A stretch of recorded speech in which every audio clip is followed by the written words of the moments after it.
Ooh. Hello, and to whom this may concern, on a crisp Sunday night, Australian time. Oh boy. Coffee first. Princess juice needs its time. Yep, that's successful. Oh, I got that one really right. Nice. Ooh, okay. I'm gonna leave that right in front of me because I need more of that. Oh, hitting the spot. Tell you what. Anyway, oh, Christ. So there was no Sunday stream last week. I had to skip one because we had to go to that Metallica event in Fortnite, unfortunately, which only took up about 25 minutes, and the rest of the night was just dicking around. So, some catching up to do. Although, I say there's some catching up to do on the usual Sunday stream shenanigans, trailers, and whatnot. There's a few that have been sitting in the background, ready for me to get to, that I've been missing out on for at least 2 weeks now, God damn it. But here's the problem. D23 just dropped. Yep. The Disney Expo. D23 2024 just happened. It didn't happen with quite as much fanfare as it normally does. It kind of slipped by with a couple of groovy sequel trailers. Some Marvel leaks, which were only shown to people on the show floor. But the leaks came out like quick and fast. Unlike your Comic Cons and whatnot, or what was the previous expo that was held? Was it San Diego Comic Con? Yeah, which is generally locked down. This one got leaked to hell. But we can't touch those because we could get the stream in trouble. Those YouTube videos keep getting pulled, so that's too risky. I do actually have access to them. I have the Marvel leaks. There's a Captain America 4. What's it called? New World Order. There's a new trailer. They had a trailer for that. They had a trailer for Ironheart. They had a trailer for... There were pictures of Fantastic Four, but I don't think it was tied to a trailer. They might have just shown some behind-the-scenes clips or something. Because the photos were off a screen of the Fantastic Four cast doing something. And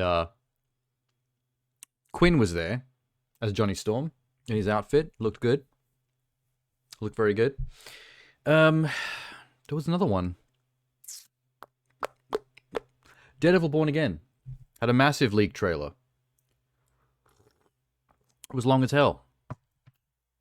But yeah, because those are leaks, we can't really show them on cam. But hey, we'll look at all the legit D23 stuff. There's an Agatha All Along trailer, a proper official trailer, as opposed to the previous teaser, which is very good.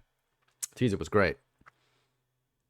It got me. It had Florence and the Machine play with my favorite song of theirs, Seven Devils. It's good stuff. So, and usual Disney sequel stuff. I think I saw Moana in there, with a live action remake or two as well. Lion King, the Mufasa movie, Snow White, etc. It's a few. So we're going to hit that. We're going to jump in and hit that. Although I've made a slight calculation error for this stream. For this viewing. I'm wearing my Space Jam Oodie. Maybe I should have rethought that. Because this is Warner Brothers. And we're about to do some Disney.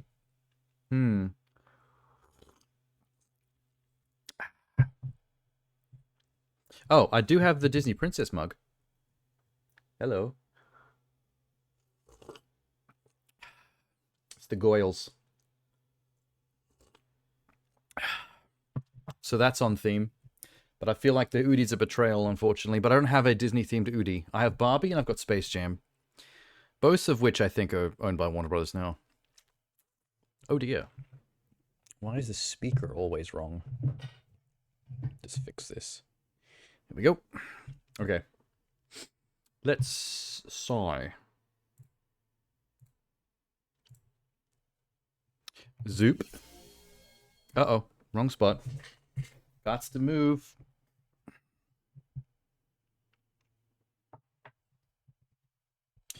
Bring my microphone over here.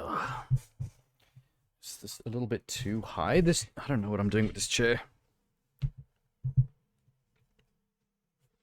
Maybe move the mouse pad up and away.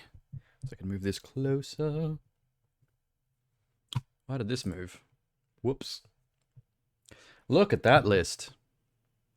11 D23s to get through. It's not so bad. Sip of the princesses.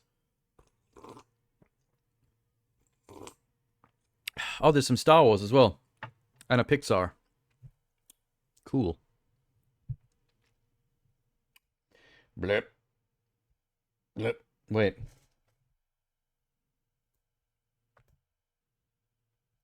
¿Qué pasa? Okay. Just making sure all the things are set up properly. You know. Am I in the right spot? Do I have to shift a little bit? It's probably good enough, eh? You gotta find the sweet spot. This, my posture might get a little uncomfortable. Normally on Sundays I don't have the posture so upright. That's for gaming nights. Look at all these diddums. Do I go through in a straight line or what? I think I should do the teasers.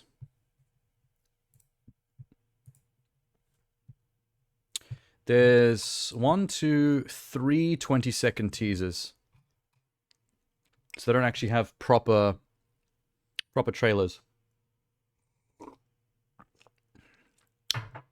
That'll knock out a couple real quick. Blah, blah, blah, blah, blah. I don't have headphones on. Well, that's the point. If you don't have sound. If you don't have sound. Brother. Here we go. Okay, sweet. Sweet. Babanoosh. Okay. So what are the 3 teasers? Incredibles 3, amazing. Lilo and Stitch live action. Don't know how to feel about that. Tron Ares, intriguing. Tron is cool. Bit of a product of its time. Not necessarily successful, but a golden oldie, a classic. Tron Legacy, a little bit disposable entertainment. It looked great. It sounded great thanks to Daft Punk. But ultimately kind of forgettable. Just handsome. It was a handsome production. Didn't really hit that hard. I don't know, Incredibles might be the one. Hang on. Wait, what is this reveal? Incredible 3. Yay. That's a very long rectangular man. He looks like a Pixar character. That was the teaser? Wait. The teaser was a logo reveal? It was a title reveal? They just showed Incredibles 3, the text on screen, and went, yeah, we're doing the thing. You all happy? You all excited? You freaking your beans? Hang on. Yeah, logo and then title. And then everyone goes, wow, that stadium is full. That's why they couldn't stop these leaks. Stadium is full on. Everything except Half-Life getting a 3 at this point. This man ain't wrong. Although, if you've got a Valve Index, you could consider Half-Life Alyx kind of a 3. Although it's a prequel. I think the real 3 is meant to continue the story from where it left off. Not from 2, though, from Half-Life episodes. I think that's the hole they've dug themselves into with that. Rather than making 3, they made episodes, which I don't think as many people played as they wanted them to. Which they got, I think, 2 episodes in. I played them both. It does continue the story. It is interesting. But you'd have to pick up 3 from there. And then most people who only played Half-Life 2 are going to get confused as to where we are and what we're doing. That's the tricky shit. Anyway. So let's hope the other 2 are more exciting than that. Alright, Lilo and Stitch.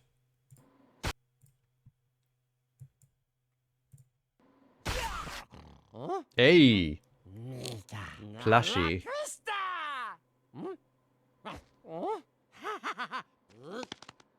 Cool. Oh, whoa, whoa, whoa, whoa, whoa, whoa.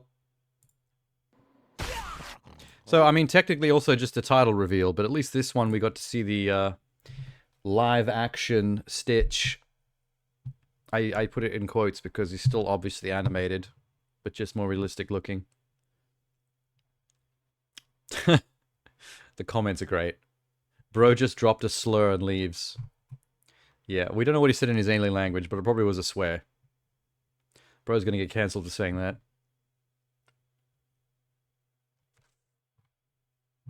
I still have a weird relationship to Lilo and Stitch. It's widely regarded as a good Disney movie, but I just can't get over the fact that when I was younger, I misinterpreted what the movie was going to be based on the early teasers, selling me something that I wanted that wasn't actually the movie.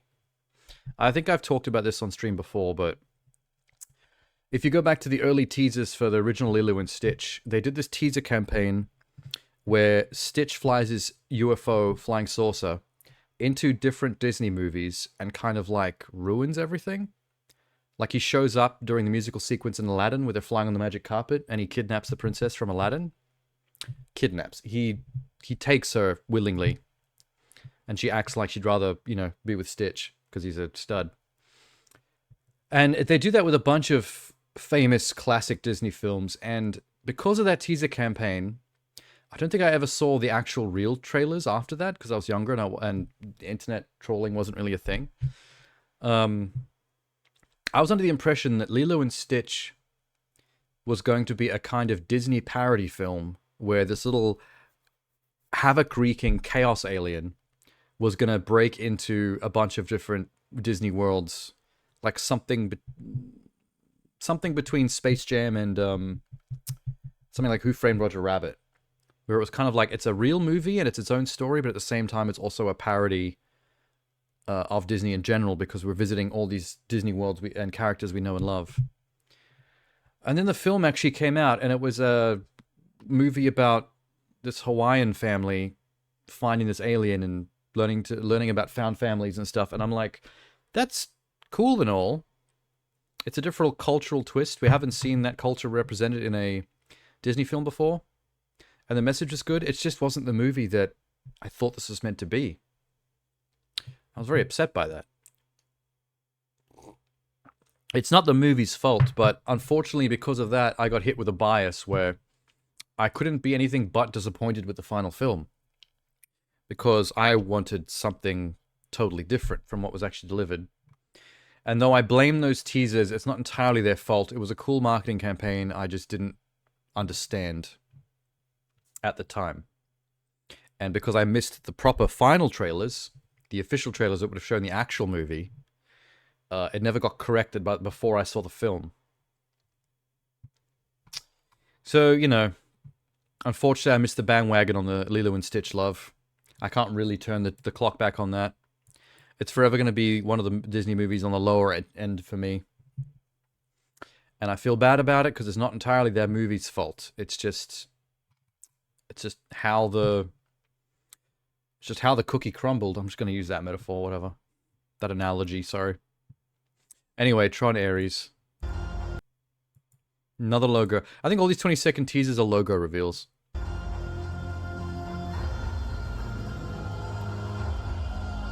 Oh shit, wait. Is that the 9 Inch Nails logo?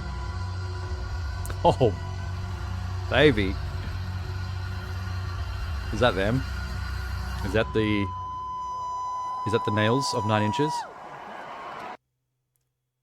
Is that all? Come on, man. Come on, man. Come on, man. Wait, someone actually has the full Marvel panel up. Black film and I might tab that just in case. Maybe it is watchable without getting in trouble. A true double-edged sword. 9 Inch Nails composing, Jared Leto starring. Oh, fuck. That's a good point. Jared Leto being the star doesn't fill me with much optimism. 9 Inch Nails being the composers, I feel like they're going to pull another Daft Punk here.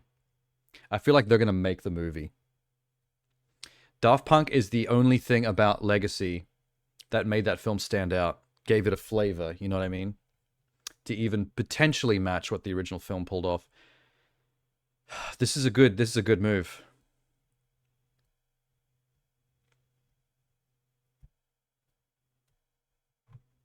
Reznor vocals at the end reminds me of the Quake OST. Wait, there were vocals at the end? What? Wait, what?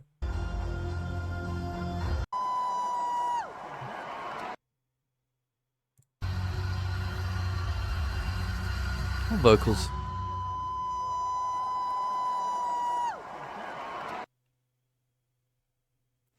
I don't know what they're talking about. But that was cool. Hang on, I'm going to send that to somebody. That will appreciate it, because 9 Inch Nails, baby. That is pretty hype. I thought, out of those three, I thought the only one I was going to be hyped for was Incredibles 3. But that one actually, the Tron Ares actually took it for me. Only because we know Incredibles 3 is going to be good, but it's just a title reveal. I actually learnt new information from the Tron Ares one, and it was something that got me stoked.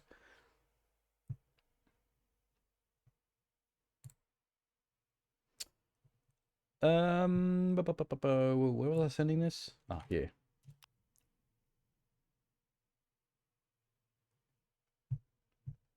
Cool.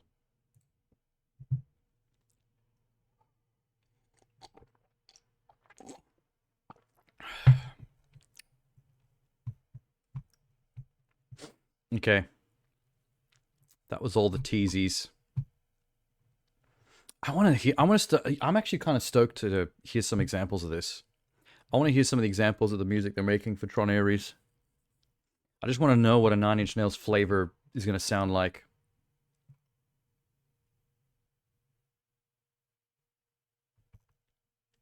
I wonder if Daft Punk hadn't have broken up and moved on. I wonder if they would have kept them on as composers after Legacy. Because, you know, things worked out really well with 9 Inch Nails, but still. I'd wonder. Okay. Done. What else? Let's get something I don't care about out of the way. Let's check out Percy Jackson and the Olympians Season 2. I didn't know that people were about this Percy Jackson TV show enough to warrant a Season 2, but here we are. My name is Percy I haven't heard anything about it being shit, but I haven't heard anything about it being great either. I am a demigod. Monsters come at me. And for a TV show, the CG is not bad. So did the gods. Oh, that volume. A little bit obvious. I had to stop a war.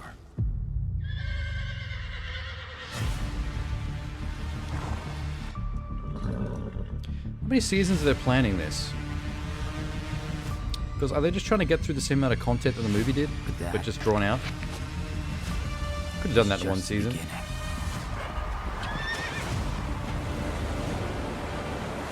There's going to be chariot races in the sequel. I'm sorry, what was that?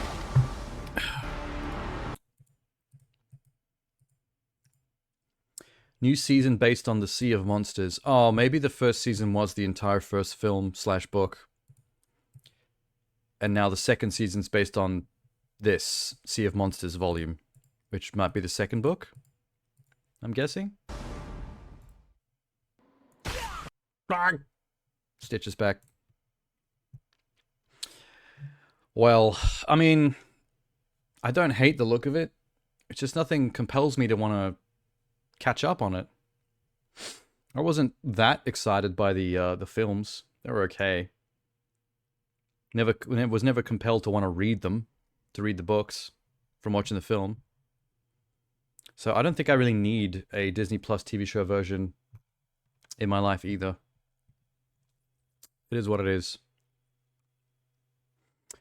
I just realized that this Toy Story 5 teaser is also 25 seconds long. This also might be just a logo reveal. Whoops. Okay.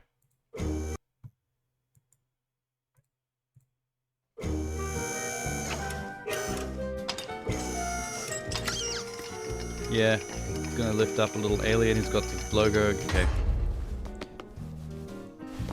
Is this wise? What is happening?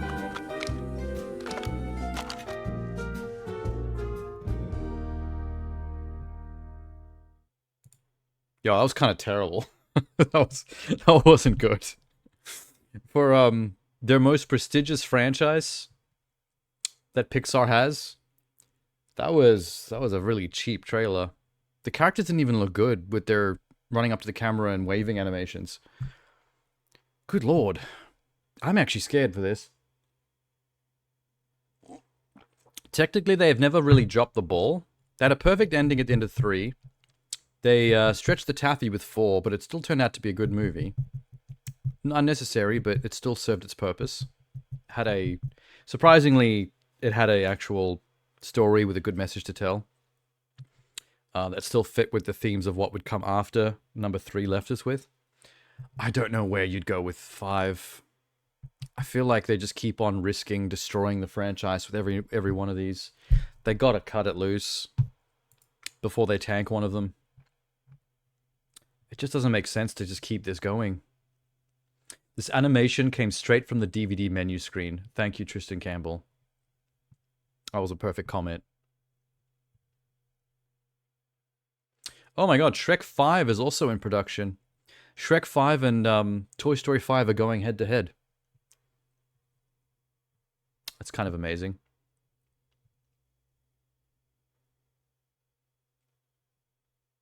Somehow Woody returned. I feel like Disney's gonna keep getting hit with this Palpatine shit. It's like the worst thing they've ever done. Okay.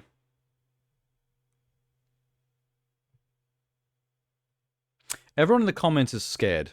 It's pretty much saying the same things I did.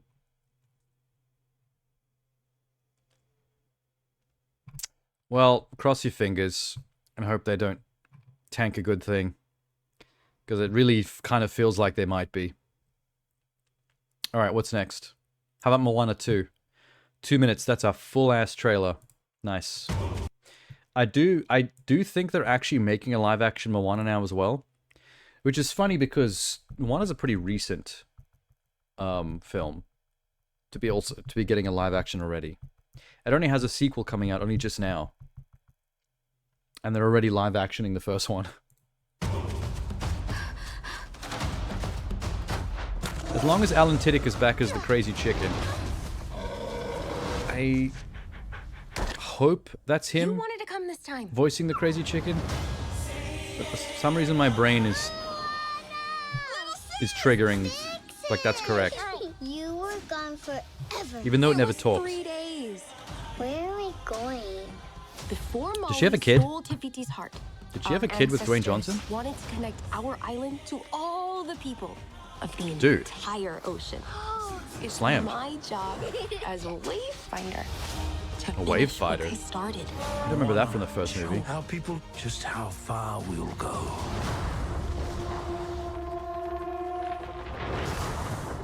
She gets struck by lightning. This Through is the a roof? call from the ancestors.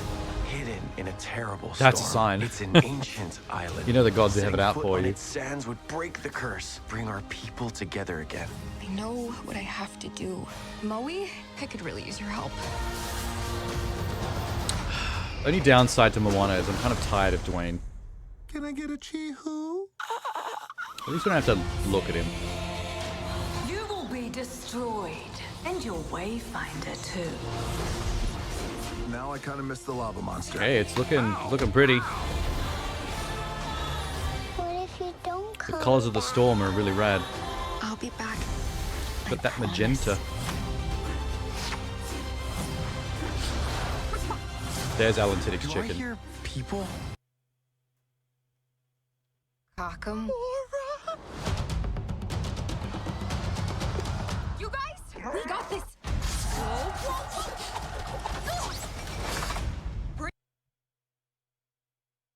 Whoa.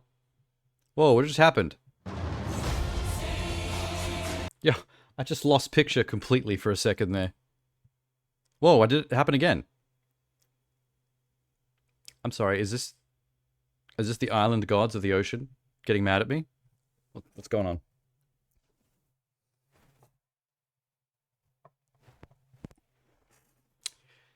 Hello?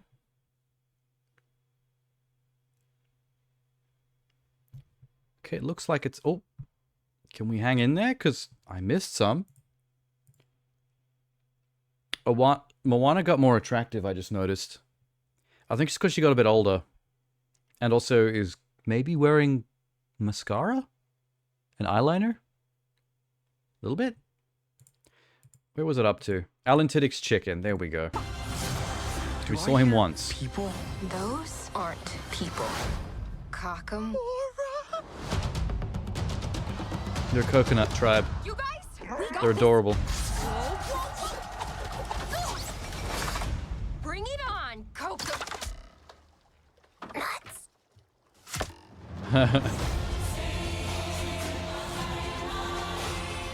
I actually am not entirely sure what the plot is about.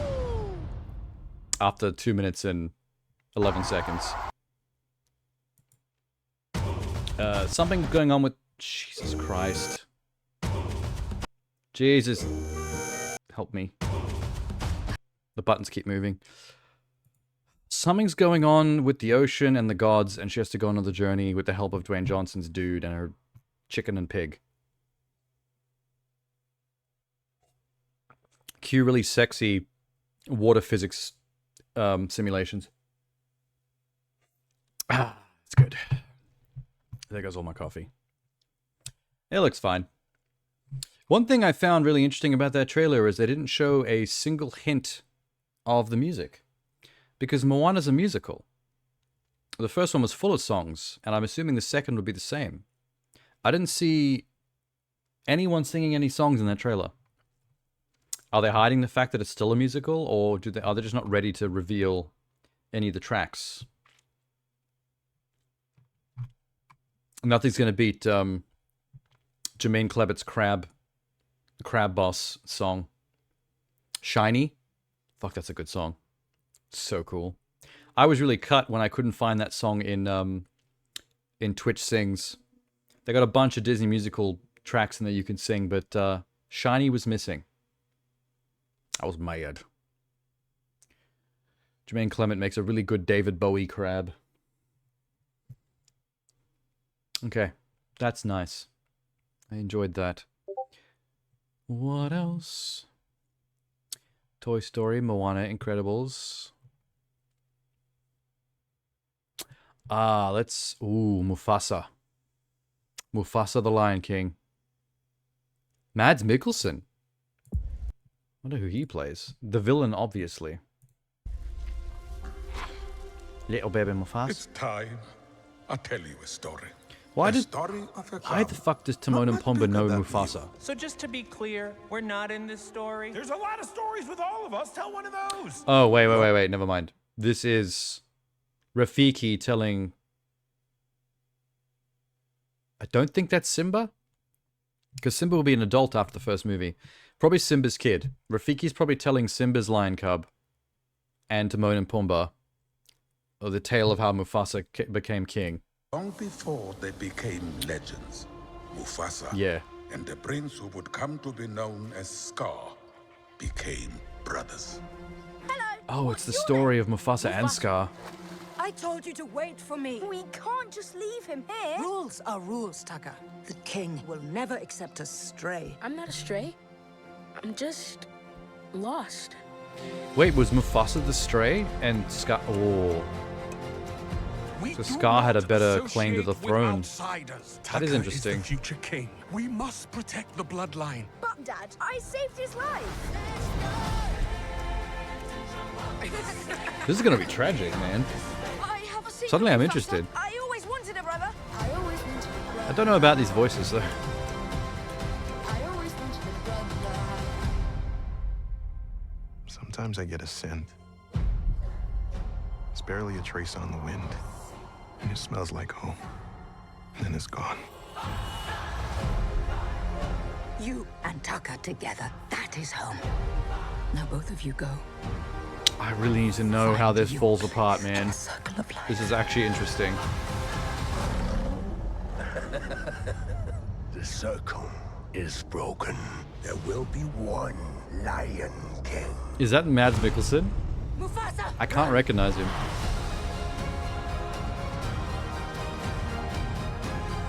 We must fight together. If we fight, we die. Just to be clear, I never signed up for this. Hey, I'm here to protect you, my brother. Fuck, what's that guy's name that voices the parrot? Mufasa, Oliver. this was a bad idea. We're alive. I did it. I saved us. Lions coming. You were saying? Albino lions are somehow scarier. I don't know why. Oh, there's the song, baby. That's the one. Wait. Oh, fuck. Thanks for that. Beyonce, Blue Ivy Carter, Lenny James, Tiffany, Than, Mads Mikkelsen, Donald Glover, Billy Eichner, Seth Rogen, John. Where's the fucking parrot? John Oliver, right?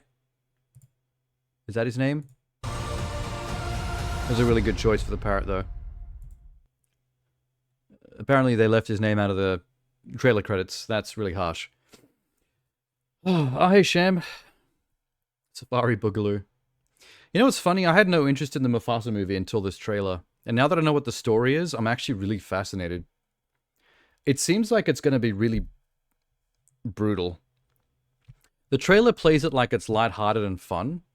But what's actually happening in the story is actually pretty tragic. I feel like there's no way that story can go that's not heavy. You know what I mean? Like something has to really fall to pieces between him and Scar. And the fact that Scar was the actual prince of that lion tribe and Mufasa was the stray that they picked up and found, and it was Scar that rescued him and brought him into the fold, and then he's the one that becomes the king. Like, there's some fucking drama there, dude. There's some Shakespearean drama right there. How have I been holding up? Very fine. A little bit of Biscoff. A little bit of spaghetti. A little bit of Benedict Fox recently. That was fun. I'm going to play more of that next week. I'm not as harsh on it as a lot of the reviews were. I think it's great. Except for the frame rate. Other than that, watching D23 and a Warner Brothers Oodie, which I think is kind of rude on my part. I'm mixing the universes a bit. You to me. Guess what you watched today?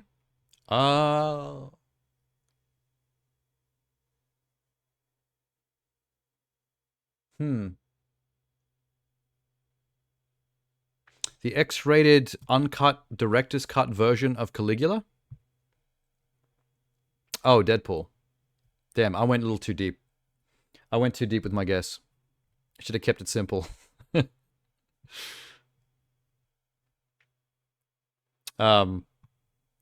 Wouldn't recommend the X-rated, uncut version of Caligula.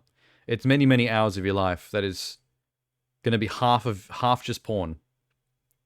Which you could have just watched regular porn in a fraction of the time. It was okay, probably give it a 3 out of 10. Well, that's really harsh. I wouldn't go nearly that low. You're kidding? Was it fantastic? It's the kind of movie that I don't think like any number rating really makes sense. Because like if you rate it on the low end, it seems too low. It's like, well, it's a way more fun and entertaining than that. Like there's no reason to be that harsh on the movie. But if you rate it too high, it also doesn't feel like a correct rating. Because like on a critical level, there's not really much going on in the movie to justify it being like a movie. Like the plot really doesn't matter, nor does all of it really make sense. It's kind of just an excuse. I think I wrote this somewhere. It might have been on Twitter or Discord somewhere. The movie feels like an excuse to basically build a fan service cannon and aim it directly at the viewer's face. And in that sense, it's incredibly successful. Like, I've never seen a better fan service cannon fire harder directly into your face. Like, for what it was designed to be, it swings in it and it hits hard. It's just like, it's hard to rate it particularly highly as just on a film level, because it's just a bunch of stuff that happens. It's really fun and entertaining, and you're really just waiting on awesome cameos and then what the next joke's going to be. And also to shed a tear when Wolverine puts the mask on. And maybe to get a little wet when Hugh Jackman takes his shirt off. Which, you know, that was the whole point of the movie. I mean, it succeeds well at what it's designed to be. But that doesn't make it a 10 out of 10 movie either. You can't really give a pass to a movie not even trying to be like a real movie. Just to basically being a jerk-off sesh. You know what I mean? It's just that if you want to pay good ticket money to attend a really good jerk-off sesh, you're not going to get a better one than that. You're going to nut a couple of times.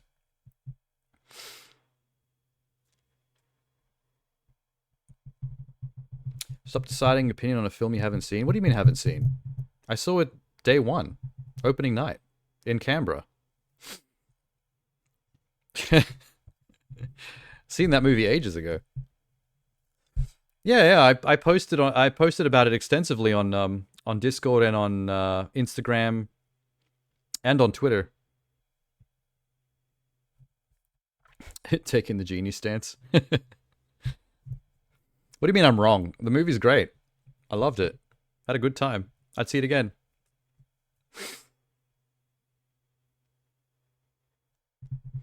You do this a lot when you talk about movies you haven't seen. What do you mean? Do what? Like movies I haven't seen? Depends on the movie. I don't think I can ever say that I truly like something I haven't seen it, but I can really look forward to it. Like, I'm now looking more forward to this Mufasa thing. Just because I want to see how this all plays out. Doesn't mean it's going to be a good movie, but, I mean, the hooks are in. The trailer did its job correctly. Bloop.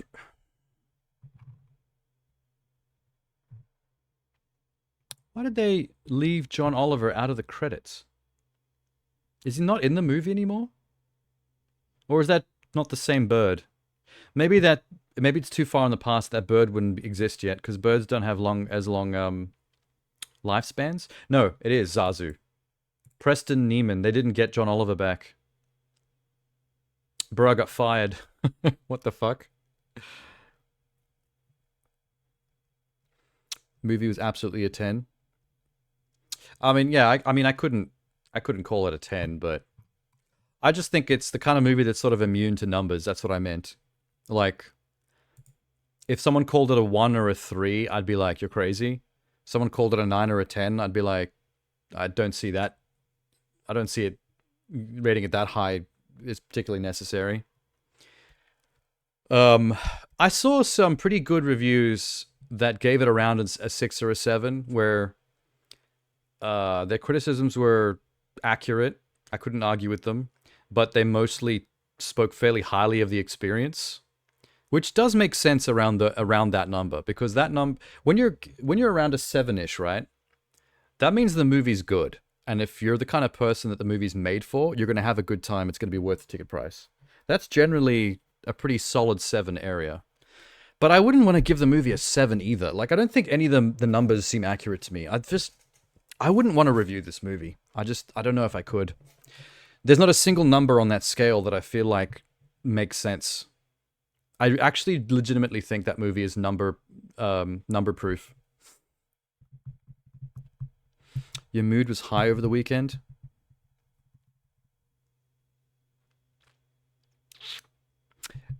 That's the thing about this movie as well, is it's a very good movie to see when you're in the mood for it. Because I feel like some of the people I've seen on Twitter and that are harsh, that like talk shit about the Deadpool movie, I feel like they went in not wanting to enjoy it, looking for things to nitpick.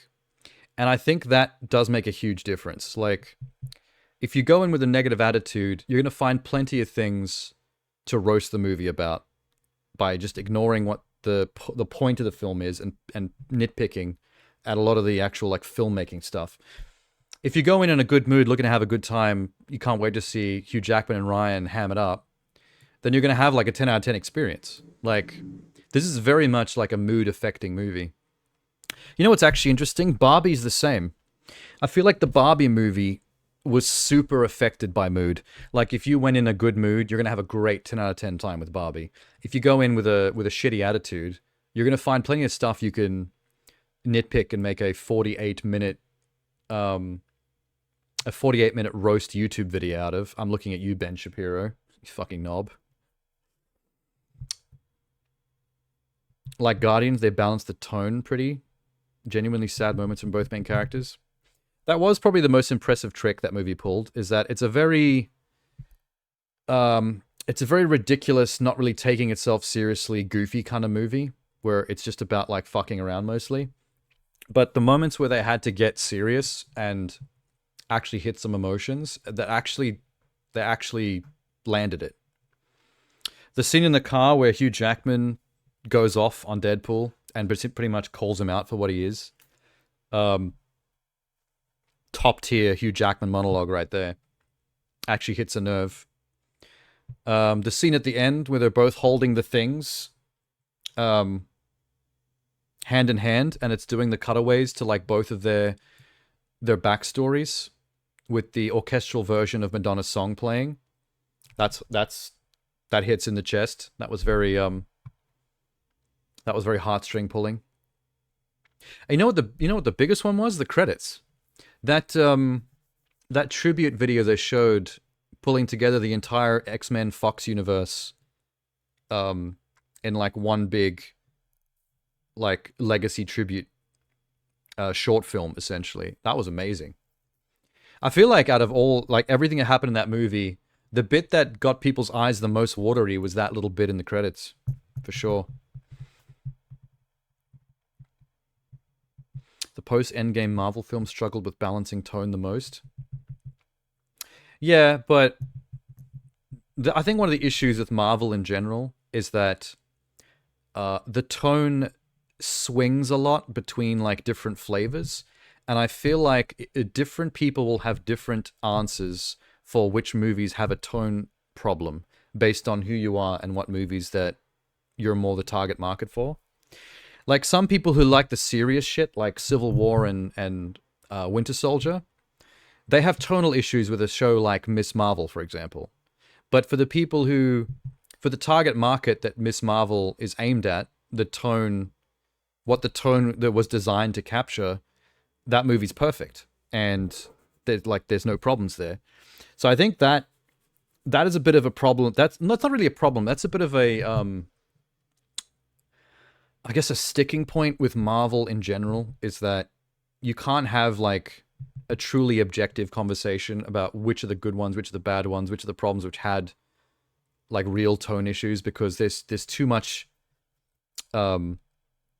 purposeful differentiation between them, to the point where sometimes if a movie just isn't your flavor, it feels like Marvel's having tone issues, where it's like, not really, it's just that this tone is designed to be something that you're not feeling, because, you know, that's not the corner of the Marvel universe that you vibe with.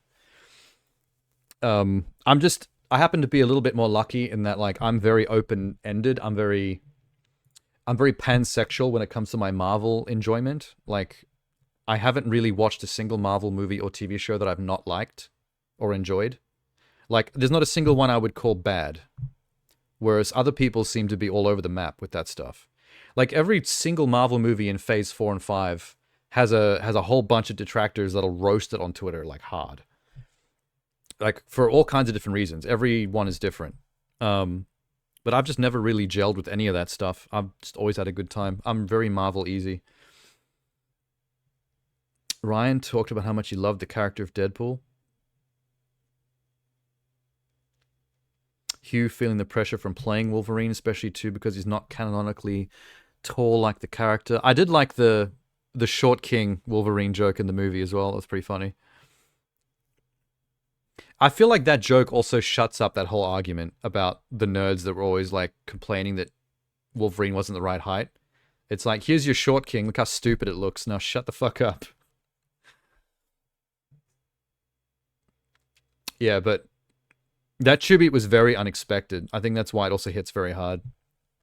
Because the movie, I think the majority of the movie's jokes are very taking the mick out of the Fox universe. It's very much like pissing on Fox's grave in a very gratuitous, don't give a fuck kind of way. So you don't expect the spin. You don't expect when you get to the end for them to actually have reverence and go, yeah, we made a lot of fun and we did a lot of roasting, but this is how we really feel. Here's some love. You know, they laid a lot of groundwork. It wasn't always perfect. They were hitting pretty 50-50 by the end there. Half of the Bat movies are pretty bad. Half of them are pretty decent. But these are all real people that worked for decades of their lives to bring you entertainment. So let's give them a standing ovation on the way out the door. Very cute. You completely confuse it? I thought Hugh was too short. Oh no, Hugh's a tall dude.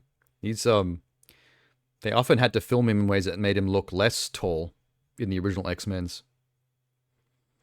But yeah, that was the main thing, is that Wolverine in the comics is meant to be a short character.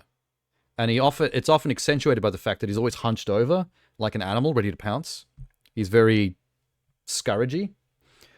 But if he's standing up straight, he's nowhere near the size of, like, Scott, for example. He's meant to be Short King, but, you know, like an actual Wolverine, like a little fucking scurrying rodent. I guess that's why they did that in the comics, but it just isn't an important factor enough to base your casting on that. Like, sometimes you have to let certain things from the original source material go, because if you adhere too strongly to certain things, you're cutting out a lot of potential great casting options. You really have to... For example, Ryan Gosling was a great Ken. Like, he practically steals that movie. But if you're one of those people that thought you can't cast Ryan Gosling because he's too old, Ken has to be like a younger, mid-20s looking dude, then we would have missed out on that. We would have got some fucking wooden pretty boy actor that would have done nothing with the role. So they took a risk there and it paid off. And I did not agree with them either. When I first saw the casting news, my first impulse was, isn't Ryan a little old to play Ken? Not enough for me to be mad about it or think they shouldn't do it, but that was the first thing that jumped into my brain. But, like, sometimes you just have to trust the vision to know what can be changed or adapted in a different way and still capture what needs to be done. It's crazy how Hugh Jackman wasn't even meant to be Wolverine, though. Like, Hugh Jackman was a last-minute replacement. I think Wolverine was meant to be Dougray Scott. Is that his name? And he was actually cast. And I think Mission Impossible 2 might have conflicted with the schedule, and he was already contracted to that, and he had to drop out at the last minute. And Hugh Jackman was like a failed audition for Wolverine that they went back to and went, okay, we lost Dougray Scott. Could you come in at the last minute and, like, you know, just do this? And he was like shitting his pants.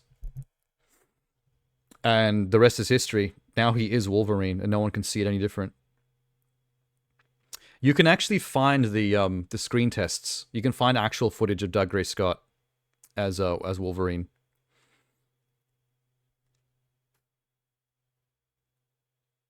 Ryan would have nailed the character. Yes. Well, I think a lot of people that were in charge of the vision, like, what's his name? What's the director's name again? I can't remember the Barbie director's name. Her and Margot Robbie, I think, were very clued into the Ryan Gosling's potential because of they knew him, they were friends with him, they knew how funny he could be and how good an actor he was, and I think they had the inside scoop of what he could do, and we all had to trust them. The way he embodied Steve Blum's portrayal of Wolverine was really special. I wouldn't mind seeing more of Henry Cavill's Wolverine. I'd like to see what that would actually be like in scenes where he's actually acting and speaking. Like, I want to see him actually play Wolverine, just maybe for a scene, just to see if it would work. Because he looked good. He's even taller than Hugh Jackman, so there goes the short king shit out the window. But I would really like to see if he could pull it off acting-wise, because Henry Cavill's still an actor where I don't think he gets enough chances to prove he's a good actor, because I've seen too many movies where he was super wooden in them, and I can't tell if it's because he's not a great actor or if he was just not directed well. But I have seen stuff where he's actually pretty decent too. So it's... I don't really know how to feel about that. I love Henry Cavill though. I'm just not entirely convinced he's that great an actor. But if you use him correctly, it makes a difference. Your mum is pretty clued in a lot of movies, but I did have to lean over and go, that's Superman. Yeah. Well, that's one of the problems with the Deadpool movie as well, is that you get more out of the movie the more you're linked in, not just to superhero movie history in general, but also behind the scenes Hollywood stuff. Like, there's plenty of people that wouldn't have laughed at the Blade joke about him not liking Ryan Reynolds if you didn't know the behind the scenes drama from Blade 3. Plenty of people wouldn't have laughed at the joke of Jennifer Garner being told that Daredevil was dead and her just going meh and not giving a shit if they didn't know that her and Ben Affleck hit it off on Daredevil and got married but eventually divorced, so she would hate him now. So she just doesn't give a shit that Daredevil died. Like, there's a lot of that in that movie. Plenty of potential, plenty of moments where, like, people, you can watch the crowd carefully. A lot of people in front of you will leaning to their friends or their girlfriends or their boyfriends and, like, whispering what the joke is about.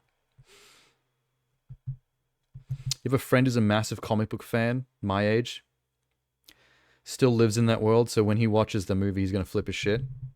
Yeah, so if you know your comic books, if you know all your comic book movies, and you're clued in enough to movies in general to know all the behind-the-scenes Hollywood shit, then, like, you're the perfect target for Deadpool and Wolverine. Because there's so many 1%er jokes in that movie that are, like, will just go completely over your head if you don't have no idea what they're talking about. I saw people on Twitter that were confused by the proposal joke, which I didn't think was confusing. I didn't think anyone would not get that joke. You know when Nicepool is like, hey, I can break the fourth wall too? And he looks at the camera and just goes, the proposal. It's like... And even, like, I saw people arguing on Twitter about it because someone posted how funny it was, and then all these people in the comments were fighting about how it's not funny or not even getting the joke. There are people who understood that the proposal was another Ryan Reynolds movie, and that's why he was referencing it, but they didn't know why him just saying it to the camera was funny. And it's like, do you not understand what fourth wall humor is, or how that was a... Like, they didn't see what the punchline, what the humor was in that punchline, and I was so confused by that. How do you even explain to someone why that's supposed to be funny if they already understand that the proposal is a Ryan Reynolds movie? Because you'd think that as soon as you know that, you get the joke, but even then, people were like, "What is this?" Matthew McConaughey was Cowboy Deadpool. Yeah. Matthew McConaughey and Nathan Fillion were two that I had to look up in the credits at the end of the movie to catch, because I didn't recognize their voices in the film. I was looking for Blake's name, because I knew that it was probably her, but I wanted credits confirmation, and that's when I saw Fillion and McConaughey's names. And I didn't actually catch the toddler and the newborn. No, wait, not toddler and newborn. The toddler and the kid. The toddler was the baby one, and the kid was like, kid pool is like 8 to 12 years old, somewhere around there. I didn't catch those two in the credits. I had to read that up on the internet after the fact. Someone played him dancing at the start. Yeah, it was a dancer. I saw his Instagram account. He posted a BTS video of him practicing the NSYNC dance. I can't remember any other information about what else he's in, or what he's famous for. But yeah, it was some dancer. It's a little disappointing that that Ryan himself didn't learn the dance and wasn't the one doing it on camera. But whatever, it's a movie. Doesn't have to all be real. He looks so animated, like it was a game. It was a little bit like, I mean, people would hate me for saying this, but it reminds me a little bit of Fortnite. You know what I mean? It's like, it's like someone with a Deadpool skin in Fortnite just hitting one of the emotes and doing NSYNC dance. It kind of has that vibe, but not in a bad way, just in a it is what it is kind of way. In fact, I was in Fortnite recently because I attended the Metallica event, and I went into some other modes just while I was hanging out. And the store has got a Deadpool and Wolverine tie-in. You can get new Deadpool Wolverine skins that are fresh, not like the older ones I already had. And they have a comic book cel-shaded thick black line animation look to them. That's the thing that makes them stand apart from the previous Deadpool Wolverine models. But I was actually shocked that if you buy the full Deadpool Wolverine pack, you get like the skins, you get a whole bunch of like accessories, like backpacks and different thing, like the, what do you call that thing? The glider. You get emotes, you get graffiti tags, you get like all kinds of shit, like everything you could possibly think of. Except for the NSYNC dance emote. Like, I thought it would be a no-brainer for that NSYNC dance choreography to be in there as a dance emote, and I was actually shocked to see it wasn't. The only thing I can think of is that Fortnite wasn't willing to pull out the cash to pay NSYNC to put that little bit of that song in the game, because most of the emotes that are specific to a track, like if a dance is connected to a specific pop culture track, that bit of music will play when you're doing the dance in the game. And I think maybe the licensing for that was like, Fortnite was just like, fuck you. I ain't giving no money to NSYNC. I'm not giving them 6 zeros worth of check just so that people with the animated Deadpool skin can do a little dance for 5 seconds. I don't know how much money they'd be asking, but I'm just guessing. Because I feel like it's a no-brainer unless there's some like red tape legal issue why they just didn't want to do it. And it's usually money. It almost always comes down to money. I've seen that dancing sequence more times than anything else in that movie, because everyone keeps posting that full dance on Twitter. And every time I come across it, I watch it again. The first one was pretty groundbreaking for superhero movies when it comes to age ratings. Yeah, in this day and age, people have rightly pointed out that Blade was one of the pioneers of pushing R rating for comic book movies, but it was kind of a diamond in the rough in terms of it didn't really catch on as a movement. It didn't encourage any kind of change in the space, and I think that's the difference that Deadpool made. Deadpool might not have been the first, but it was the one that taught the major production companies like Warner Brothers and Disney in today's audience climate that people were willing to pay big money for this.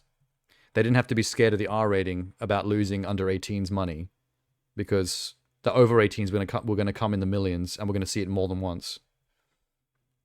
And they could make a legitimate bill off it.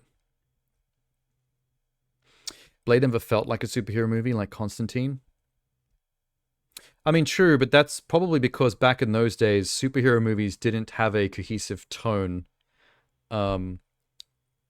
They were back in those days, they were kind of experimental. Superhero movies are always, every time someone made a movie based on a comic book in that particular time period, they were kind of starting from scratch and trying to figure out what this needed to be. So they all kind of stood alone in like their own little pocket dimensions of of tone, trying to figure out what this stuff was. And a lot of them kind of blended together into like 90s, early 2000s comic book movie trash. Like the original Daredevil, like those Fantastic Four movies. Like, the thing that made a movie feel like a comic book movie was a level of shallow cheese, was a plasticness to it, was a cheapness to the plot and the 3-act structure that made you not take it seriously. And when the MCU took off, that's what they fixed. They made these movies feel like real movies that also happened to be comic book movies with real heart and real themes. And that's what's wrong with movies like Venom, I think. That's what's wrong with Sony. When Sony makes a comic book movie now, they feel like slightly darker, grittier versions of what the early 90s and early 2000s comic book movies were. They feel like they're shallow and cheesy again. Especially like, for example, Venom has some upsides to it. Like, I think Tom Hardy is good casting. I think the Venom CG is good. I enjoy the interactions between Tom Hardy and Venom. There's upsides to it, but like the third act of Venom is a fucking dumpster fire. Like, the third act feels like those 90s comic book movies where it doesn't really matter what came before. We just rush towards this bullshit ending where a bunch of CG is slamming together in front of like some rocket ship that's about to take off, or a sky beam or whatever. And it's like, wow, we're back to this? I thought the MCU taught us how to do better than this. Sony's still like in the past. You forgot Ryan was in Blade 3. I've actually seen it not that long, within the last year again, and it's not good. It is such a drop from Blade 1 and 2. The Dracula main bad guy is fucking trash, man. Like, he makes no sense. That whole character, everything he does, doesn't make sense to me. He's meant to be like the most powerful vampire in the world, unstoppable, but then the first interaction he has with Blade and them is him running away from them. And then talking about like Blade being dishonorable and not wanting to face him face to face, and then the first thing he does is steal a baby and hold it over the side of a building to threaten Blade. And it's like, there's a lot of contradictions going here that make this character just seem like a dipshit. Like, I'm meant to think he's awe-inspiring and cool, but he's fucking random and confusing. It feels like a AI written script before AI was even a thing. You saw the trailer for the new one in the previews. Doesn't look good. Wait, which one are you talking about here? Oh, Venom. Yeah, I watched that on stream. I feel the same way I feel about all the Venoms. It's like, Venom itself, the CG for Venom still looks cool, but like, just like the movies, the trailer goes between things that are like, oh, that seems kind of cool, and then immediately to something that's like, oh, that sucks. That's kind of cringe. And I keep flip-flopping between like kind of cool and then cringe all the way through that trailer. The Venom horse, kind of cool. That little comedy moment between him and Venom at the very start in the warehouse, cringe. Him biting off all those bad guys' heads in the warehouse right after the cringe, kind of cool. You know what I mean? Like, it won't stop flip-flopping. It drives me crazy. When they lean too much into the comedy, it's so cringe. Yeah, that does tend to... It's like, it's not even Tom Hardy's fault. It's just like, it doesn't feel necessary. Like, why are we trying to make Venom funnier? He can be funny. In the comics, he can be funny. It's just that, like, it's not the whole thing. Like, he's not just a comedic character that also happens to be violent sometimes. There's a hilarious panel from the comics where Venom is chasing Peter Parker, and then he looks across out of the car window, and Venom is like stolen a Volvo or something, and he's like driving it and looking out the window yelling at him. Like, there are moments in the comics like that that are actually legitimately funny, that kind of undercut the monstrous threat in a way that the movies do too much, and you got to be very careful with. But I think the comics got away with it because we never took the comics that seriously anyway. So when things like that happen, we don't take it as seriously. It doesn't impact the character that much. In the movies, I feel it's different. I feel like the movies have more of an impact in a way that makes or breaks the tone.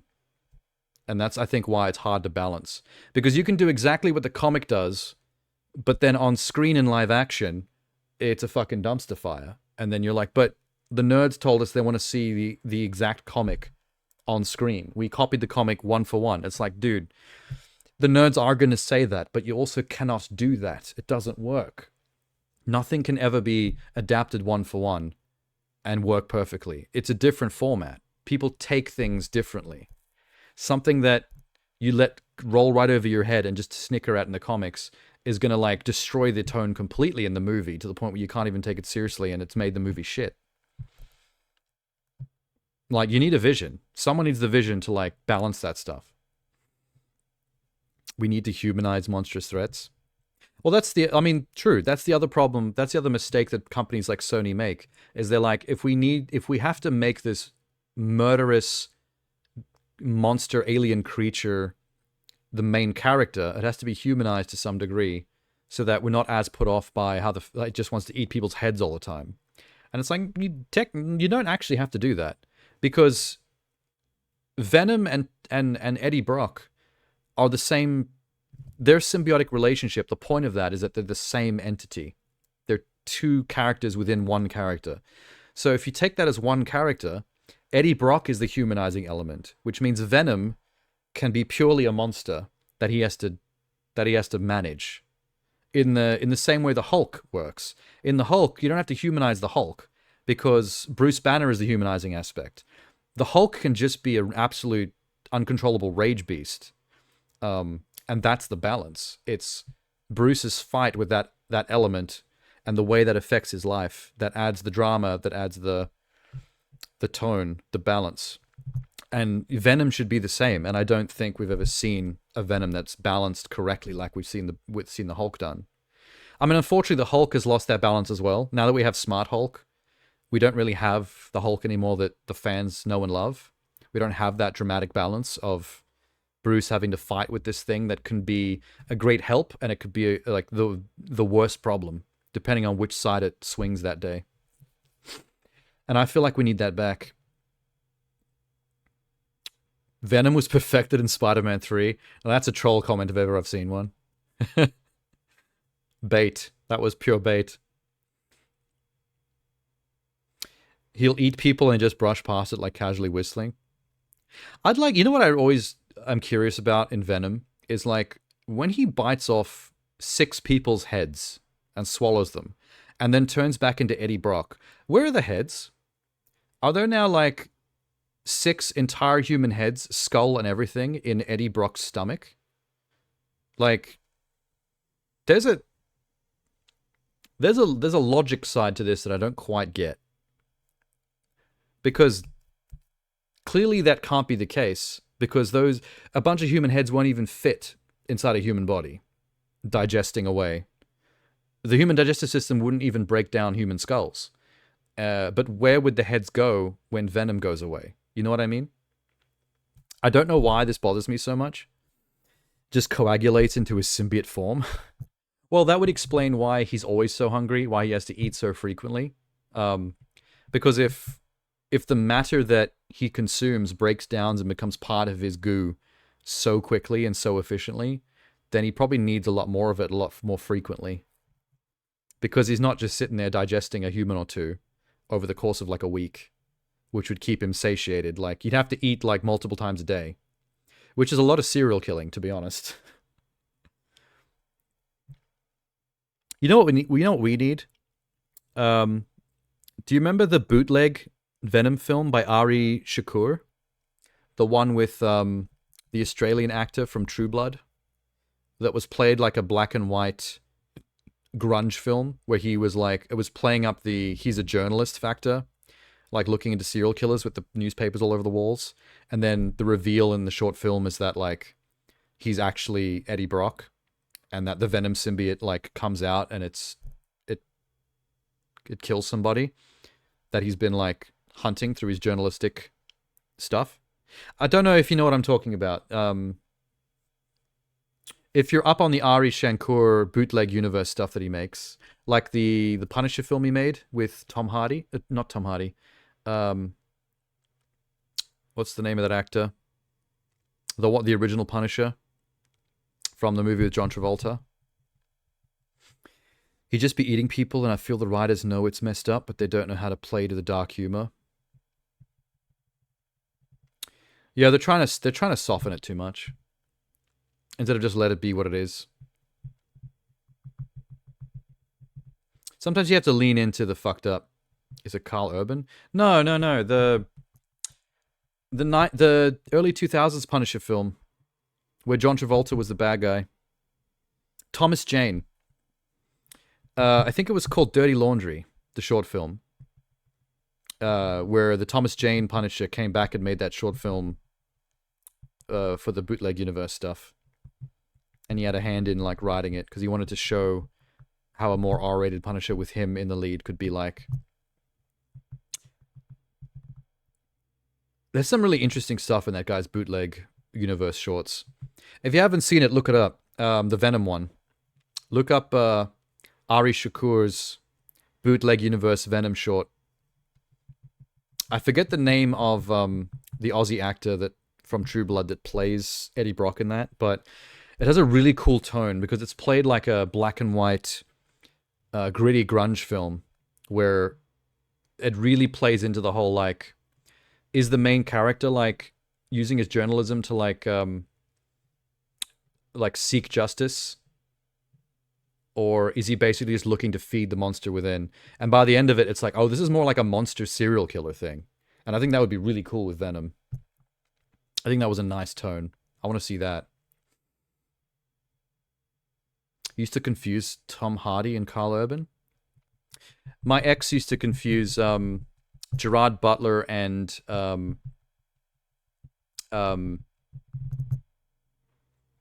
guy from Children of Men.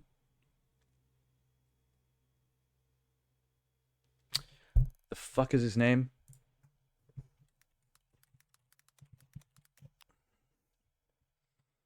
This dude. Clive Owen. My ex couldn't tell the difference between Clive Owen and Gerard Butler. She would confuse those two all the time. I had no idea why. They don't look anything alike to me. They did do a film like that called Spider-Man 3. You're really baiting with the Spider-Man 3 thing tonight. There's no one around to get baited, though.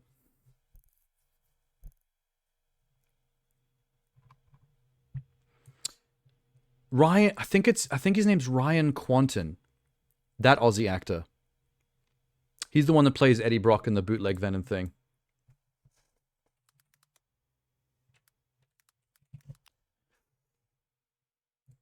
Yeah, this guy. Let me full screen this. I mainly know him from True Blood because I used to watch True Blood. I watched through that entire show, every single season. And he's Sookie's brother in that. Ryan Quantum Venom. Yeah. This is what the short's called. Truth in Journalism. It's not very long. You should look this up. It's really cool.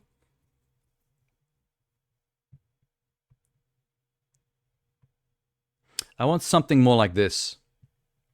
Something a lot grungier. Something a lot more fucked up and creepy.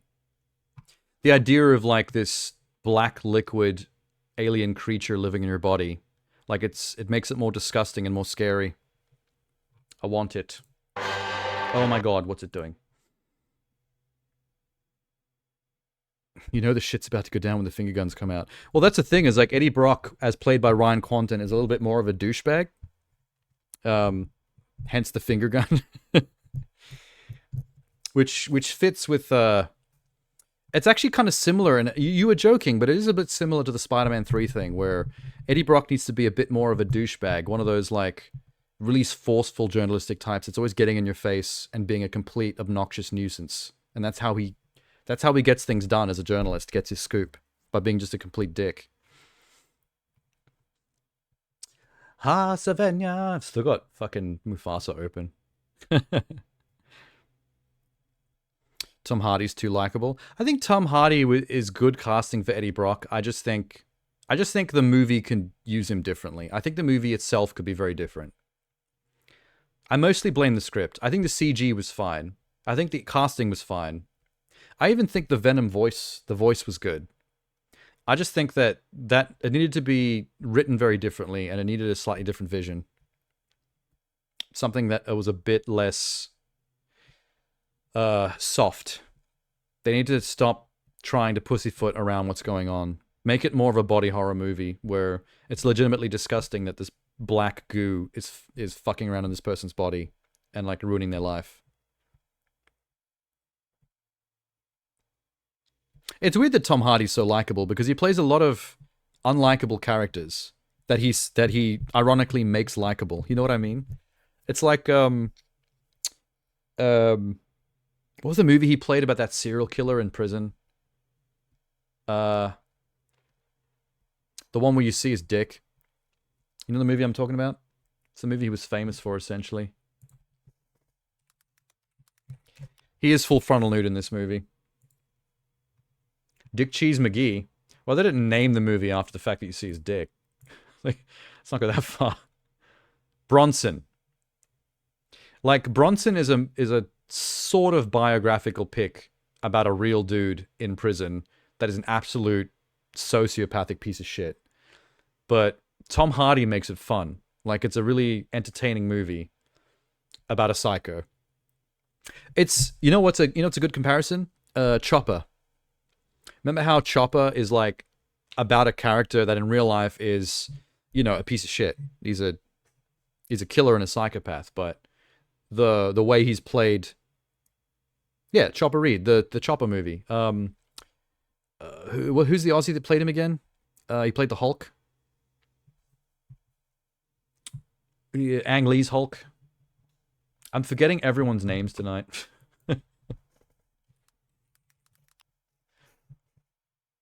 Eric Bana. There we go.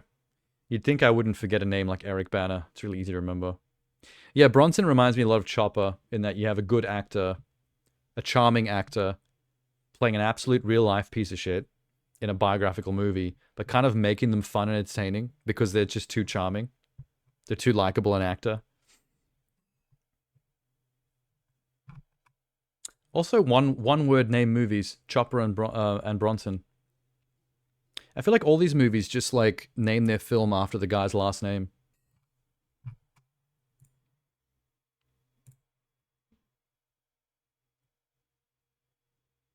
You had a school camp where you confused Bruce Banner with Eric Banner? I mean, that's an easy thing to confuse. To be fair.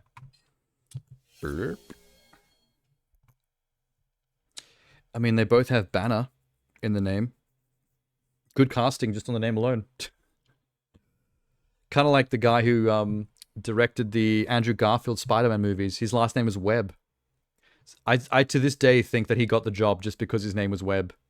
That was Sony's big marketing thing. They're like, let's get this director because he's named after spiderwebs. Ha ha ha. Great. I think the only thing he made before that was a movie with Kevin Bacon called Cop Car, which I have seen and is actually very good.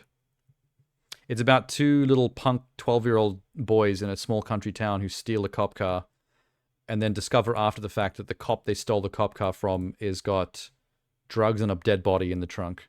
And it's actually like a corrupt cop. And now the two kids are in danger. Like if the Kevin Bacon cop gets his car back, he's going to bury those two kids. Good movie. Worth looking up. Danger Man. I should move on to another. I gotta complete this D23 trailer catch up. How about the new Pixar film? Win or Lose, starring Will Forte. I love Will Forte. Will Forte is one of my faves. Can't go wrong. Pickles, huddle up. You all did great today, but there is one person who did the same level as all of you, just fantastic, but better. Anyway. Is that Will Forte, the coach? Oh, it's a series. Has I Pixar see ever a done a whole lot of series people who before? underestimated us. And you know what? Sometimes you have to earn your respect. This animation is Tonight dope. is our moment for redemption.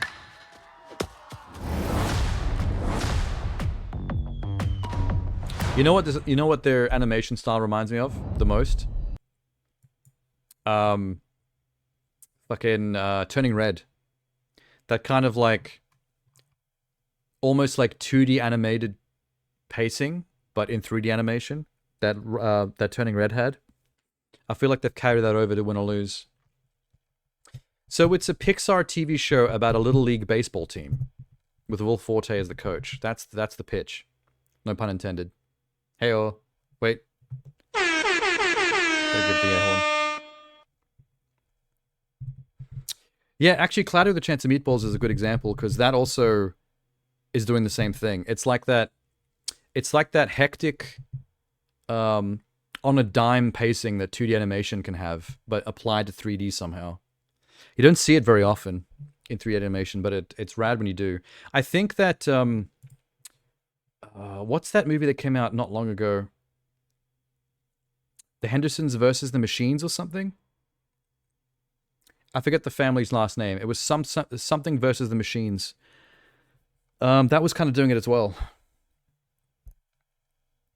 That movie had a different name when the trailers first came out. They changed that name before the movie came out, so I don't have it as memorized. The live-action Lilo and Stitch concerns you. I was actually talking about that before you showed up. I think the Stitch 3D animation looked cool. Like, all that teaser was doing was showing off Stitch, and it's like, yeah, you look good, cool, whatever. You know, I'm not going to go into it on the same level as I did before, because I'm just repeating myself, but I'm not as tied to the Lilo and Stitch thing. Like, I'm not as stressed about how the live action turns out, because I didn't like Lilo and Stitch when it first came out, because I thought it was going to be a different movie. Because when I saw the teaser trailers when I was younger, I thought it was going to be a Disney parody film where Stitch is this hectic fourth wall breaking alien that breaks into other Disney movies like Aladdin and basically like ruins other films, and then like the Disney universe has to stop him or something. That's what the teasers made me think that movie was going to be. And then I didn't see any of the final trailers. And when I finally saw the film, it was just a movie about some Hawaiian family finding an alien and with a message about found family. And I was like, this isn't what I signed up for. This isn't what the trailers told me this is going to be. They're banking on nostalgia. I think Disney has always banked on nostalgia. That's been Disney their entire existence. Family-friendly nostalgia. That's their bread and butter till the end of time. I think people they're starting to react more against it as we get older, we start to feel the recycling more. Whereas when you're a kid, you don't give a shit. Like, there are children now that are growing up with like the likes of The Little Mermaid live action as like their version of The Little Mermaid. That's the version they know because that's what came out when they were a kid. And they love it. And when they get older, they're going to see that as, you know, the version. And whatever comes out that replaces it when they're older, they're going to be like, bleh. They're going to piss all over it. Just like a lot of us adults are doing now. It's just a cycle. I think for the most part, we all just got to chill a little bit about that stuff. Otherwise, you start to sound like boomers. When it comes to downscaling budget, it's hard to do that in animated films. I think the only thing that I would 100% agree with is that some of the remakes are fucking the movies up a little bit in terms of the point, the theme. Like, I'll give you two examples. Mulan. The point of Mulan, the original, was always that there was nothing special about Mulan. She was a regular girl who was getting away with something and made the biggest difference in the war. That's what was special about that story. When they did the live-action remake, they made the mistake of updating the story to make her a chosen one. There was something special about her that made her stand out so they could build up her power in a way that she could fight this witch or whatever. It kind of undercuts the message of Mulan, which was supposed to be that she was a nobody. She was an every girl. You know, she was average. She went and snuck into the army and learned how to fight and made the biggest difference. And the movie missed that. The remake completely missed that. So that's my issue, is that there's nothing wrong with live action remakes, because they're just updating these things for like a new audience, and the more we complain, the more we just turn into boomers. You know what I mean? Like it's not that serious. My only issue is when they fuck up something that's inherent to the story, where they miss the entire point or the theme because they try to do something else, and they basically broke something very important to what made the story what it was. The other example I would give is Pinocchio. The Pinocchio live-action remake is about Pinocchio learning to be a real boy. The key to him learning to be a real boy was learning empathy. Pinocchio has to be a little shit. Through the first half to 2/3 of the movie, he's very self-possessed. He's very hedonistic. He goes along with it, whatever happens. He doesn't care about other people. He learns empathy, and that's how he becomes human. It's not the magic that turns him human. It's the fact that he learns to think about other people and not be a selfish child, which is what we all start out as. As children, there's a certain period where we do lack empathy, where we are very self-possessed because we only know how to think about ourselves and what we want. And part of maturing and becoming like a balanced adult human being is learning empathy, learning to think of other people's point of view, and doing things for others instead of for ourselves. That's Pinocchio. The problem with the Pinocchio live action remake is they didn't want to make Pinocchio a bad kid. They didn't want to make him a little shit. So he's a good kid pretty much throughout the whole film. Like, he doesn't have, like the original animation, he doesn't have that edge to him of being a naughty child and doing the wrong thing. Like, he goes along the same adventure, technically speaking, like hits the same beats, but he's like a wholesome character out the whole thing. There's no evolution of him learning empathy or learning to be a good kid, which instigates him becoming a real kid, a real human being, which is a great metaphor, and it's lost on the live action remake because they didn't have the balls to lean into making him a bad kid, so that there's some kind of arc and stakes.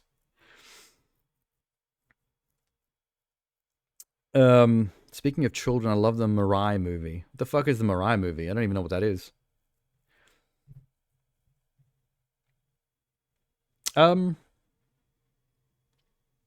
But, I mean, just to balance the scales, some movies do it well. Like, I think the live-action Cinderella movie is good. I think the changes and the additions they made to that movie makes it better, because it gives Cinderella more agency. It's not just her, you know, basically getting given this magical opportunity to go to the ball, and they're just sitting on her ass for the rest of the movie waiting to be saved by a prince. Like, other things happen. Like, and they put in a lot of much-needed backstory in terms of who her parents are, what the stepmother wants from her in terms of the real estate that the parents left for Cinderella. There's more juice to the plot to make things make more sense and give it more stakes, and give Cinderella more to do to make her the actual protagonist. That was good. Similarly, the Little Mermaid, I think, is a good one. It's not perfect. There are things here and there. Like, I still think, just like with The Lion King, the CG animals are a bit lacking in personality. But the changes they made to the story, I think, are good. I like them a lot. And I think live-action Ursula is amazing. Melissa McCarthy is an incredible Ursula. But also, yeah, like the changes made to the ending so that Ariel actually gets to join in on more of the fight against Ursula and actually fix her own problem. She gets the kill shot on Ursula, which I think is peak. That's what the original was missing. Mirai was a anime film by the director of Girl Who Leapt Through Time. Oh, okay. Nice. Live action Aladdin slaps. You know, I didn't actually see that one. I heard that it's it's fine. It's just that people struggle to get over the fact that the genie just feels like blue Will Smith. Whereas Robin Williams completely became the genie in the animated film. Like, he is that genie. Like, you cannot separate the two. Like, he fucking destroyed that role. And then you just have blue Will Smith. Like, you know what I mean? That's the only bad thing I've heard about it, to be honest. Oh, I do hear that people found the live actions version of Jafar a little bit boring, because the Jafar in the animated film is very flamboyant. Like, he's basically a fucking drag queen. He's like so over the top. And the one in the movie is very just regular dude. It really do be just blue Will Smith, which is good if you like Will Smith. Yeah, that's fair. It's not the biggest, like what we were saying with Pinocchio and Mulan. It's not the biggest problem in the world for a movie to have. Like, they didn't break anything intrinsic with the story, with the script, that makes the story what it is. Like, if the only complaint is that the genie is just Will Smith and it's hard to take him as a character, all you see is a celebrity doing Smithisms. That's unfortunate, but that's not a death blow to the movie. He didn't care about Jafar. For me, it's about Gilbert Gottfried. Yes. Gottfried's parrot, very, very important. I heard a lot of people say that some of the new songs are bangers as well. A lot of people seem to really like Jasmine's new song. She has a song that she sings by herself about her plight, about her issue of being trapped in that palace and not taken seriously. Which, when you think about it in retrospect, I feel like that is a little bit missing from the original film. Like, we don't get enough from Jasmine to establish where her character's coming from, because they only really give the story enough time to just stick with Aladdin's POV. So that's a neat addition. I haven't seen the film, but I like the idea of that, and people seem to be very positive about it. It sounds a lot like what I liked about the Cinderella film, of how they gave her character more character. Aladdin's kind of an ass when you think about it. Well, that's his arc. I mean, you're on his side because he's a street urchin just trying to make do, but his whole approach to getting the girl is problematic. A little bit toxic. You know, he makes the mistake of being so self-possessed in what he wants from his life and how he wants to fix his poverty that he kind of treats Jasmine as a trophy. His approach to trying to get Jasmine is very cringe.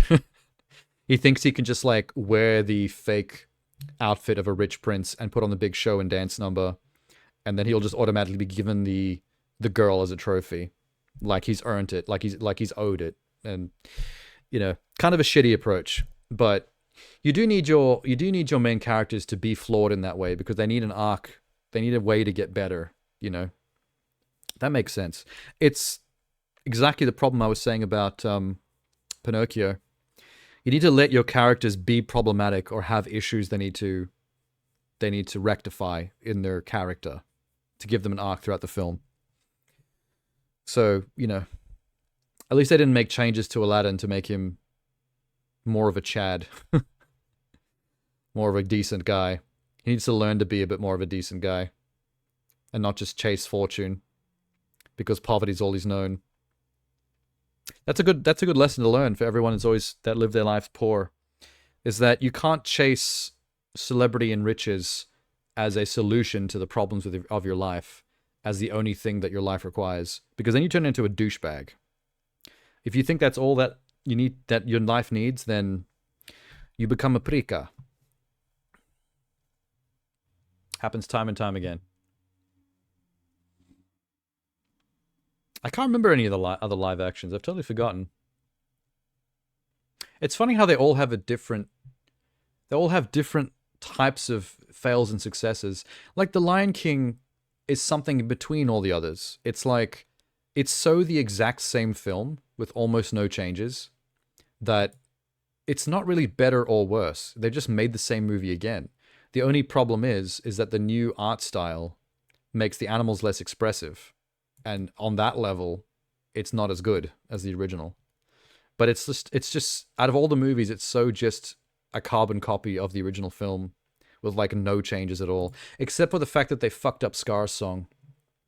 Scar no longer sings "Be Prepared." He does like a brief spoken word version of some of the lines from "Be Prepared," and that's all you get. And that really upset me quite a bit.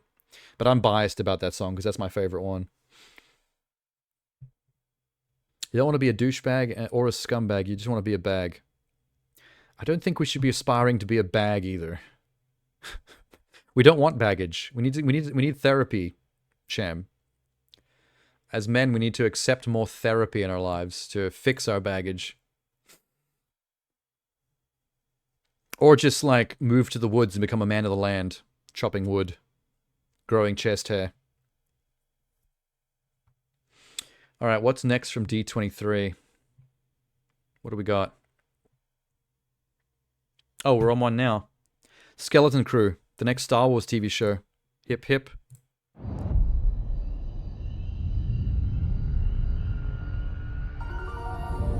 It's child.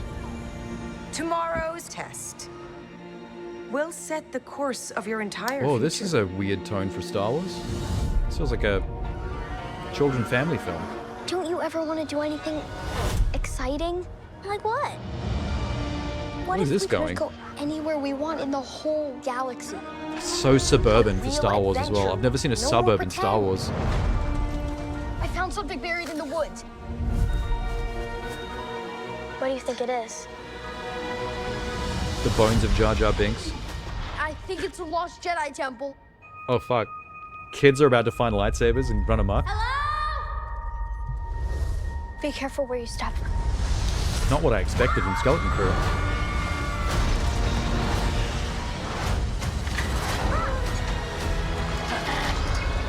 Okay, that's kind of spooky for a kids film, kids show. We're lost. Really lost. Tis dangerous out there in space. Trust no one. Wow, they're not holding back on the danger stakes, even though they're kids. Pretty full-on stuff happening here.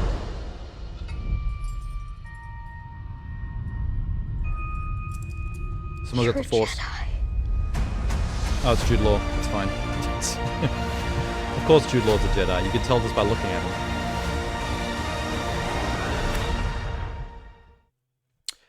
It occurs to me while watching that trailer that I wasn't aware of what the plot for Skeleton Crew was. I never even read a synopsis. I went in completely blind on that.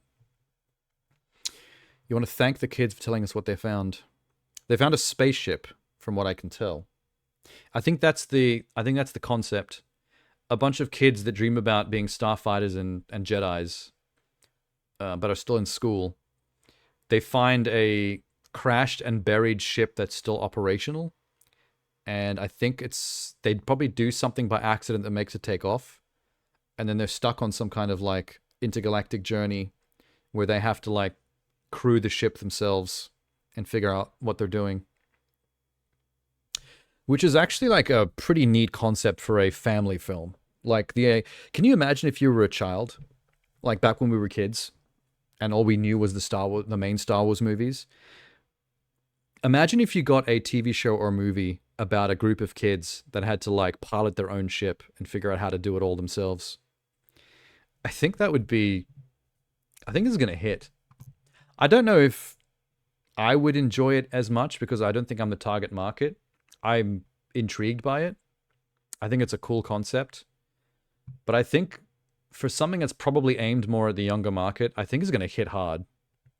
Because kids are going to love that shit. They're going to eat that up. You can't even imagine being with a child. That would be crazy. Oh, being a child.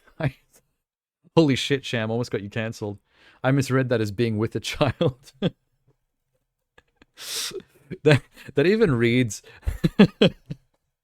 that even reads like you're being super sus. Like, I can't even imagine being with a child. That would be crazy. You're like, eyebrow raise.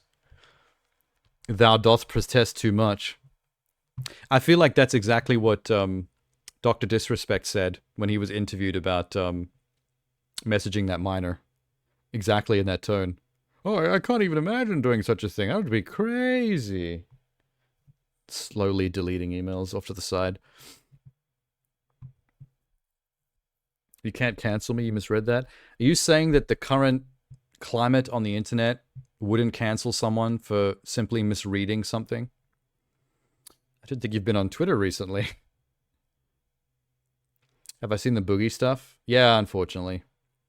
That dude keeps digging deeper and deeper holes for himself. I remember when he used to be a wholesome success story on YouTube. Holy shit, did that go sideways. I feel like Boogie is one of those YouTubers that that proves the saying from Dark Knight, the Harvey Dent saying, you either die the hero or live long enough to become the villain.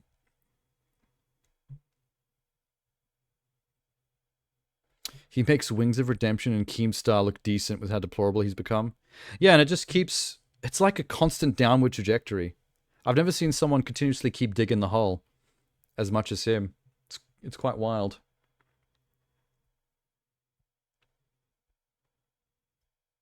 The podcast Wings are so chill. I've never seen... I never bothered to watch any of that stuff. I don't know much about it. I've seen way more... I've seen a lot of Boogie stuff, though. Marvel. I think it's... Can we go back? I think it's really strange to see suburbs in Star Wars, though. I wasn't prepared for that. That feels a bit... This feels a bit too close to home.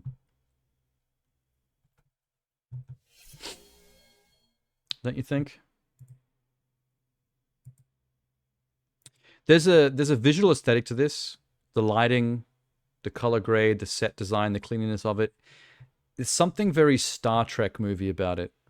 Like, there's a clean wholesomeness to it that I'm not as used to with Star Wars.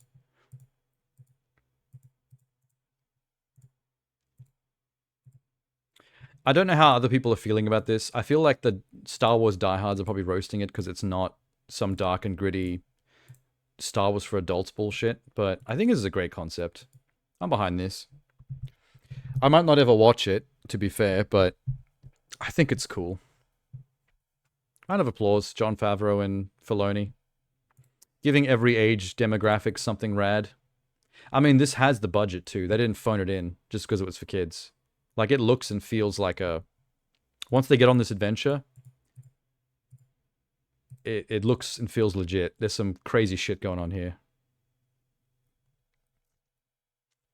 Star Wars was never suburbs to me. Yeah, that's just the one. It's the one thing that trips me up. It's just that visual. Barren planets and cyberpunk. I think one of the problems of Star Wars is that we always see the same shit. I feel like we need to see more things like suburbs and stuff because people behind creating new Star Wars content, they're always going back to the well and showing the same bullshit, thinking that's what fans want. Like, we always see fucking Tatooine. And we always see Coruscant-style planets, which are just like massive, tall skyscraper buildings with no ground and flying cars. Like, they're only willing to show us the stuff that we already know about because they're scared of tripping up the nerds. And I think that's what holds it back. Like, we want to see stories without any Jedis in it. Like, it doesn't always have to be about fucking Jedis. We want to see planets and civilizations that are different. Like the same time, the what is it? Tatooine, massive skyscraper Coruscant type cities, and like Kashyyyk, the Wookiee home planet, where it's tall trees and Care Bears and stuff and tree houses. You'd fuck a Jedi. Oh, I'd fuck a Sith. I think a Sith would be much more fun in the bed than a Jedi. Force lightning my nipples. Force choke as well. Oh my god, like almost all of the Sith specific force powers can be used in sex. Can be used in BDSM. This little kid with the afro is an interesting look to him. All these kids are going to grow up to be smugglers, I bet, after this adventure, if they survive. Wouldn't that be a bit of a twist if at the end of this if at the end of this show these kids sacrifice themselves for the greater good and all the children die. Holy shit, would I applaud Disney for that? You wouldn't see that coming. Also, I think we should start putting money on whether Jude Law is indeed a Jedi, or if he's secretly a Sith trying to lead the kids astray. Because Jude Law is an actor that always turns out to secretly be the bad guy. You know what I mean? Like, look at Captain Marvel. How he's like her superior and the guy that trains her, and then towards the end, like, he's a piece of shit. The kids were the younglings all along. Oh, that's the ending? After their little adventure, they get accepted into the Jedi Academy, and they're in that room when Anakin shows up and goes haywire. It slaughters them all. God damn, that's harsh. That's the Requiem for a Dream ending we always wanted from a family-friendly Star Wars show. I kind of understand the name now. Because a skeleton crew is when you have the bare minimum of a crew. Like, for example, the 2 a.m. shift, where you have as few members of crew as possible. That's the bare minimum to keep the damn thing running. So the idea of having a bunch of kids that don't know what they're doing, having to figure out how to run the ship, is a kind of a accidental skeleton crew, if you think about it. Makes sense? Clever. I don't know what I was expecting, though. I think I expected the show to be about a couple of, like, deadbeat 2 a.m. shifters on a bigger galactic cruiser and the stuff that they get up to, because they're like the dropkicks of the ship's crew. So they get the shitty hours, the skeleton crew hours, and maybe it'd be more of a comedy or something. I think this is better than my idea, to be honest. You always thought because overnight workers are dead on the inside? I mean, that's a funny way to look at it. But I don't know why the term skeleton is used. But it basically implies bare minimum. Because it's a shift that, like, is the least important time of the day or night if it's a 24-hour operation. So you want as little crew and the shittiest crew as possible, because it's all you need to keep it running during a time period where it's the least important. That's your skeleton crew. Okay. What have we got left? Overnight staff is crucial. Yeah, crucial, but bare bones. Like, you can't just have no staff. But it's the shittiest shift to have to man. So you want to keep it as bare bones as possible. Because it's also at a time when you have the least impact. Like, if it's a customer-based operation, it's the time when you're going to get almost no customers. So you don't really need that much staff anyway. I mean, if you're at McDonald's at 2 or 3 in the morning, I mean, that'd be a skeleton crew, essentially.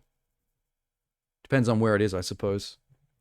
If you're in the middle of the city, you'd probably still get a lot of traffic, even at 2 in the morning on a Friday. Streams kept me company on those shifts. I remember those days, yes. Except Paw Patrol. Hey, Paw Patrol is the shit, man.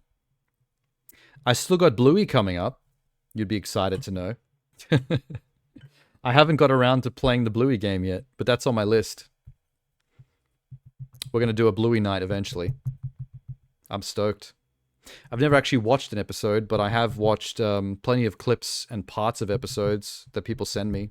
In fact, you've done that before. Pretty sure you've sent me Bluey clips on stream. Fair game, even if it's trash.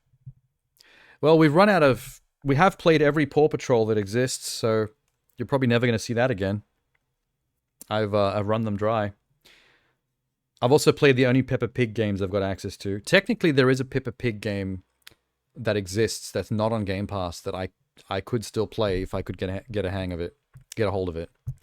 But to be fair, the Peppa Pig game was a big one. That was actually like a really good stream. I think everybody enjoyed that stream. There's actual running jokes that have persisted from the Peppa Pig stream. Mainly the tossing salad scene and the roadworks. The roadworks have come up many times on other streams. Peppa Pig lives on. Seeing Paw Patrol go is like that one really annoying but light-hearted co-worker leaving. Oh, that's a nice way to put it. Okay.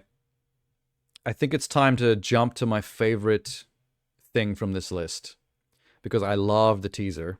And I've got high hopes for this trailer. Agatha All Along. It was a very good teaser. I won't hear otherwise. Agatha. Who's been messing up everything? Agatha. The Covenless Witch. It's been Agatha. All along. Spotify's #1 hit. What really happened to you? I joined the cast of True Detective, apparently. Seekest thou the road to all that's foul and fair? That sounds like the Agatha actress singing. She took every little bit of power I had. Gather sisters. Maybe it is. I'm assembling a coven. We gotta get back on top. I'm gonna walk the road. Join me. Oh, it is her singing. The Witch's Road will give you the thing you want. Yeah, I gotta pause it real quick. You know what that really reminds me of? The Witches of Eastwick with Bette Midler in them. Remember how there was a bit in the middle of that movie where they sang like a song at that what was that? It's like a Battle of the Bands or something. They went up on stage and they sang that song, but it was actually like a spell in the form of a song that they were casting on the entire townsfolk. Sorry, I just had a massive flashback to that movie. If you make it to the end. The road is a death wish. Sick. Oh my god, it's Aubrey Plaza. Party. What's up? Hey. Holy shit, she's hot even as a zombie. It will test How do you us not like Aubrey Plaza?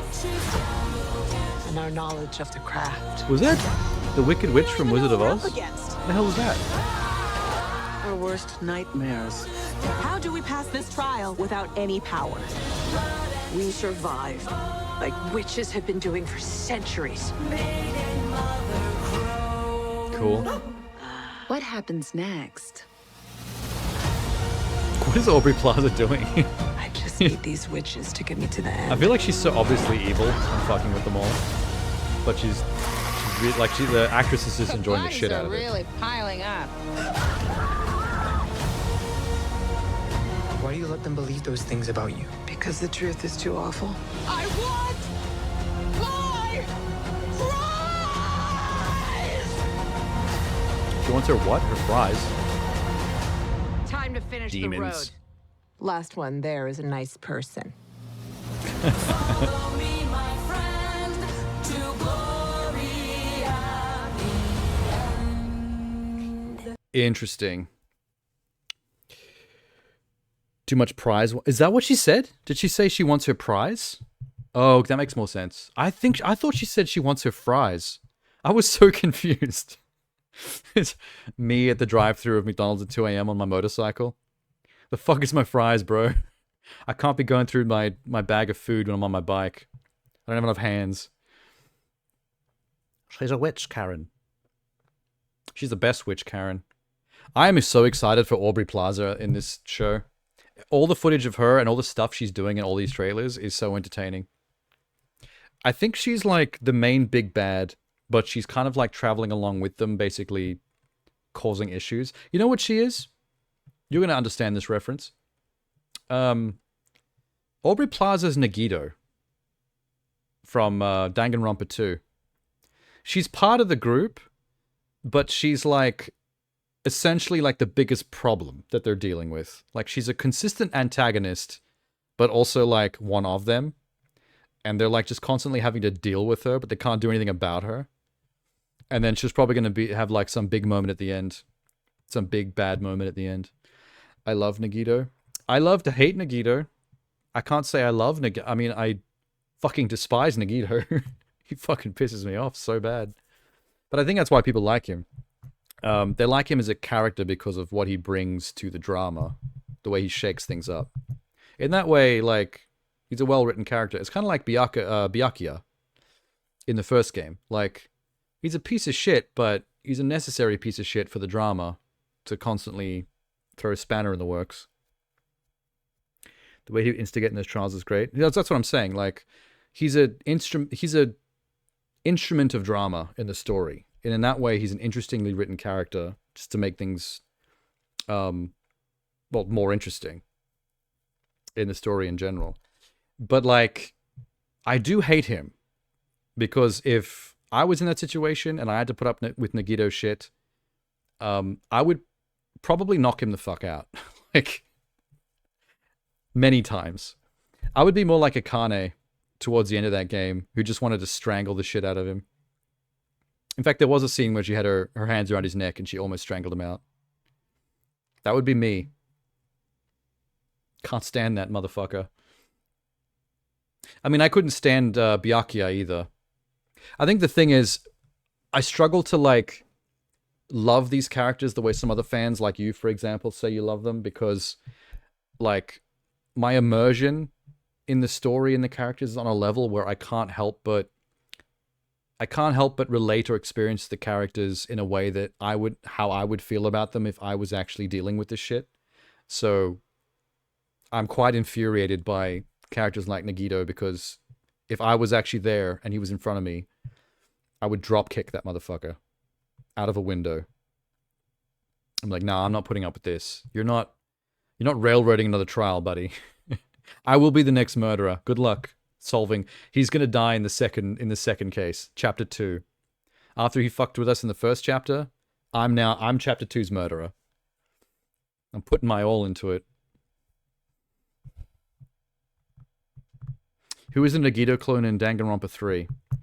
I know who he was. I can't remember his name, but he was the ultimate supervillain.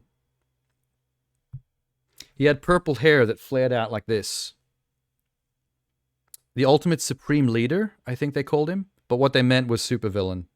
Like, he controlled his own evil organization of henchmen in the real world or something.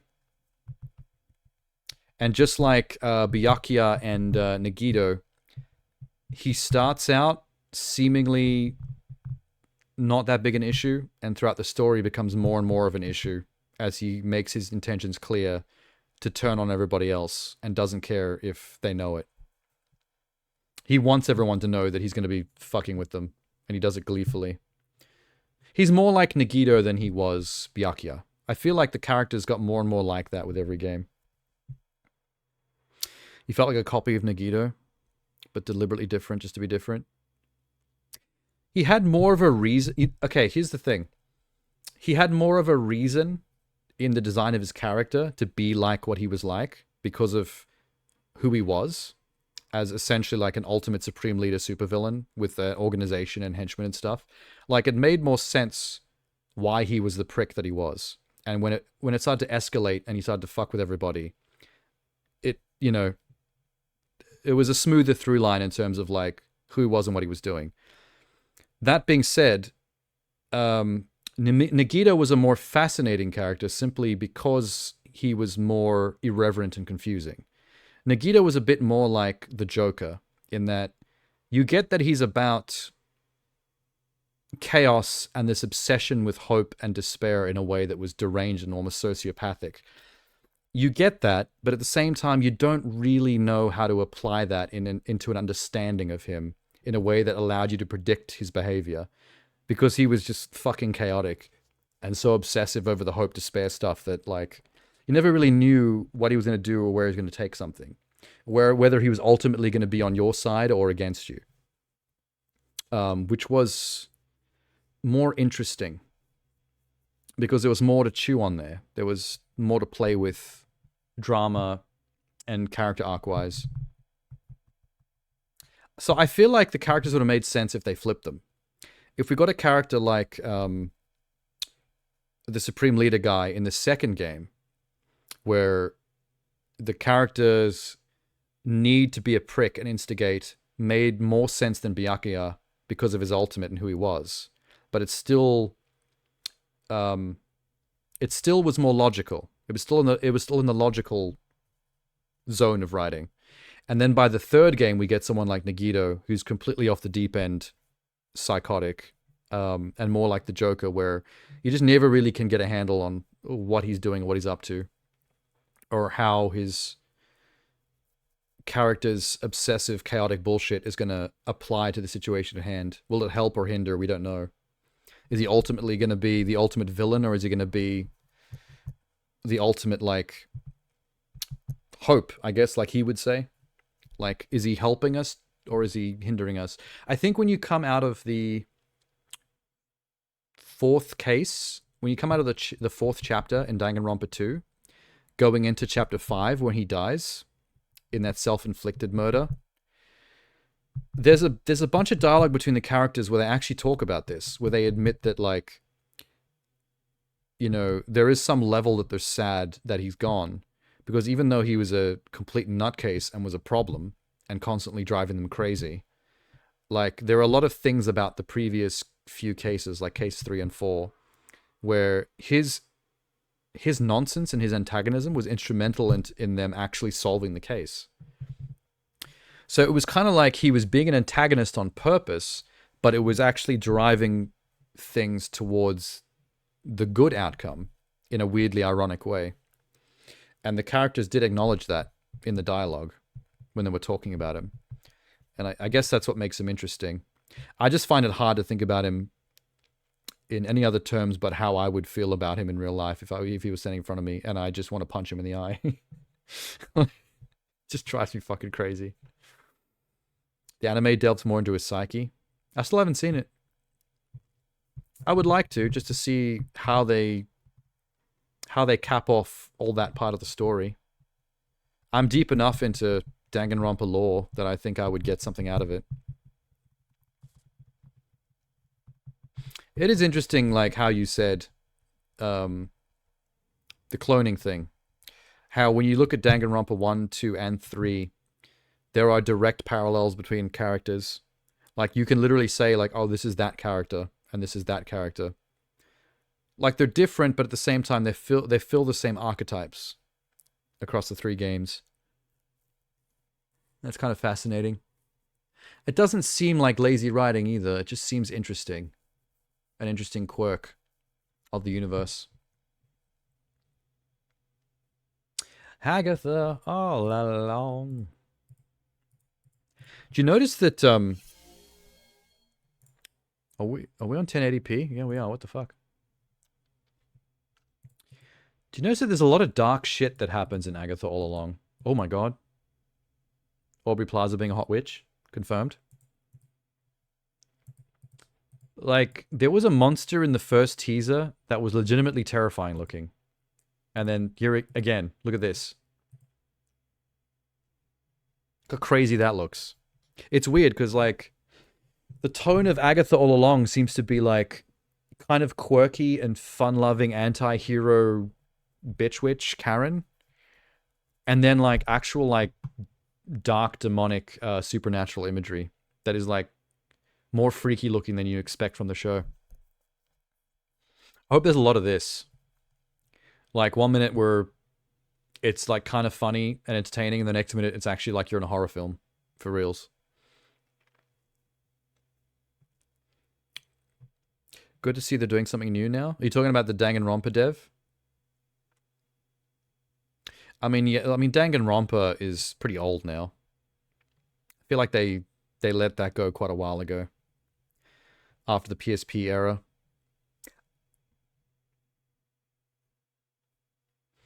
I'm actually shocked that because of how old that Danganronpa trilogy is, I'm shocked that we never went back to the well. Like, it's been a few decades. You'd think that they would have gone back and tried to make a Danganronpa 4 with, like, new age technology for the new consoles and PCs. Like, can you imagine how much of a huge jump in quality a new Danganronpa could be? When you're making the game that doesn't have to fit on a PSP. Like, knowingly making it for a PS5. Imagine the shit you could do with this. You could probably do, like, full 3D model characters and stuff. Like, in the game world. Instead of the constant 2D cardboard cutout thing. Like, really take it to another level. Speaking of horror films, Romulus looks dope. Oh, that's a good point.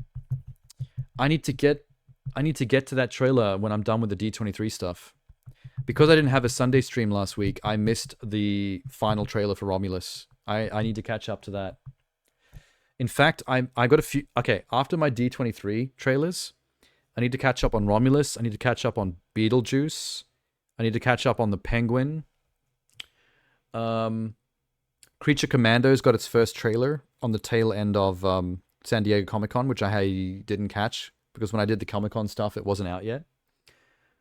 I didn't catch the final trailer for Borderlands, lol. I didn't catch the final trailer for the new Hellboy. I didn't catch the new trailer for Joker. Holy shit, I got a few things to catch up on. Damn. I gotta finish up D23. A lot of face huggers in mouth, which is always good. Well, yeah, what's his name? Freddy Alvarez, maker of Don't Breathe and the Evil Dead remake. So you know that guy likes his body horror. He wants to do the icky, disgusting stuff on screen. Is the new Alien out next weekend? Is it that soon? Holy shit, that's much quicker than I expected. God damn. Cool beans. I hope it's good. It looks good from what I've seen so far. Okay, just one thing before I move away from Agatha All Along. I did like the teaser better. But I think it might be because I'm biased towards Florence and the Machine. I said this before, but the first teaser used my favorite Florence song, Seven Devils, and it used it really well, and it made the teaser really epic. And I think that's why I like that one better. But we got to see more Aubrey Plaza being a little shit. Look, she's looking at the camera in this shot. Look at this. 100% breaking the fourth wall. She's like, I'm gonna get these bitches. I'm a trolling little witch. I'm a little witch gonna catch you in my web. What's that Family Guy character? The gay hippie guy. I'm gonna look at the little childrens and I'm gonna catch them in my web like a spider. That's Aubrey Plaza in this show in a nutshell. Didn't they did that voice for the they did like a Jaws joke in Family Guy where they did the Jaws poster with the shark coming up underneath, and then they gave him that that hippie gay guy's voice, and he was like, I'm gonna bite your little feet dangling in the water. I'm Jaws. I love that dude. All right. Do we do everything?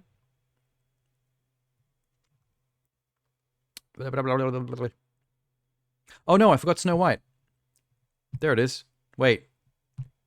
We already had a teaser, didn't we? No, we didn't. This is the first technically. Okay. For some reason I thought we already had a teaser for this, but I'm wrong. That was just pictures on Twitter and a lot of people fighting about it. Good lord, the CG looks amazing. I was wondering because I didn't know Fede Alvarez did Evil Dead or Evil Dead Rise. It was 2013, yeah. I liked Rise a lot. They're just a little different. I feel like Rise was a good attempt at doing something a little different with Evil Dead, and I think it was successful. Evil Dead 2013 was maybe a little bit too much like it was trying to catch the original Evil Dead lightning in a bottle, but without the weird Sam Raimi humor and with the body horror gore turned up to Fede Alvarez level, which is still cool. Like, it was a decent movie. I didn't not like it. I think it would have done better if, instead of trying to just remake Evil Dead, if they just let Fede Alvarez just do something totally different like what Rise did.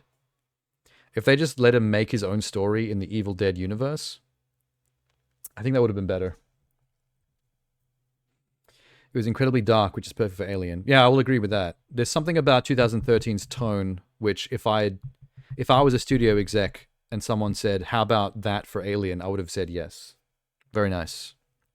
Agreed. Let's do it. I am still very butthurt, though, that Ridley Scott shut down Neil Blomkamp's Alien 4. which was going to be a direct sequel to Alien 2, and pick up with Ripley, Newt, and Hicks. Instead of having Hicks and Newt die in a crash in the beginning of Alien 3, Alien 4 was going to pick up from after the end of 2, and it was going to be the three of them on a different adventure. And the concept art looked amazing. Yeah, they shut down his Halo and his Alien. Both of which, when you look at the test footage and the concept art, looked amazing. That doesn't mean they were necessarily going to automatically be good movies, but based on that stuff alone, they look like worth trying. It's just that I feel like Neil keeps running into unfortunate red tape issues, like production level decision making keeps on throwing him under the bus in a way that's not really his fault. Like, he didn't do anything wrong. In fact, he was doing everything right from what I can tell, until someone just went meh. Oh, did you like the Gran Turismo film? I saw divisive stuff. Some people really like it. Some people were like, meh. So, that's fine. It seems to have paid off, if enough people like it. I don't know why he was pulled off Halo, but I do know why Neil was pulled off Alien, and it was because Ridley Scott was being selfish. Ridley Scott basically gave Neil Blomkamp's project his blessing at first, and then when Ridley Scott decided he wanted to make Prometheus and Covenant and continue his own side Alien story, he basically said, "I've changed my mind, fuck you, stop making Alien 4. I'm now doing my own thing with it." So I'm mad about that because Prometheus and Covenant are stupid. Like, I don't like them. And they made me think less of Ridley Scott. And then I disliked Ridley Scott even more when I realized that he shut down what actually looked like a good Alien film to make two trashy ones himself. So fuck that guy. It was your number 5 on your list last year. I would like to see it. I'll try and get around to seeing it somehow, if I can. This is really nice wallpaper, by the way. There's one Snow White screenshot that I left the screen on. That looks like good desktop wallpaper. There's going to be a lot of cute CG animals in this, isn't there? Look at the size of the eyes on that deer.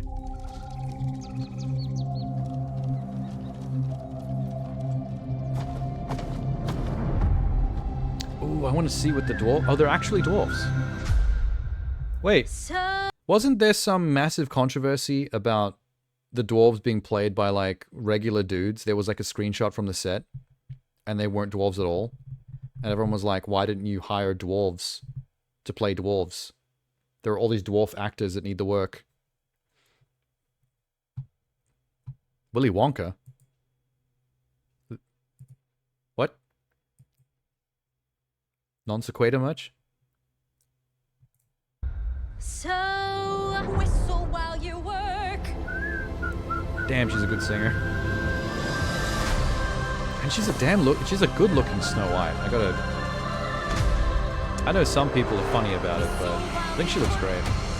Magic mirror on the wall. So does Gal Gadot, even though she can't act. Who's the fairest one of all? I want to see... Oh my god, show me the hag. Let's see what she looks like.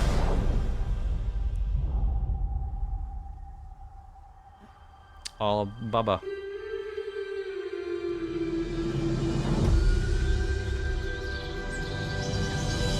Was she the original Animal Whisperer? Because I know that some of the other princesses do it too, like Aurora.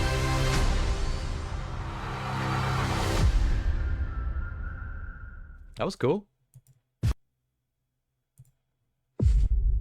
Got no problems with that.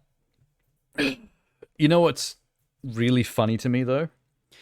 There were so many, like, butthurt anti-wokies on Twitter that were convinced that this movie had been cancelled and that they were the reason why, that they'd shut it down because they hated Rachel Zegler.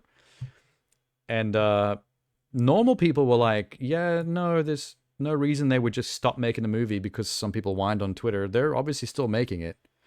And they didn't believe that. And now the movie's actually got a trailer out, and it's like, look, there's a movie. You didn't do jack shit. Giant mega corporations worth millions of billions of dollars like Disney are not reading Douchebag69's Twitter account and going, well, shut that down. No more Snow White movie because that douchebag said so. I hope this is a good one. Because Little Mermaid copped equally a large amount of flack, and that's one of the good ones. It'd be nice if this turned out to be one of the good ones as well. The music will... I think the music's going to have it. I think they're... Just like with Little Mermaid, I think they've got the music locked in because both actresses of these two movies are really good singers. Like, they can absolutely belt it.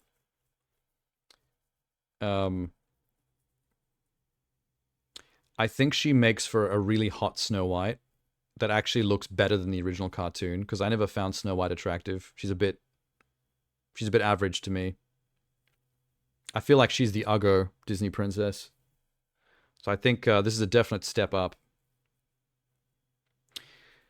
These CG forests look amazing. That's another plus. Gal Gadot might be a problem because she's a really bad actress. But she looks good. She makes a really good-looking evil queen.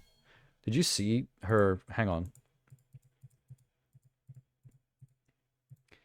I'm shook that the dwarves are actually the legit dwarves from the cartoon.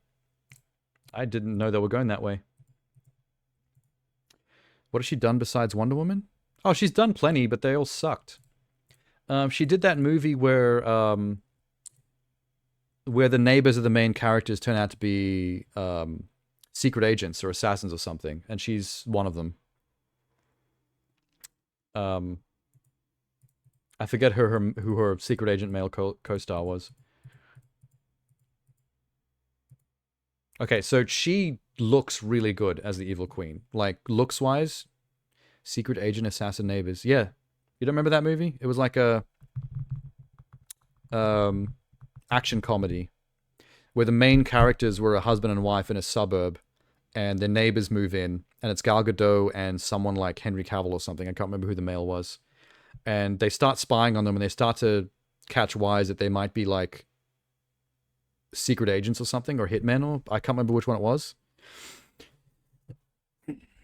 I forget the name of the movie.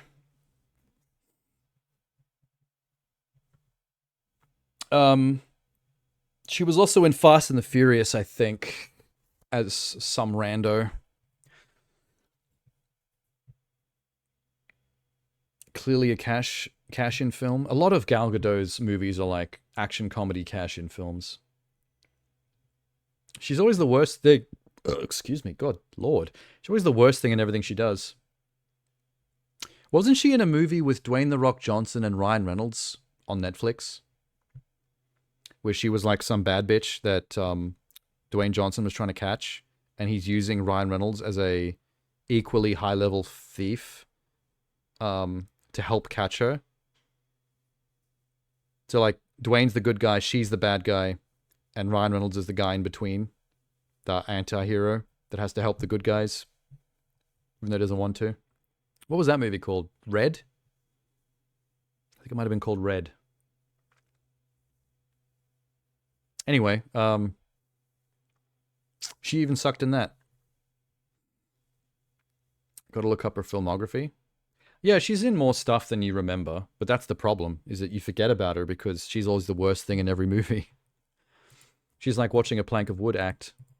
She doesn't have a bad look for Wonder Woman, but she kind of looks like the porn parody Wonder Woman. Like if you bought one of those Axel Braun Justice League pornos from the adult store, she looks like she'd be Wonder Woman in that movie. Not like a real Wonder Woman. Not a real Justice League movie. I feel like Wonder Woman needs to be imposing. Gal Gadot kind of has this waifish runway model look. I feel like Wonder Woman needs to be tall and Amazonian and muscly. Like, you need to look up at her. Like, if you're standing in front of Wonder Woman, it doesn't matter how big and tough you are as a dude. I think you need to look up at Wonder Woman. Like, she needs to be like... like an absolute chonker. A muscle mommy. Amazonian beefcake goddess. No more casting sexy models as Wonder Woman, please. Needs to be thick. Yes. She used to have the kind of thighs that could crush your skull like a walnut. And you don't even have to crouch down for her to do it. She's so tall, she could probably do it standing while you're standing too. Multiple ankles. Yeah, but that's what I'm talking about though. Like Themyscira is this secluded island community of Amazonian warriors. I feel like they need to be like that joke in Futurama. You know when they go to the Amazonian warrior woman planet and it's all death by Snoo Snoo? I feel like that needs to be Themyscira in a nutshell. Death by Snoo Snoo is the vision. I should be directing Wonder Woman. I'm gonna cast Wonder Woman from like the I'm gonna go to like Miss Olympia or something at all the bodybuilder women. I'm gonna grab someone from there. Hopefully they can act. They'll definitely have the look.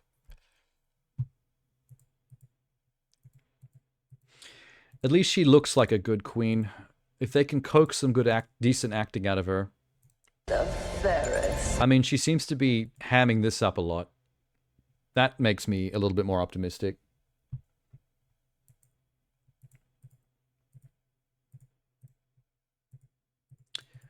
Who's the prince guy? Wait, I want to see this hag. Oh my god.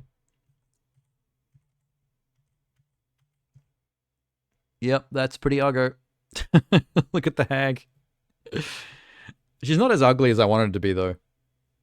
The hag, that's probably one of the best parts of the original Snow White cartoon. That hag, the drawing of that hag was horrifying. That's like the ugliest, that was the ugliest hag I think anyone's ever drawn in the history of fiction. Which is one of the reasons why, I remember that interview with Rachel Zegler where she said, she saw the movie once when she was a kid and it scared her too much. So she never saw it again until she was an adult and was cast as Snow White. And I was like, I understand that, because if you saw that as a little girl and you saw that evil cackling hag lady with the apple, that would traumatize you.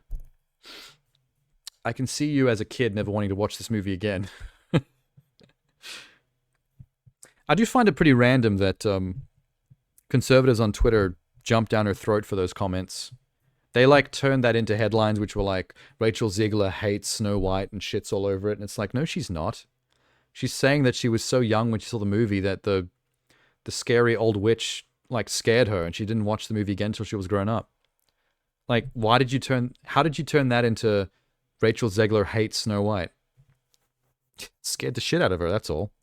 Which is understandable. It scared the shit out of me too. She was in the Cameron Diaz, Tom Cruise action comedy. Oh, is that like Day and Night or something? I do not remember her in that movie. But I believe you. Was she one of the bad guys? Seems like a movie she'd be a bad guy in. Wow, I can't picture her in that movie at all. That's left my brain completely. You know what's... Actually, most of that movie has. You know what's the one thing I remember from that movie? Is the poster. You know the poster where, like... I think he's on a motorcycle or something, and he's aiming a gun? Wait. He's like aiming a gun off like this. And then she's straddling in front of him, and she's leaning over his shoulder, aiming a gun the other way. Do you remember that poster? That's what I remember of that movie.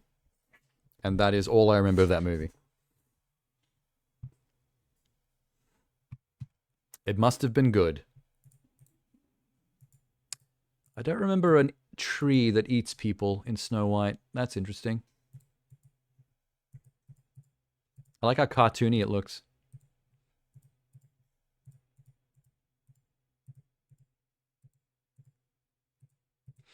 I'm going to have to go see this in the cinema, aren't I? Just to give it some ducats. Because I know that there's people out there that are going to boycott it just to be douchebags. Maybe I should counter with it. Put some of my own cash towards it. I don't have much, but Maybe I'll save on a McDonald's meal. I'll starve for one night so I can go to a movie.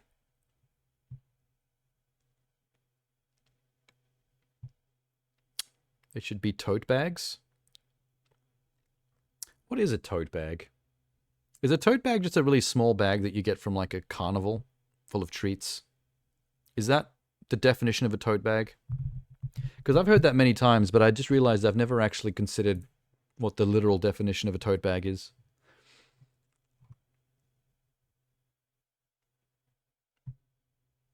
There's a good comment. There's so much CGI I started oozing out of my phone. He's not wrong. I do think it's good CGI, though. I think the forests look amazing. They all look wallpaper-worthy. But he's not wrong that it's an excessive amount. I mean, movies like this are generally being made on green screens nowadays, ever since, like, that Tim Burton Wizard of Oz movie. Which looked like trash, to be fair. This doesn't. At least people will appreciate the 1937 classic more after this. I don't appreciate the classic. I don't like the original Snow White. I think it's the worst of the Disney films. It has the most nonsensical, pointless plot, with the character that has the least agency in their own story. It's the one story that I want them to adapt and change. I want someone to change Snow White and make it better. Because there's so many things in that original movie that I would change if I was making a new one. Like, I would change more than 50% of that movie. It would not be recognizable. What did you think of the Johnny Blaze cameo in Deadpool? You mean Johnny Storm? Johnny Blaze is Ghost Rider. I'm assuming you mean Storm. But it was good. Loved it. I didn't fall for the joke at the start where we were supposed to think it was Steve Rogers. Like, the second I saw the character and Deadpool started assuming it was going to be Captain America, I was like, that is 100% Johnny Storm. That's going to be the joke. I called it within a fraction of a second of that scene beginning.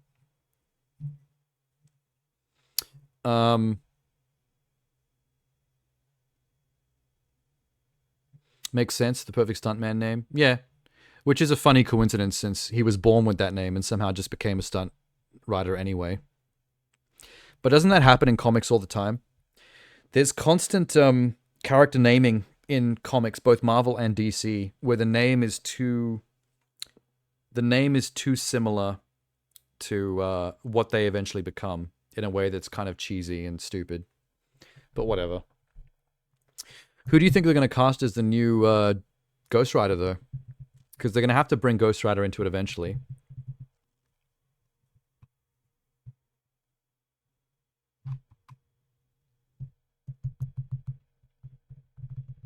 I saw one person rumoring that they might consider Ryan Gosling as Johnny Blaze. I don't know how I feel about that one. I think it could work. I think Gosling could do. I could see him as a despondent motorcycle stunt driver because he's played that already. You ever seen a movie called Place Beyond the Pines? He's a stunt motorcycle driver for a carnival. He's a carny, covered in tattoos in that movie. And I think based on that role alone, I think he could do a pretty decent Johnny Blaze.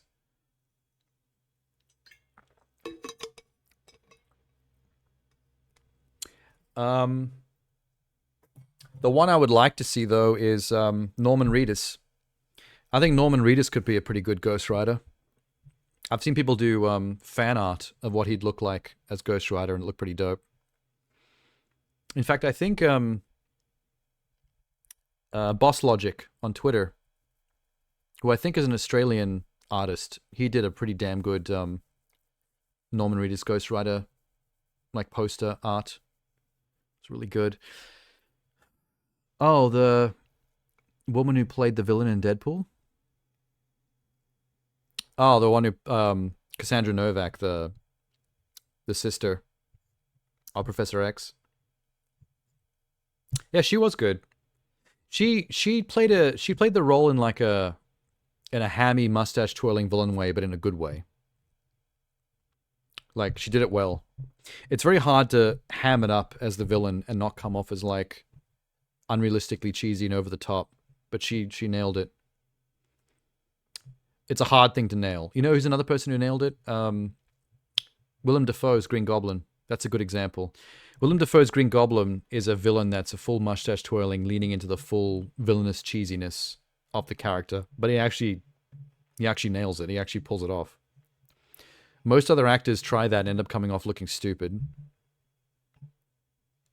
He's premium ham. Yes. He is the literal definition of premium ham villain. Emphasis on the premium.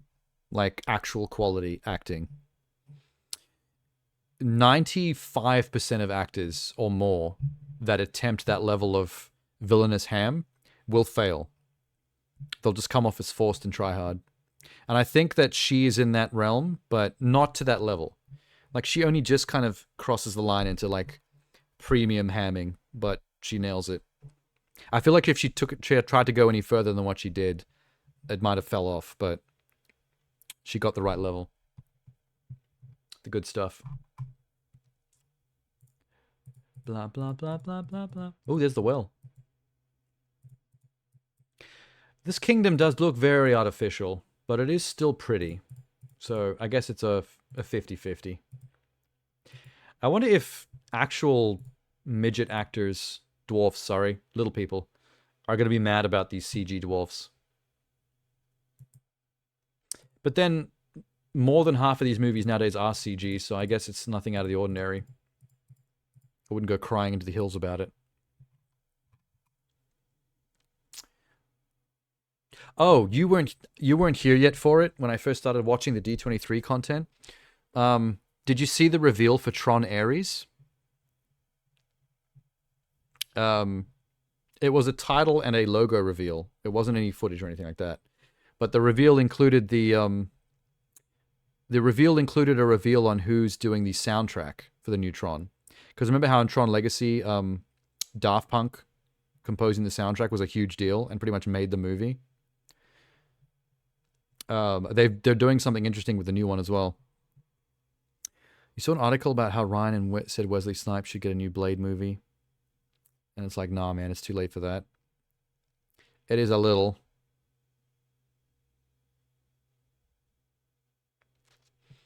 I just want them to get around to fucking finishing their Mahershala Ali Blade thing already. I don't like how development hell that is. I actually want to see them do something with that. Because I like Mahershala Ali and I want to see what his Blade would be like. And they can't drop it now because we've already teased him in the Eternals. That was his voice and everything. He's iconic.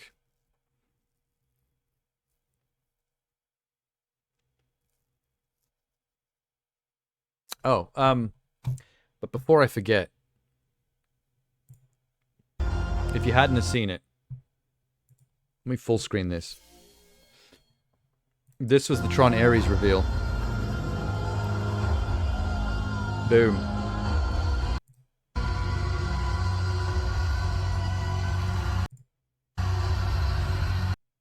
How sick is that? I'm actually stoked. This is one of the most exciting things I think I've heard of from D23 so far. I wonder what it would have been like on the set of Blade 3. Miserable. Everyone hated it. Wesley Snipes is a piece of shit on that movie. What is Tron Ares? Oh, it's the third Tron movie after Legacy. It's the third film in the trilogy. But because they can't get Daft Punk back, which was like the biggest thing about Legacy, because they've broken up, they've moved on. The new Tron is going to be composed of music from Nine Inch Nails, which is fucking rad. I can't wait to see the first teaser for this movie. I want to hear it. I want to hear that Nine Inch Nails juice. It's going to be so good. I don't even care what's happening in the movie at this point. Daft Punk composed Legacy? Yes, they did. That was like the biggest thing about that movie. Like, the movie itself was very good looking, CG-wise, but it was very forgettable, like, story-wise. Like, it didn't really hit You know what I mean? Like, it was handsome looking, but the thing that really lifted the movie, it was the soundtrack. Daft Punk fucking home run that film. You were a dumb kid, just the pretty neon colors. Well, that's the thing. If you go back to it now, you're going to hear it. Like, Daft Punk is, like, all over that movie, and it's so good. Like, they make that film. Like, it really elevates it. Like, it just has that secret sauce that Daft Punk brings to it. But that's the problem. That's all the movie had, is that it looked good. Their take on the Tron CG, the modern take on the Tron CG was, like, sexy looking. And the soundtrack was killer. Like, the Tron world just feels like Daft Punk now, in a way that I can't wait to see how Nine Inch Nails, like, adapts that to their own style. Like, I can imagine, if it was anybody else, I wouldn't be this optimistic, but I can imagine that Nine Inch Nails would be able to basically, like, transfer what Daft Punk did and, like, turn it into their own thing, but still make it feel super Tron. I have full faith in my man, Trent Reznor. To the point where I don't really care what the movie's about. Honestly, if it was just a sexy visual light show with sick Nine Inch Nails, half digital, half orchestral composition, I'll be happy. Give the music to Igloo Ghosts, you'd make a nice soundtrack. I don't even know what the fuck Igloo Ghosts is. Never even heard that. I almost didn't read the L in that letter, the name as well. I thought it said I goo ghosts. I was like, what? You goo on ghosts? What is this? It's really into poltergeists. You're really into Patrick Swayze in that movie with the pottery. Oh my god, we've got through the list. But there's one thing left to go.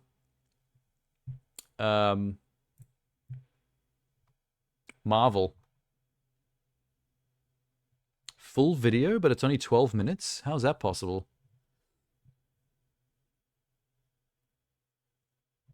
Hang on a sec, let me just check something.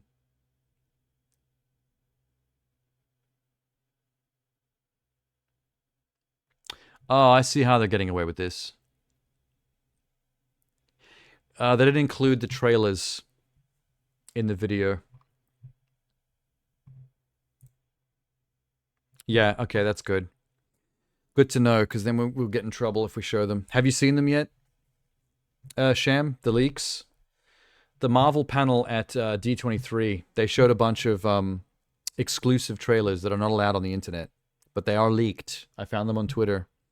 There's a full Captain America New World Order trailer that shows a bunch of Red Hulk.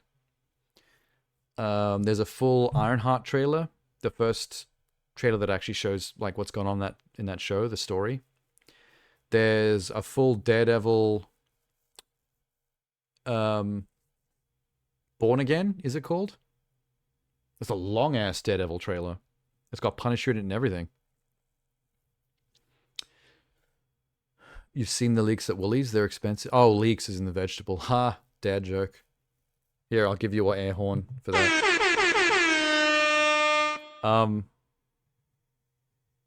Yeah, Daredevil Born Again, Captain America 4, Ironheart. Those three got like full-ass trailers that are leaked on the internet but aren't actually allowed to be shown. So if I show them here, I'll get in trouble. But I do have them on my desktop. Maybe I should put them on the Discord, actually. I should make a D23 leaks thread and just pop them all in there. I don't think I can get in trouble for putting them on Discord. Discord is not... it's more private. It's not as public as Twitter and YouTube. Probably wouldn't get in trouble for that, I guess. I think there's also leaks from Fantastic Four, because there's a bunch of screenshots of Joseph Quinn as Johnny Storm off the screen. But I'm not sure if that was from a teaser or if it was from something legit.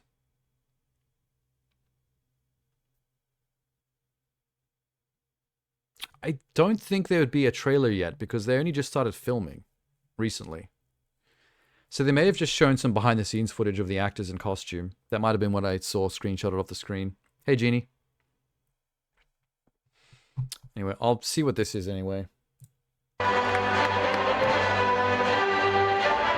think this is the same whole panel where those leaked trailers were shown from, just with them edited out so they don't get in trouble.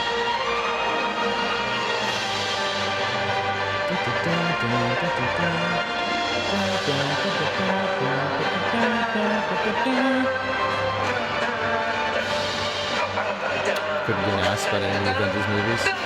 I mean, I still give an ass about all of it. Hey, Deadpool. Oh, hello there, D23. Oh, wow. Looking out into a They got one of the Canadian Ryans. Various Mickey Mouse ears and lightsabers and capes and maybe spandex. Pro tip: baby powder is your friend.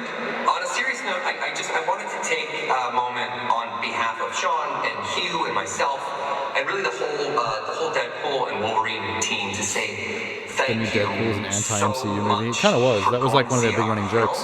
I mean it when I say that it is still It's a bit it's loud. hard to process everything that's happened these past few weeks. Overwhelmed doesn't even cover it, but thank you for the most amazing welcome into the MCU that a guy could ever ask for. And a very special thank you to Kevin Feige for letting us make just a few little teensy jokes at Marvel's expense. It's my A few teensy jokes? and, you know, There's so many jokes at Marvel's expense. studio.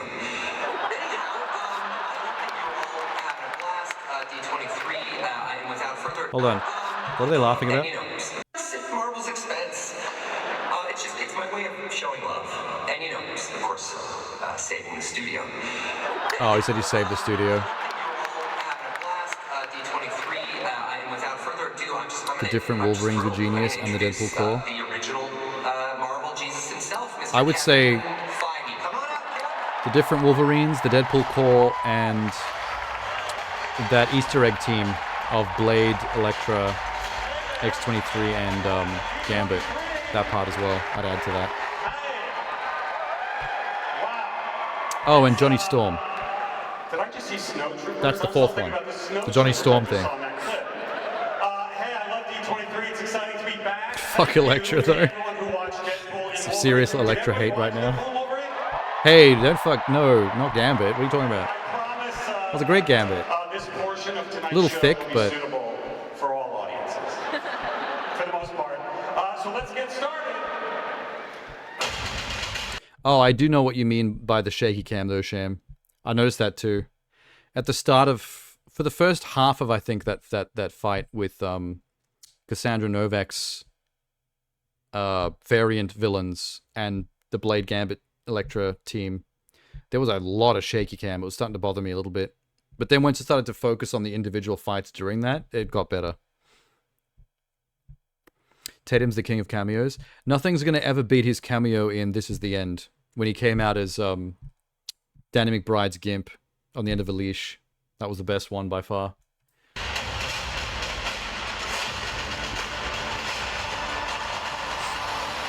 Who hates Channing Tatum? I can understand, like, I've seen a lot of people hate on Garner, but I don't see much Tatum hate. Making his big screen debut as Captain America in February. Please welcome Captain America, Anthony Mackie. Anthony Mackie, cut the check. He's the dude hiding in the floor in Hateful Eight and immediately gets shot in the head. That was also a really good... Yeah, okay, I forgot all about that. That's a good one. What's it like to wield the shield? It's heavy. A lot of people don't know the shield is really heavy. So a lot of times when I throw it, I have the best stunt man in the world. It's kind of like Bugs Bunny and Daffy Duck. So every time something's about to happen, they say cut, and I step out of the way, and my Daffy Duck steps in. So. Why would they make the shield so heavy? They could just make it out of like a light polystyrene, just for camera. To see something that only you will see. And Bullet Train. He does do a lot of cameos, it's weird. Talk to the people, Kevin. We're gonna show the clip. Did they present it this way? What? Oh, do you mean, is this how they presented the trailers at D23? It is, but we're not going to see them in this clip. This is just going to This is going to jump through the stage presentations just to see what they did. It's still not legal to watch the leaked videos on Twitch or YouTube. Is there a D23 presentation video? This is the Marvel one. It's not official because they're not allowed. It's just for the expo. So this is allowed to be watched because it's just the stage stuff. They're cut around the actual trailers that played on the screens. Did you watch the leaks yet, Jeannie? Because the Captain America 4, the Daredevil Born Again, and the Ironheart trailers were shown during this stage presentation. And I do actually have all the leaks on my computer. I found them on Twitter and downloaded them. But I can't actually watch them on here or I'll get in trouble. Same reason why this guy had to cut them out of this. I just finished watching all the Disney official trailer releases from D23. The not Marvel stuff. We watched Star Wars Skeleton Crew. We watched Snow White's trailer. We watched Agatha All Along's trailer. The new Pixar TV show, the Moana trailer. We saw teasers for the title reveals of Incredibles 3 and Lilo & Stitch's live action, and there was a new trailer for Mufasa. I've been through a few already. Wolf Daredevil? Daredevil show looks good. I've been seeing some really cool shit from it, and Punisher's in it, and it's still Bernthal, which is cool. I'm a bit 50-50 with the Daredevil character, because I like Charlie Cox as Matt Murdock. I think the Daredevil stuff has been really good, like the Netflix show and his appearances in MCU, like in She-Hulk, for example. I've never really related to the Daredevil character because of the Christianity angle. Like, he's too religious a superhero for me. But I think he's well cast, well played, and the content has been good. I do like seeing him show up and stuff. He was great in Spider-Man No Way Home. He was great in She-Hulk. His Netflix show was good. His Netflix show brought us John Bernthal's Punisher, which is dope. And a much better Elektra than Jennifer Garner. That's another good thing about that show. Also brought us Kingpin. The best Kingpin we've ever seen in live action. What's his name? God damn it. You know who I'm talking about. Wait, I can't. I have to... Wait, let me... Kingpin... Where are you? Kingpin... Vincent D'Onofrio. There he is. I apologize, Vincent D'Onofrio, for forgetting your name again. I won't do it again. What is happening here? Are you keen to absolutely get smashed on some top-notch fentanyl? What the fuck?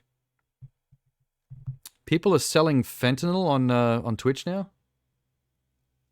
Interesting.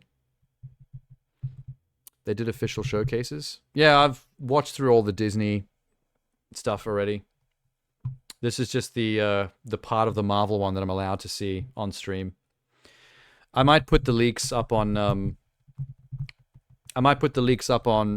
Discord after this, because at least I can put them there for other people to see if they want to.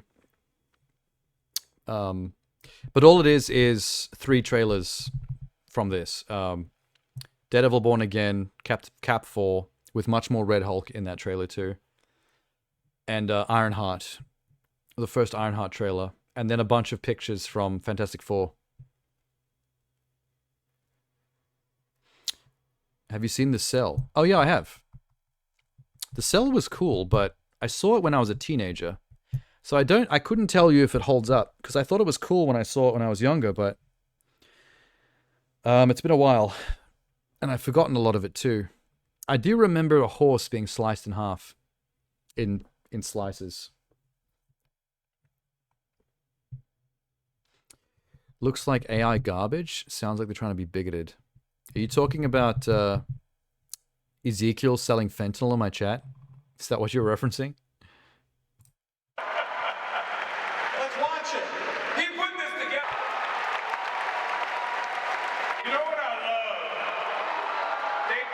Neat. It's so 60s.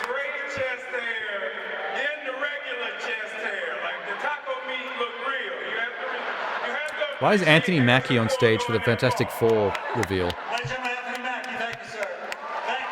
Yeah, there's some good photos of Joseph Quinn in a Fantastic Four suit kicking around on Twitter right now from this showcase. He looks really good as Johnny Storm. Marvel's first family is finally being introduced in the Marvel Cinematic Universe next year, 2025. I would look into Seribot. I mean, I've got bots and stuff right now that could do more moderation stuff. I just don't trust them. And in fact, maybe there's some friends from set to say a quick hello first. If I want to, I can just do it myself. Futuristic vibe of the 1960s, and to give you an idea of the look and the tone of the film we're making, here's that special piece we put together.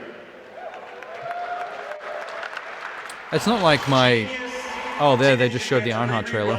in the 2022 film Black Panther: Wakanda Forever. And now we're bringing Riri's story to television. It's a cool logo. In an all-new show called Ironheart. You know what? I'm going to do it I'm going to make a thread in Discord and post those trailer leaks that we're missing on this showcase. Film and TV.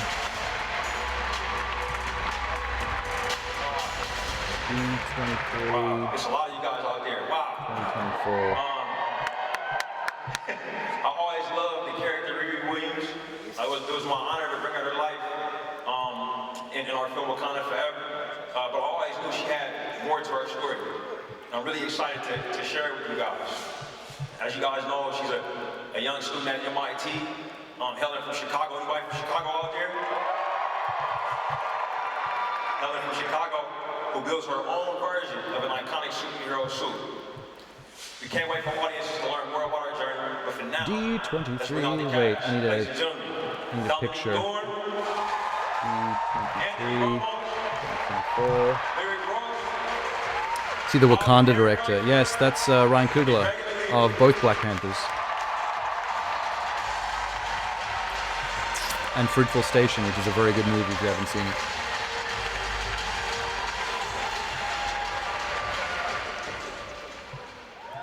Thanks, team. Thanks, everybody. Here's a good pick. I'll put this in. What's it like playing Riri? I have been having the best time playing Riri. And I can't wait for Riri? you guys to see more of this series. Speaking of more, should we show them a little something? Okay, I gotta figure out where I put these trailers. Hang on.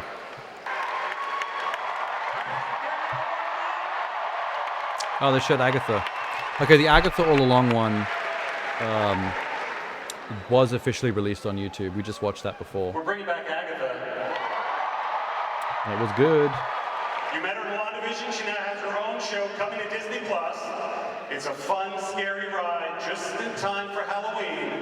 Let's take a look at Agatha All Along. Okay, we did watch that one already. That's not one of the leaks. Let me just double check something real quick.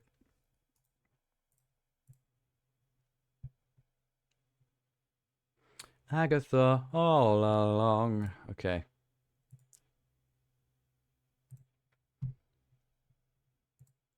What did I do with y'all? New folder. We'll just leave it called new folder. I know where to get them back. I know where I put them in one other place. What's all these links you're sending?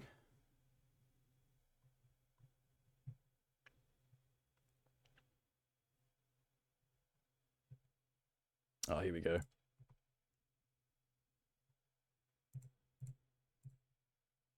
How do you download it? Ah, here it is. Download button. New folder. Go. Download button. Go. Good thing I put this in this chat so I can get them really easily back.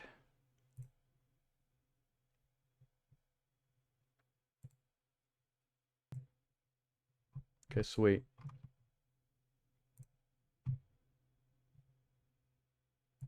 Now let's pop them in. Discord. Hey, brother. Oh, that's funny. We have Brother Sham and Bruh Brother both in the chat at the same time. What was the one last year? Wolf at Midnight?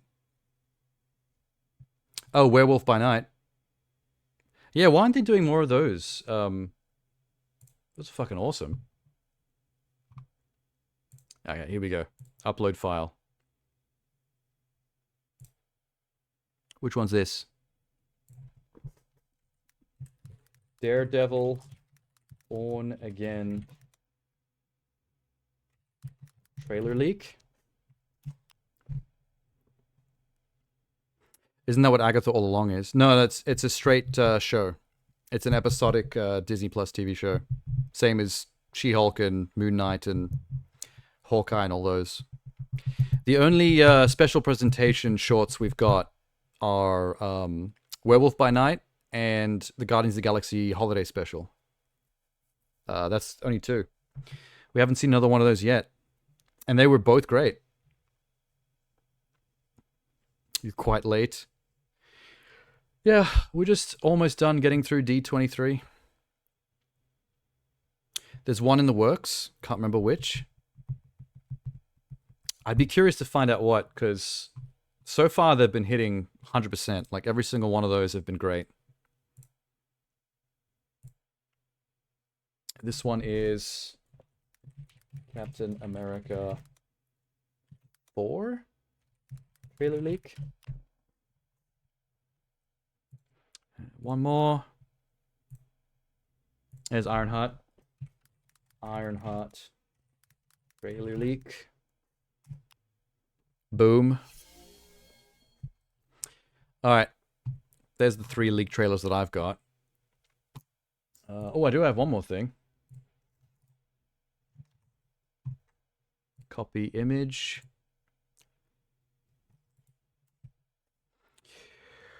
Wonder Man or something like... Oh, Wonder Man. W-O-N. Really? Wonder Man was going to be one. I thought that was going to be a movie.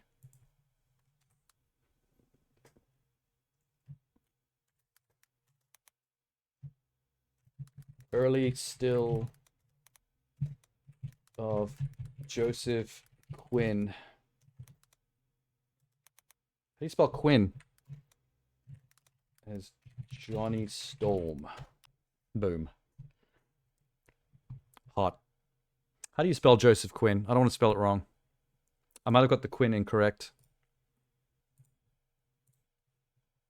Oh no, I got it right. Q-U-I-N-N. Nailed it. Eddie. Eddie's now got that Marvel money, son.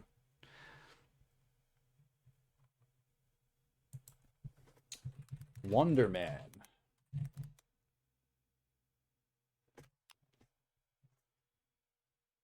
Day is. Any news? Let's go tools. Anytime past month?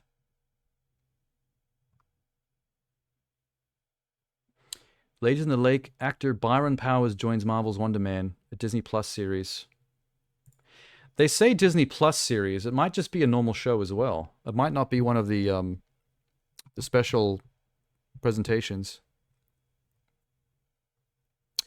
That's not a short. It was a 53-minute movie. What are you talking about?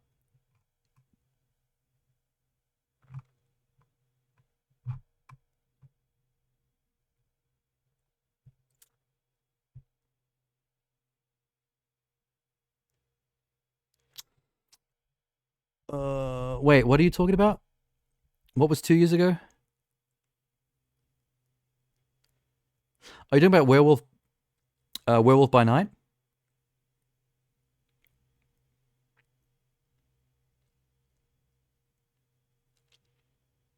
Was it already 2 years?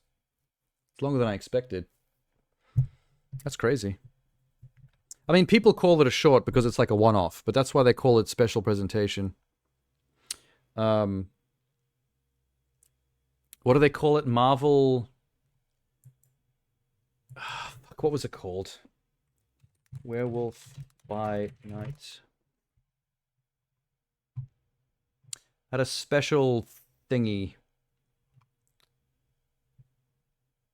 It has its own like logo thing at the start of the presentation to give it like its own branding.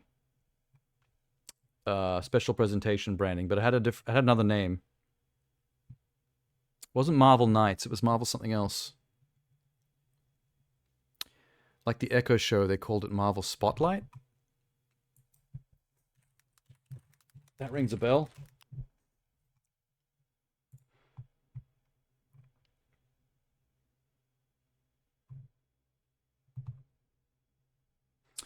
In November 2023, Marvel Studios announced their Marvel Spotlight banner.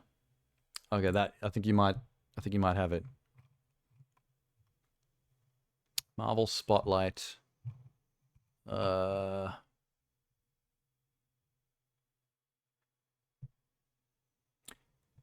Examples?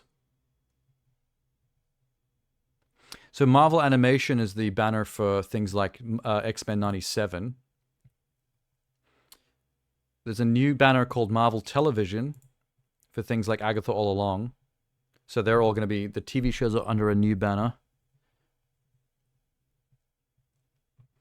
So where is Marvel Spotlight? Phase 4, Phase 5. Phase 6, Future. Fuck's sake. Spotlight. Show me the Spotlight stuff, please.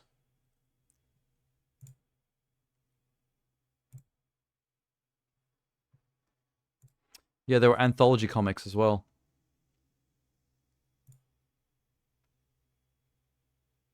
Wonder Man will be part of the Marvel Spotlight banner. But it will be consisting of 10 episodes, so that's getting confusing now. Because Guardians of the Galaxy and Werewolf by Night were special presentations that were like one-offs. Now we have 10-episode series, which are not Marvel Television. They're under Marvel Spotlight. Huh?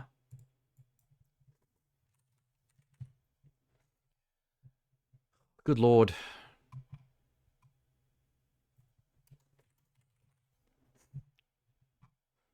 Werewolf by Night. Why are they making it confusing? Here we go. The first Marvel Studios special presentation. Okay. So if I click on that, what do we got? Oh, it's only 2. All right. It's not the same thing.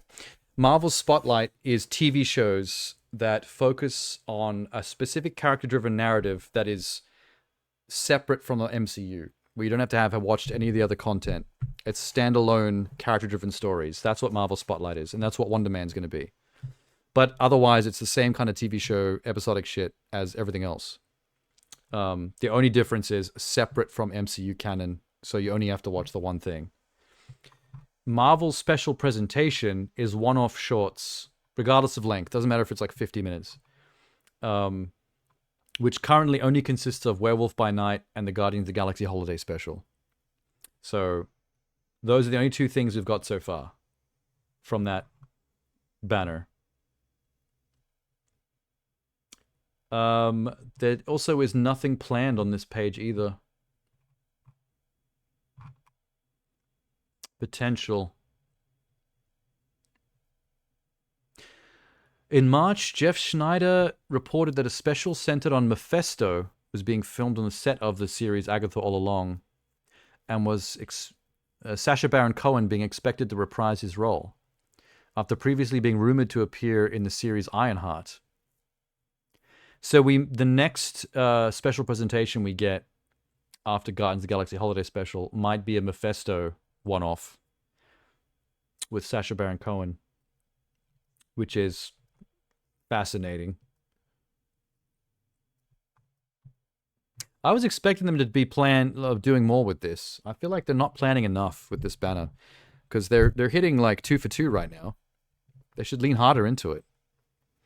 Spotlight is random stuff that don't need yeah, basically. That's the main difference. You don't need to have watched the other shit. It's just focused on one character and their own little side thing. It unconnected. That's fair.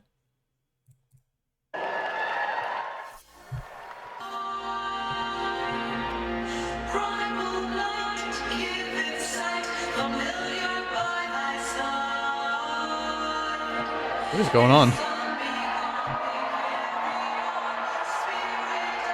Oh, it's actually Catherine Hahn on stage singing.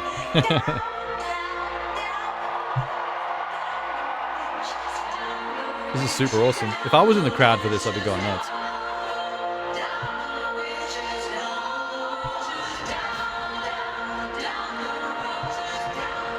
You reckon they want to get another Spotify hit like they did with Agatha All Along in WandaVision?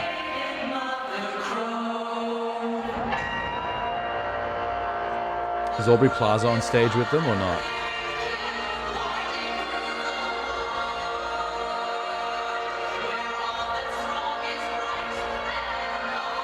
She's really getting into it.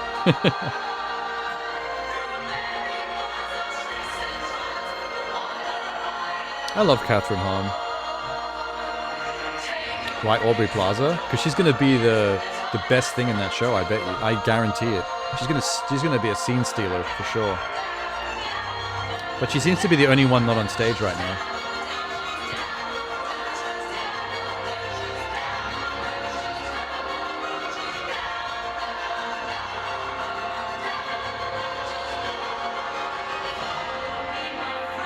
Maybe she had prior commitments, or maybe the fact that she's like the actual villain, the big bad.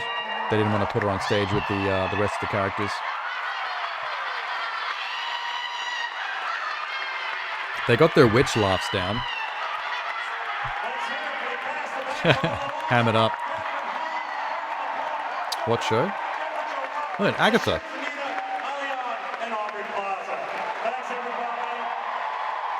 Where? Don't tell me she's on stage and I just can't see her. Where the fuck? You guys, we would just be walking around here with fabulous clothes, doing nothing. It does look pretty good. I'm a little bit biased because when they put out the first teaser, it had my favorite Florence and the Machine song in the trailer, Seven Devils. And the cover trailer version of it was so dope. And there's some really dark stuff in the trailers. Like, you see some, like, demons and other stuff that they conjure, and it's actually, like, horror movie level scary looking. People who are very well known to D23. You know them from their music. A little movie called There's Frozen. one red demon in the trailer that is, like, crazy looking. I hope the show is as dark as that suggests. It'll be funny as well, because Agatha's funny, but hopefully the spooky stuff is taken seriously.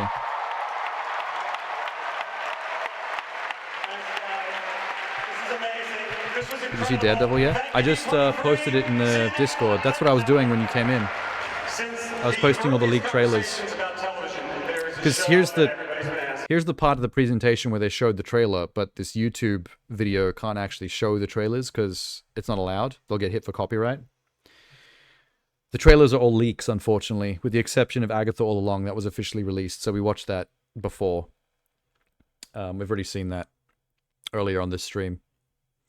But I just posted the Daredevil, the Captain America, and the Ironheart ones in a D23 thread that I made, in case anyone wants to see them and hasn't seen them yet. And that show is Daredevil. Now, in Daredevil, This was quite a long trailer. we've channeled the essence of the original The series, Born Again one. but set an entire new path for Matt Murdock and Wilson Fisk. Season 1 debuts But Vincent on D'Onofrio's Disney in it. Plus in March. The Punisher's in it. Charlie Cox. All the good stuff's in it. I hope there's more MCU characters cameoing in Born Again. Because now that Daredevil's in the MCU, I want to see more interaction with other characters. Because we've got plenty of the show on Netflix. I want to see them start to mingle now. In front of 12,000 people at the Honda Center after so many years. Feels great. Holy crap, you guys. This is wild.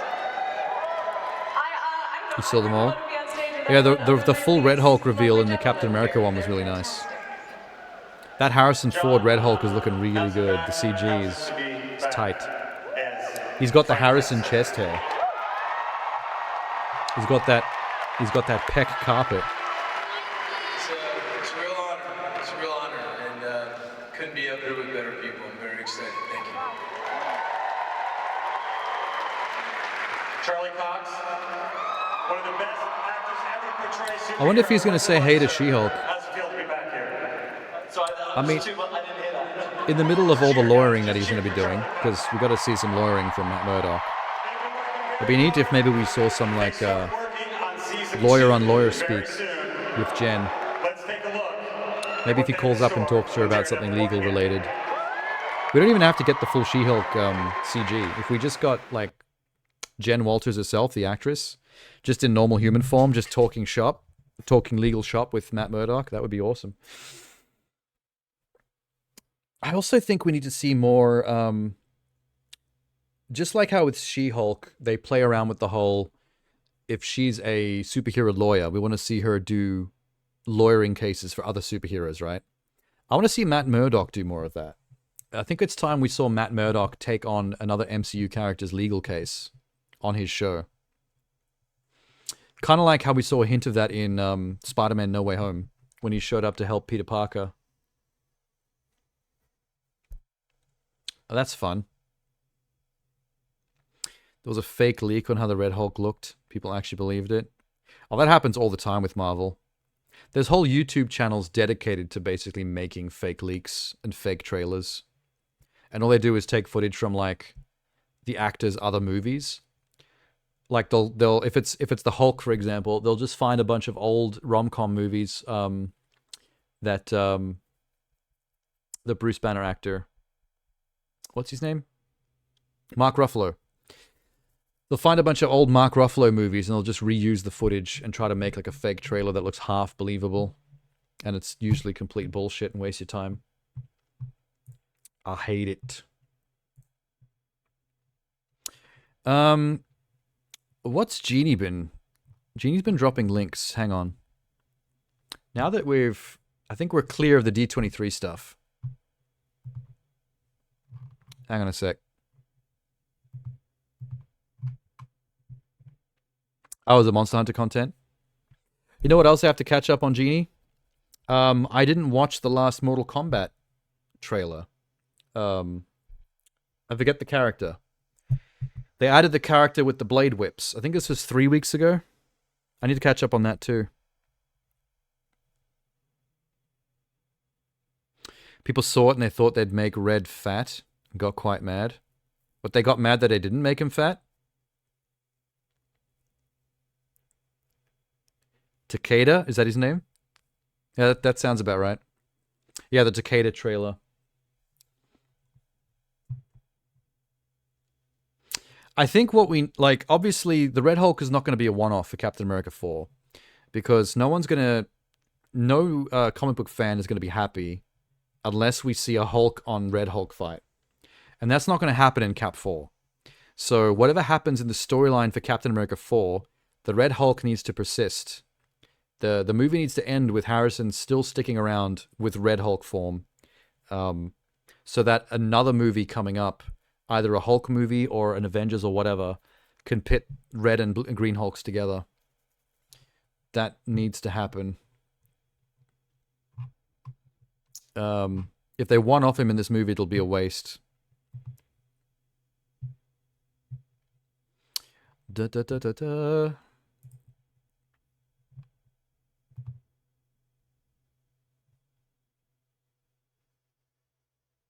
Oh, we've watched the Chaos Reigns trailer. Not last Sunday, but the Sunday before that. That's the new story one, yeah?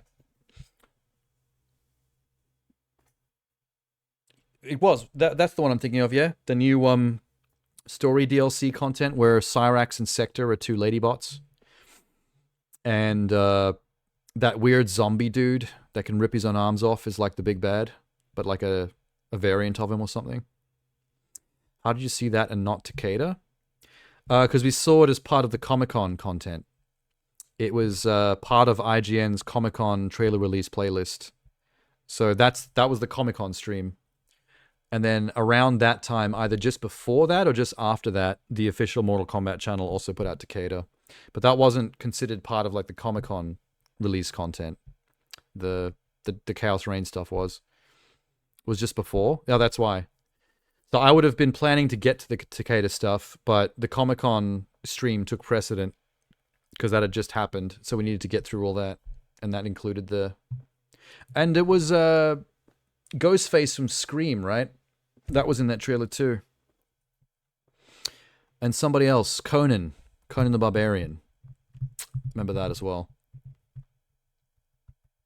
Marvel will make Red Hulk fat and anti-woke. People thought the movie would be woke. So, Red Hulk being fat is now considered woke, is it? What the fuck? Oh, sorry, I forgot about T-1000. You're right. How did I remember Ghostface and Conan, but not T-1000? That'll be the coolest of those three characters.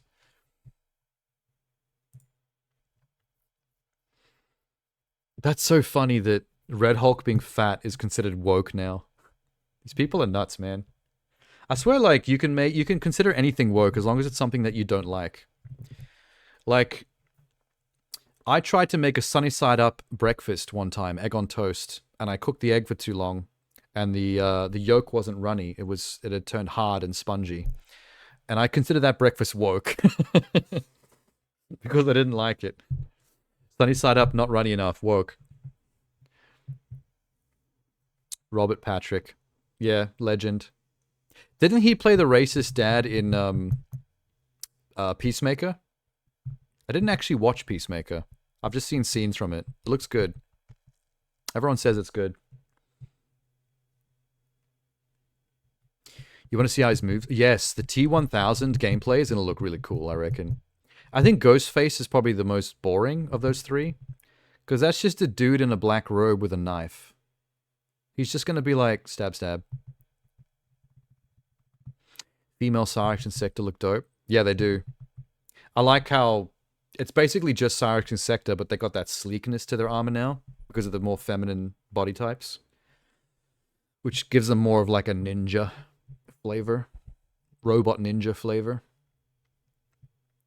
more so than the dude bots. I'm surprised I haven't seen anyone whine about that. You'd think out of everything that we just talked about, like Red Hulk being fat is the most random thing to call woke. You'd think you'd see people on Twitter whining that Cyrax and Sector being ladies now instead of men would be a woke thing. But I haven't seen a single person say that. I feel like all the anti-wokes are distracted by the election right now. They're too busy calling the Dems woke to care about Mortal Kombat.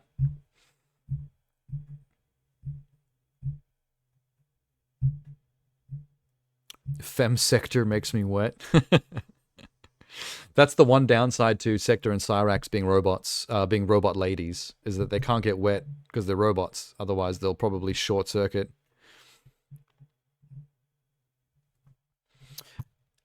Anyway. Oh, hang on. I did actually grab those links. Let me just get them. God, why is there so much Monster Hunter? Oh, crap. Hang on. I may have accidentally shut down the Mortal Kombat one. Oh, wait. It's coming up in Relateds anyway. Here it is. Cool. Nice. I'll watch the Mortal Kombat one first, then I'll do those Monster Hunters. Blip.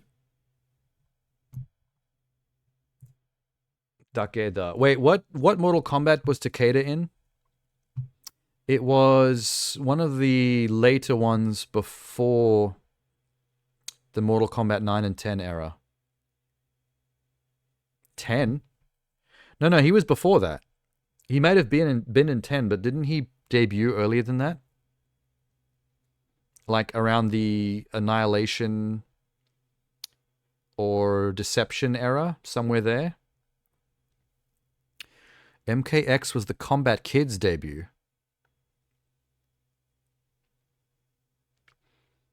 I'm specifically talking about Takeda.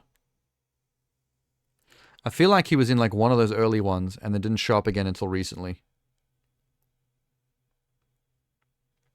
Mr. Whipblades. Pretty cool weapon though.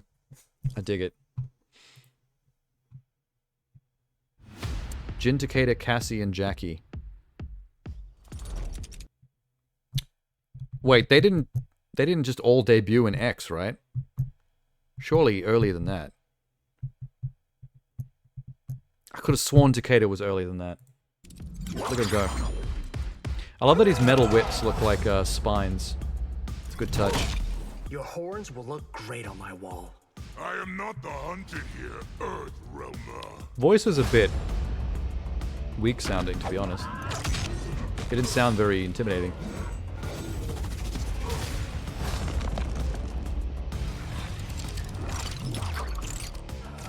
Hey, there's a Sector. That's Man Sector as a cameo character. So the male Sector and Cyrax will be cameo characters, and the female ones will be playable. Ked is Kenshi's son? Oh, okay. I somehow either didn't know that or forgot about that incompletely. So that's why they're called the Combat Kids, because they're all kids of pre-existing characters. Let's say I pair you with an archer, a couple of soldiers. I don't want to be in some super team action movie. I love how many Mortal Kombat fights now happen in Johnny Cage's penthouse. The amount of money he must spend on cleaning up all the blood.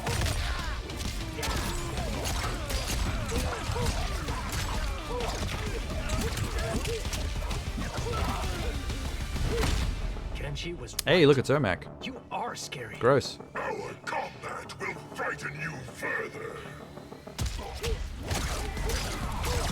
He's popping off though. I think I would enjoy playing as Takeda. I like his fighting style. It looks fun. Not so much the Caltrops. I'm not a big trap user in fighting games.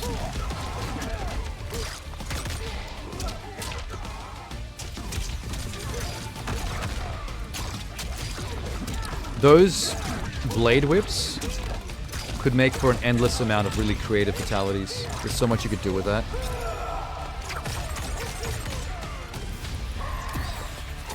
Dope. It's alright, he's fine. He can walk it off. That was so good. That was one of the best X-rays I've seen from Mortal Kombat 11. I mean 1. I went back in time. Okay, those are longer than what those actually are when he's fighting.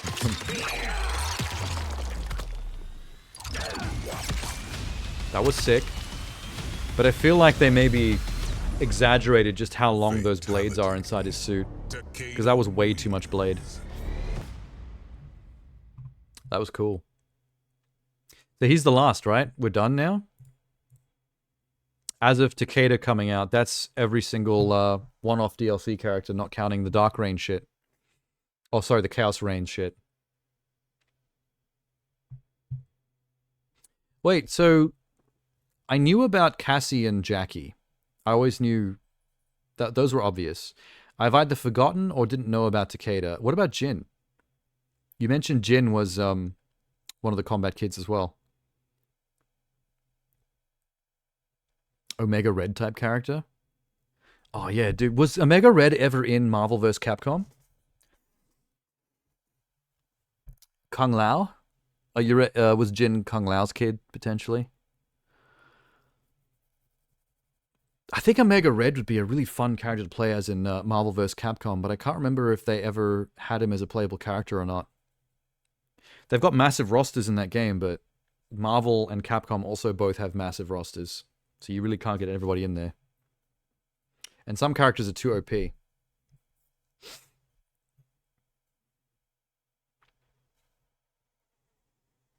Jin. That was cool. It's sad that we're pretty much probably not going to get any new trailers for Mortal Kombat from here on out. Unless we get another launch trailer for Chaos Reigns. When that actually finally comes out.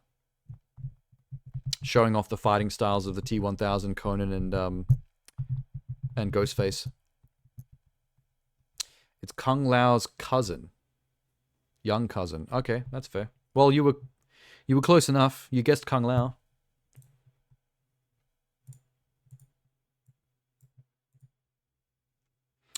What is this?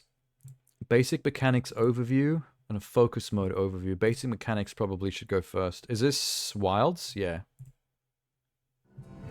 Is this going to be any different from the previous Monster Hunters? Like, do they have new mechanics, or is it just more of the same but in a desert with more rideable mounts? You vaguely remember him being in a game, but don't think it was Marvel vs. Capcom. There are so many Marvel, just straight up Marvel action games, like Ultimate Alliance, for example, that it would be hard to remember where you saw him.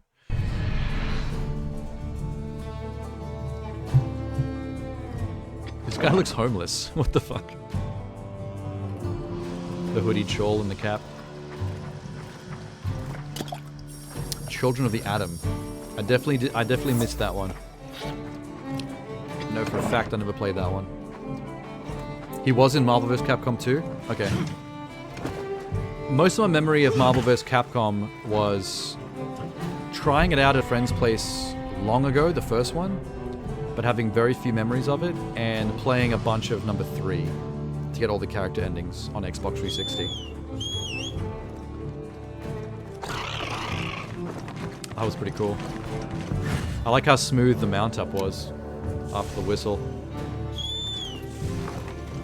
Yeah, that's nice. Tight animations.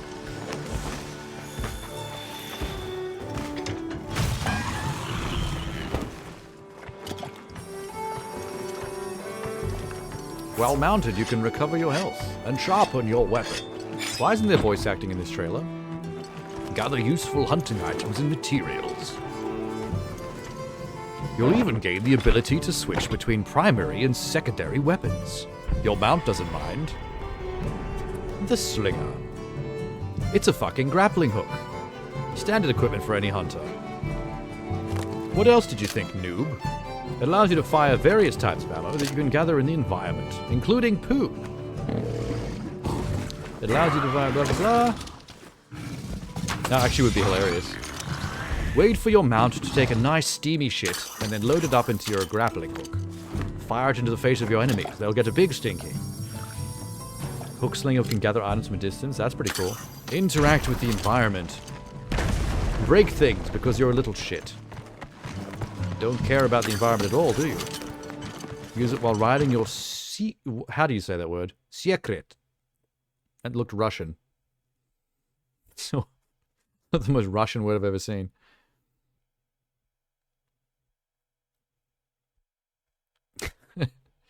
Only Giga Chads play Monster Hunter. Secret can poo because you can gather poo. Dung bombs are a thing. Oh, so I'm making jokes, but these are actually Monster Hunter mechanics for real. That's pretty funny. That would have been a better overview trailer if they had someone voice acting it. I don't know why they skimped on the voice acting. Because I actually didn't realize they were telling me so many interesting things about the mechanics in the subtitles. I was looking at the visuals too much.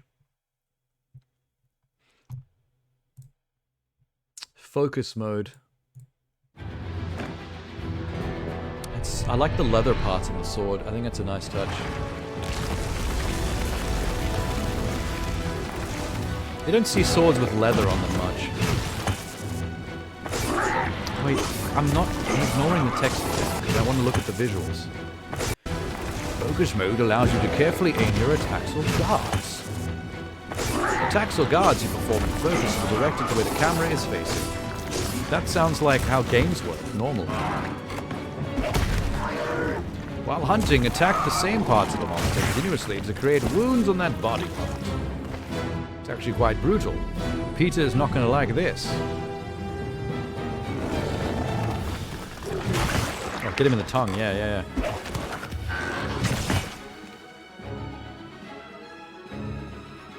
Look, you damaged him for 55 hit points. Aren't you a Giga Chad? Focus strikes. Also just another way to say aim at your enemy and hit them with the fucking sword.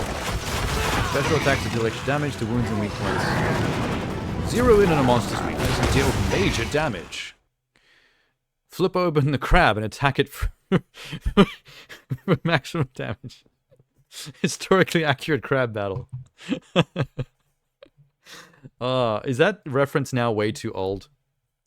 Do any of the Zoomers still know that joke? Oh my god. Frog butt.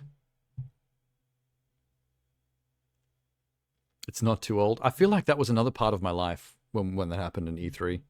That feels so long ago.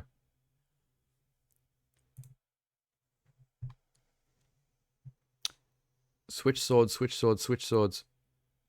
That the tactic? Sony E3 was a riot. What year was that though? Early 2000s? Or was it late 90s? Can't remember.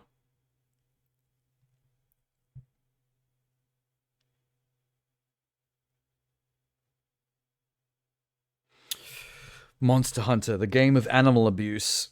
Just so you can make another leather holster for your fucking oversized sword. Wonder what would be like this. The aesthetic of Wilds is interesting, but I wonder what would be an even more creative switch up for Monster Hunter. Space. 2006. Okay, that's pretty early 2000.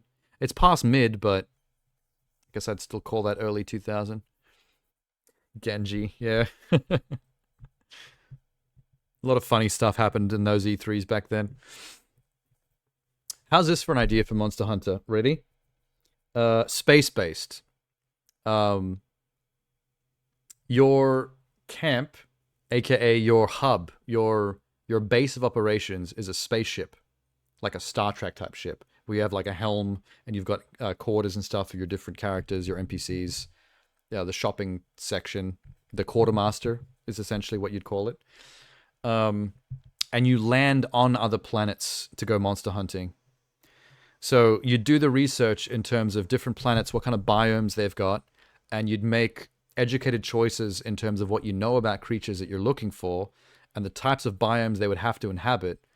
So you wouldn't know that the monster that you're looking for is on that planet. That's part of your side quest. But you would know enough about the monster's biography to know the kind of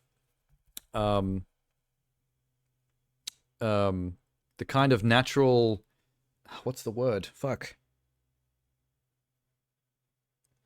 The kind of I can't think of the word. The kind of environment that the monster would require to propagate.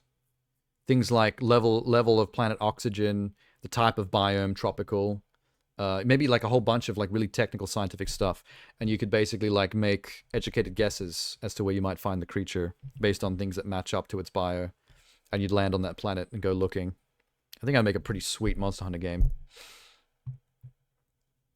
Natural habitat, maybe. I was thinking in terms of scientific biomes and in terms of conditions. There's a word I was looking for. It doesn't matter.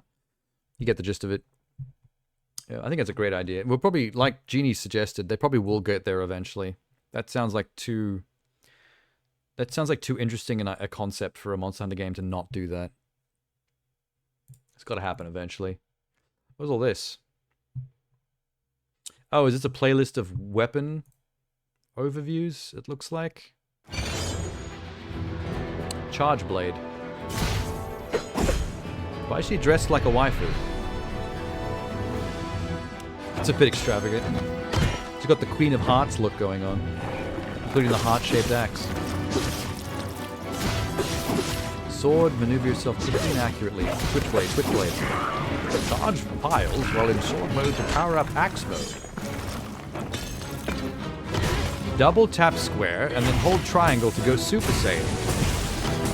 Rip your enemy's head off and then piss down his neck. Massive damage with axe mode.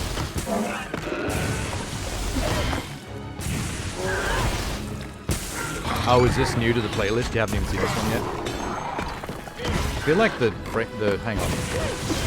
Let's go 1080p. Better.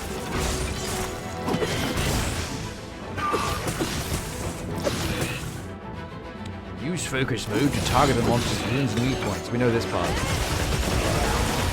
Whoa, the axe end can spin like a buzzsaw. It's pretty rad. I don't know how you mechanically make that work in real life, though. I feel like that's problematic.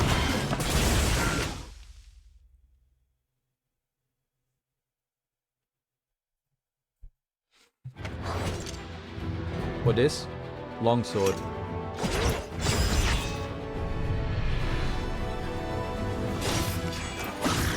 A weapon that excels with swift movements and combos. Sharp eye and good timing if encountering incoming attacks.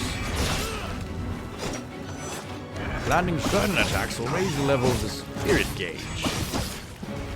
Not that big. Oh, he's puking. I mean, I'd puke too if someone kept on shoving a sword into my abdomen.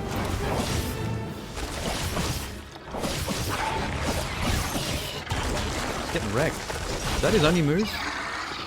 Spewing up Vegemite? God damn. Wrecked. Bit too similar to the sword we just saw, though. Minus the axe part. Hunting horn. Okay, now we're talking. Let's get the wacky stuff out. Can we fight monsters with bagpipes? Where's the bagpipe weapon? Not the kind of weapon I usually would use in a game, though. I'm not big on really heavy two-handed weapon. I don't find that like fun gameplay in most action games. There is a bagpipe. I really can't make jokes about Monster Hunter. Every ridiculous thing I say that I think is ridiculous is actually in a Monster Hunter game. It's just actually a mechanic already. I guess I'm upping my game about saying like more stupid things that can't possibly be in here.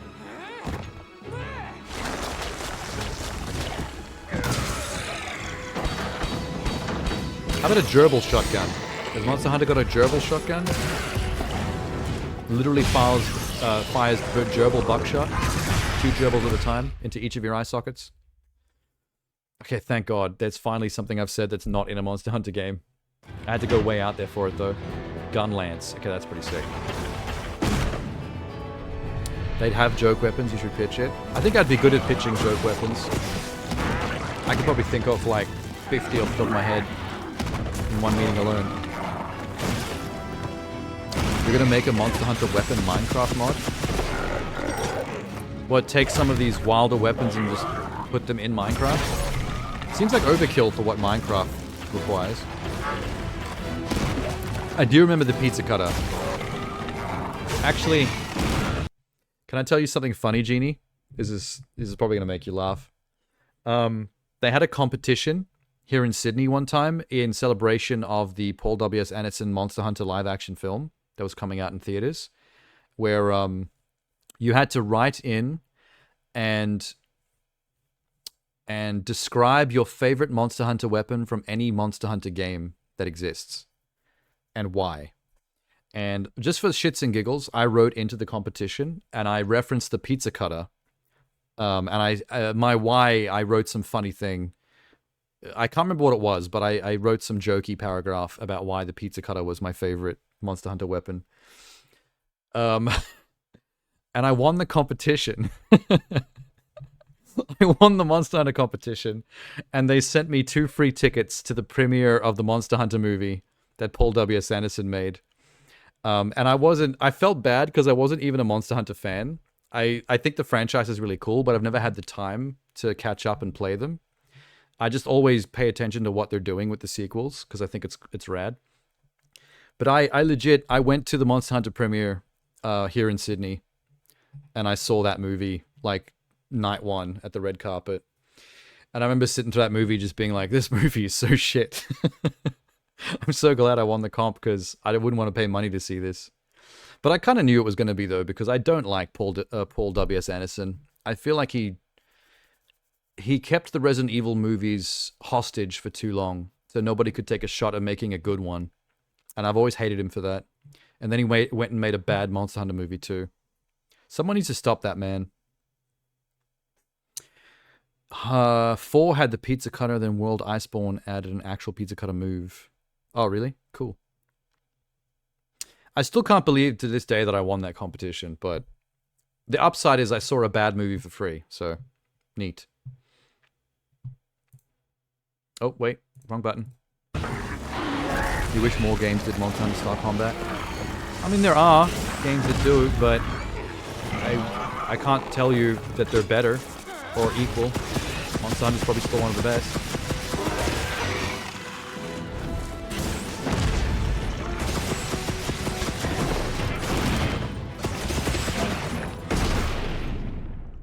Did you play that Wild Hearts game?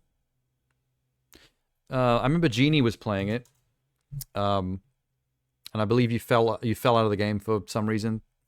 You had some negative reaction to something, like I think the grindiness of it got really bad, and you just stopped for a while. Oh, that you already said Wild Hearts. You just referenced it. Okay. You did go back and get the plat?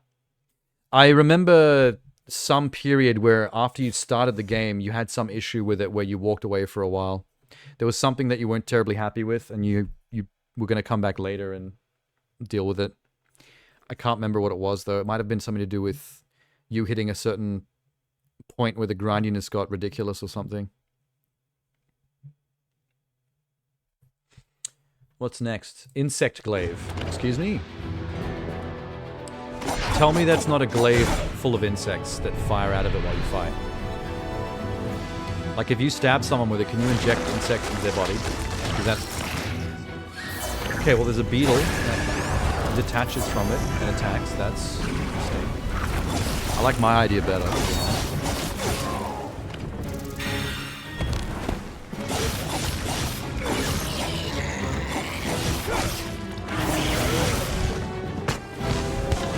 The pole vault thing is pretty cool.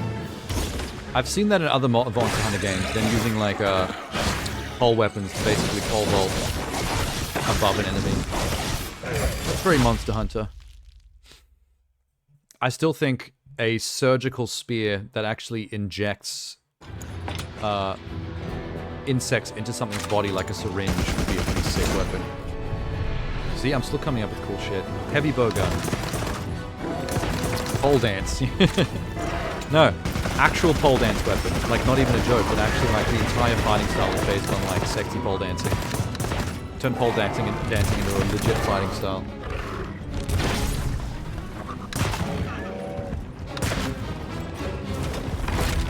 It seems like a bit of a cumbersome weapon to use. This is the kind of thing you only use when you're in a team of other monster hunters, so they can, like, take the pressure of the aggro off you, so you can fire this fucking mortar.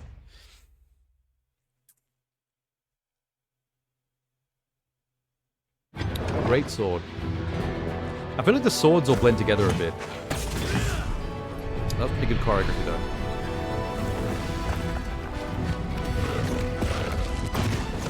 I want more of the wacky stuff.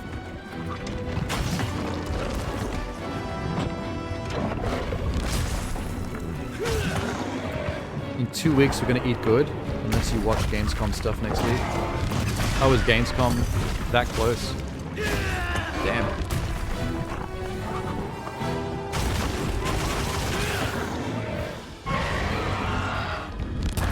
Get him. I do like how well animated the monster character models have gotten in this series. Like, the way the monsters move and the animations of them is pretty impressive. They don't feel like janky video game monsters that only have a certain amount of animations and they just click between them. It all feels very fluid and like floppy and meaty. You see their huge stomachs like sway, and you see the hair flopping around, and it there's nothing video gamey about it, and I like that. You're hoping for Doom: The Dark Ages? Oh, like gameplay trailers. I love the fact that their reveal trailer was like mostly gameplay though. Like right off the bat, we got to see a whole bunch of Doom gameplay. They didn't bury the lead. More trailers need to do that. Same with Perfect Dark. I think the Perfect Dark trailer was really good in terms of like being a reveal trailer, but at the same time actually showing us legit gameplay, start to finish. I mean, I know it's a vertical slice, showing like the gameplay presented in a way that's maybe too perfect for how it would actually go in-game. But that's marketing, that's what you do. You want to see the HUD? Doom. Doom's HUD is normally fairly minimalistic nowadays, right? Bit of health, bit of ammo count. And that's about it. Not like the old days where we had like fucking strip on the bottom with the dude's face in it. Did you see Doom got a re-release just the other day? There was a Doom 1 and 2 remaster pack where it's going to be fully cross-platform multiplayer. So every single platform will be able to play the original 2 Dooms multiplayer online. I'm not particularly interested just because I've played enough Doom, you know, for my time. I like to stick to newer games just because there's enough to go around.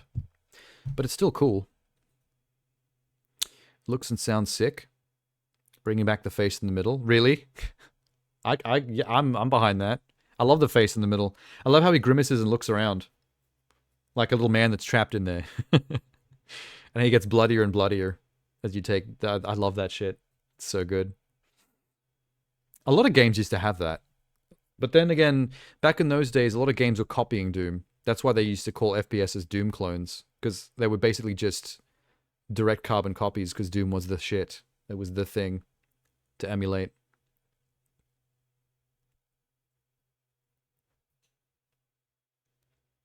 I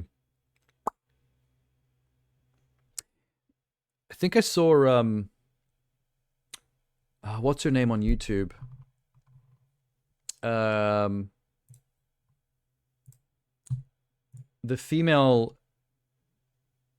What's her name? Oh my god. The blonde. She used to be with IGN. She was talking about it just recently. She was buying the new Doom 1 and 2 remaster.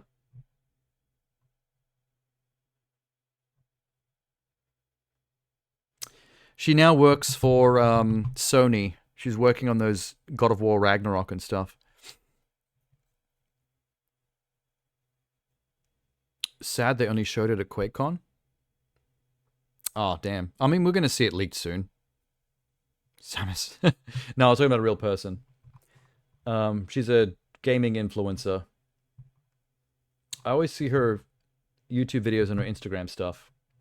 She was raving about that new Doom 1 and 2 re-release remaster thing. Being like, about to... I think she posted something that said, like, I'm about to buy Doom for, like, the 100th time. I'm like, ain't that the truth? Why have I forgotten her name?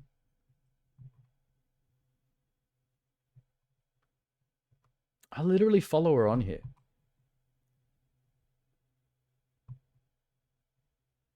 Hang on, let me just see if I can spot it in my subscription list.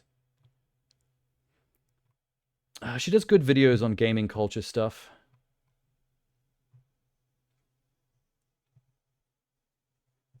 Where is your name?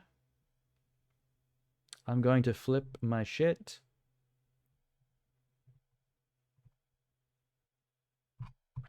This is so random. Hang on. Subscriptions. Oh, you got it. Alana Pierce. Fuck. Yeah, sorry. I was trying really hard to find it in my subs list because I know it's in there somewhere, but I don't know why I can't see it. I may have scrolled past it like twice. Yeah, that's how I found out about it. She was raving about it. She made a joke about buying Doom for the 100th time. I like her content. It's a bit sad that she's one of those gaming industry influencers that gets a lot of trash talk from like the incel types that don't like listening to chicks talk about gaming stuff. She gets a lot of that nastiness, which is a shame, but you know, people like her have learned to block it out because you have to, otherwise you'll go crazy. When is Doom going to play on her toasters? Some guy got it running on a electronic birth control kit. That was fun. ID Software released their dev tools for modding Doom Eternal. Oh, so people can make their own Doom mods from scratch. I hope we see some really creative shit out of that. I like it when people make entirely new games out of mods. I love that stuff. I'm not a big fan of like modular mods, like that just change an aspect of the original game, like adding a certain weapon or a new enemy to like regular Doom Eternal. I like it when they just make a whole new game out of mod tools. I think that stuff is great. We got Doom on a graphics calculator back in the day. So anything Doom has not been on. Doom guy's even been in Fortnite, hasn't he? Can't you get a Doom Slayer skin in Fortnite at some point? Probably not anymore. It was probably timed exclusive or something. It's going to take a lot to mod that, though. Yeah, but there's someone out there that's going to do it. There always is. There always is. Speaking of Fortnite, didn't they have some massive new season switch up that involved Marvel? Hang on, let me type that in.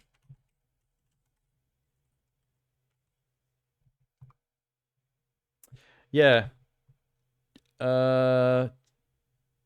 Chapter 5, Season 4, season trailer is Doctor Doom themed.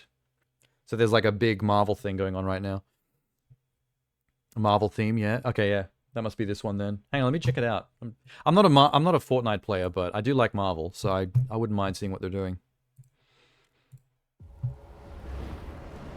We're gonna get a lot of Doom, aren't we? Hell yeah. Look at this man. It's fucking Robert Downey Jr. in there.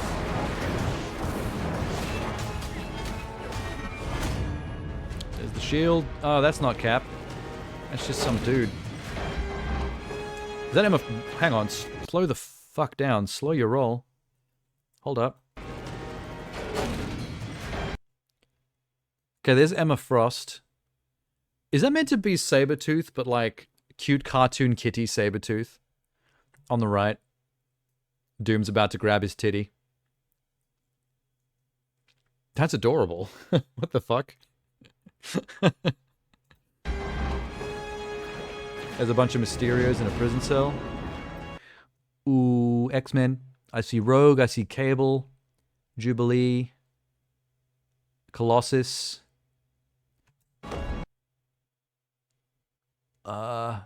There's a pink teddy bear cyborg to the left of Colossus. I don't know what the fuck that is.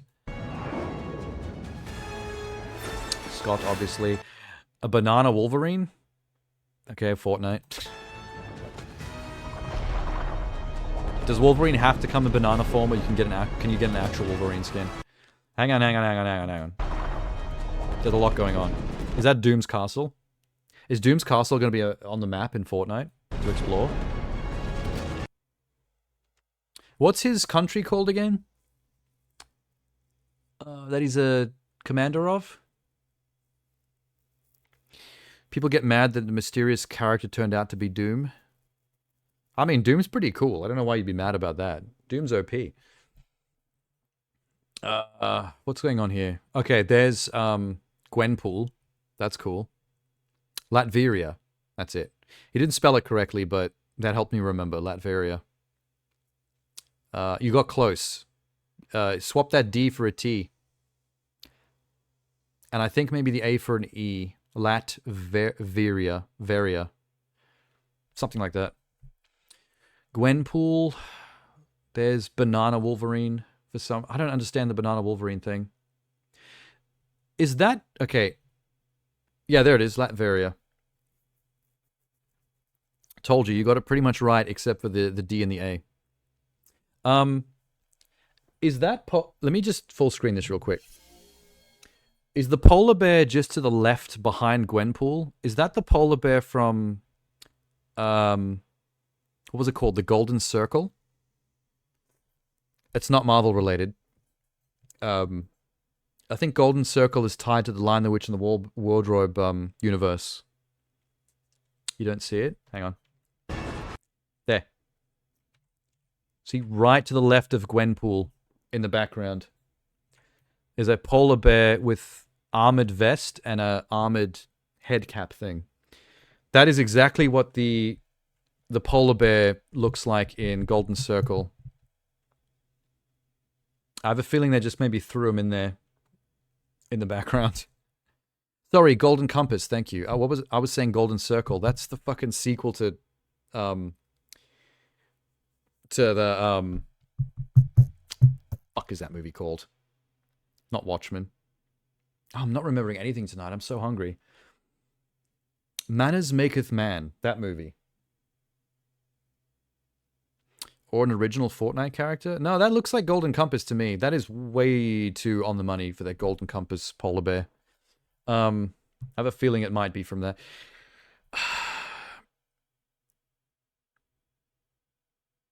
What the fuck is that movie called?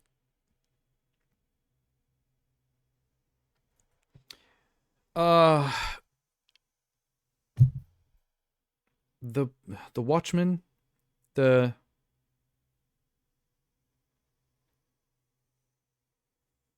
gonna die. I hate my life.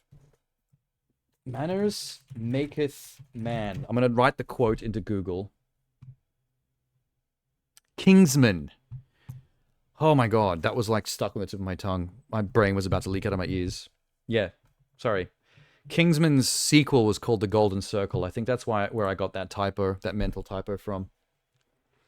Let me show you this real quick. Golden Compass polar bear?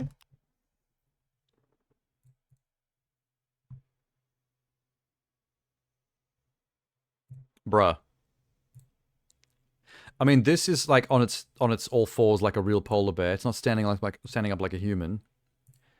But the body armor with the helmet thing.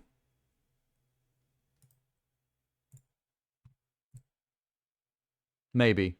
It's got a bit more of an armadillo-y armored thing going on. Maybe I'm doing too much, but this helmet is so similar. Look at this boy. Let's go back. Maybe. I wouldn't put it past them. I feel like I'm onto something here. I mean, Golden Compass is such a random thing. Oh, hang on. Here we go on the bad guy side.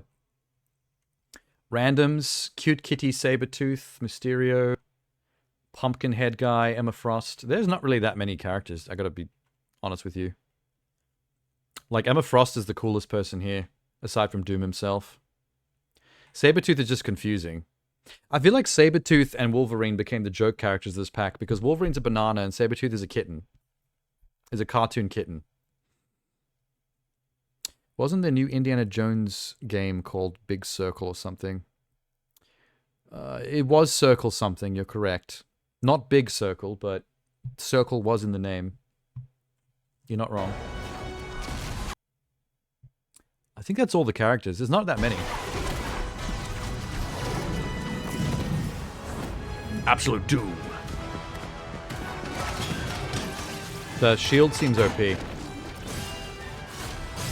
Oh wait, no, we've got female Black Panther from Wakanda Forever. That wasn't in the cutscene before. Gwenpool's got Iron Man boosters for some reason. Wolverine is ridiculous. So does Mysterio actually clone himself so you don't know which one to shoot? Is that his, like, thing? Oh, there's War Machine. He wasn't in the cutscene either. That's new. So there are more characters in the game than what the CG cutscene was showing off. Yeah, War Machine and Lady Black Panther weren't present in the opening cutscene. Guess I'd have to play if they make me a character in the game. Are you talking about Emma Frost?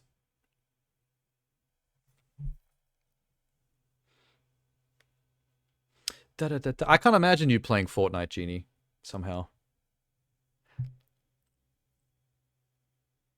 Big Circle sounds stupid. It does sound a little bit kid show. Indiana Jones Circle. It's the Great Circle. You actually weren't that far off. Big Circle is almost synonymous with Great Circle. Great can mean large. Jubilee. Oh, you were talking about Jubilee. Jubilee is tempting. Jubilee's cute. I don't know if I'd pick her over Emma Frost, though. Emma Frost is pretty badass. And I personally think she's hotter than Jubilee. But that's just me. I was talking literally myself. Fortnite never did add a character customizer, did they? Like, you can only make a character out of parts of purchasable custom bits and pieces, right?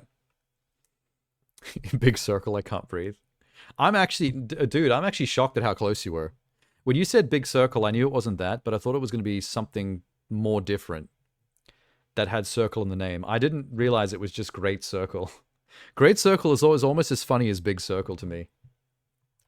Indiana Jones and the Great Circle. It's a very good circle. Everyone loves it. They want it. The Nazis want it. You want it. Very, very, very, very desirable circle. It's quite great, in fact. You should get it. You should get the circle before the Nazis do.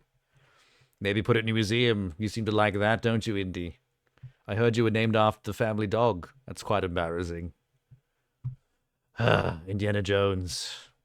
I mean, I give you shit, but if you asked me to, I would still suck your dick. You're a very manly man. I like your stubble. Very square jaw. Very, very girthy shaft. Don't ask me how I know this. What am I talking about? I'm sorry. I kind of blacked out there for a second. And right as Master walked in as well, while I was talking mad shit about Indiana Jones. Talking about his dick. It's the best circle. No one circles better than me. Genie has a better bit. I should have done the full Trump speech about the Great Circle being the best circle. No one's ever had a greater circle than us. Perfect phone call. So good. I can't. We've watched so many Fortnite trailers on this stream, yet I almost never play Fortnite. I say almost because I do occasionally drop in to view their concerts. I do like the concerts they put on. The Metallica one could have been better. It was neat, but I think it was a bit short. They didn't put as much into it as the previous ones. Remember the Ariana Grande one? That was dope. The Ariana Grande concert was sick. And the one before that, the first one, what was that rapper's name? What was his name? The very, very first major concert that Fortnite ever did. He had a pretty damn good one. Your Switch Lite feels so tiny now that you've been using why you've been using a regular Switch. Hang on, let me look this up. Fortnite concert.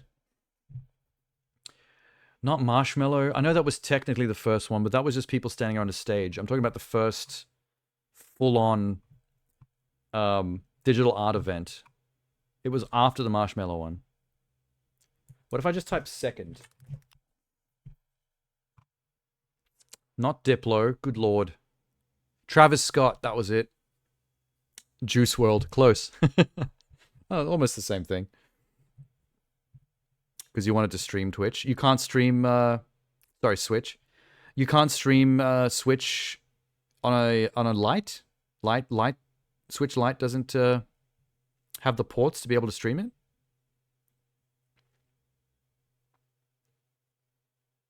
I didn't know that. Good to know. Oh, thank God I didn't buy one then. Because I still haven't opened up my Switch. It's still, it's still sealed in the box. But I would like to eventually crack it open and catch up on some Switch games on stream. Someday. So the Lite doesn't come with an HDMI slot dock? That's the main thing? Is that the kind of thing that you'd know before you bought it? Or is that like a surprise? Like, oh fuck. I feel like it's an easy thing to miss. Anyway, yeah, Travis Scott. Travis Scott and Ariana Grande have probably had the best Fortnite concerts I've seen. The Kid Laroi one was a bit lame. The Metallica one was decent, but a little bit short. I feel like Metallica should have had something bigger. Metallica should be rivaling Travis Scott and and Ariana Grande for sure. I feel like they deserved more. Behold the inferior hardware. I don't like light versions of consoles. Like when the Xbox came out, there's no way in hell I would have ever bought a Series S. Like X all the way. Like always the best version you can get. Because why do that to yourself? It didn't have a capture card when the Lite came out and finally had enough games for me to buy. So you just had to get another Switch anyway so you could use it properly. So do you have two now, or did you trade in the Lite to get a proper? Is the Lite in the cupboard as like a backup? Or your on the road Switch. You can use your Lite when you're on the road in the car or the bus or something, and then you keep the main Switch at home as only a docked console for streaming. So there's no chance of it ever getting damaged out in the field.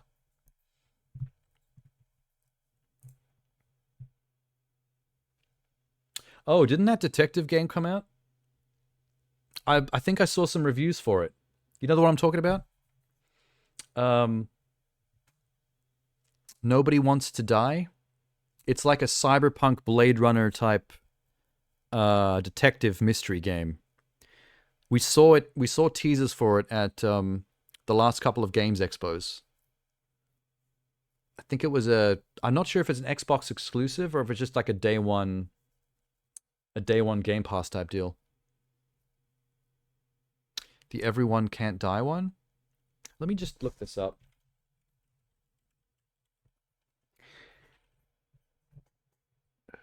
Yeah, it's called Nobody Wants to Die. Yeah, it did just come out. It recently had a launch trailer. I've been seeing the reviews going up at places like IGN and stuff. I don't think I ever saw the launch trailer. In fact, I don't think I ever saw a trailer that shows you like a bunch of gameplay. The original teaser was full CG. We should probably watch this. Hang on. I want to see this. Switch allows you to hastily transfer save data between it and the Lite. Oh, that's awesome. Like they don't die of old age. Is that the plot? I remember reading something about how the sci-fi world in this game, there's a kind of immortality, but it involves you buying a new body and getting put inside it. So like you can get them to you basically buy leftover bodies. So if you die or if you get old, you can just put your consciousness in the next body and then keep living. So people are basically living forever by just body swapping. I think that's the background, the lore to the game. And you're like a detective, like a noir detective in that universe. Same difference? I mean, yeah, it's similar. It's still about immortality. Check out the rating, though. Blood, intense violence, nudity, sexual content, strong language, use of drugs and alcohol. It sounds like noir.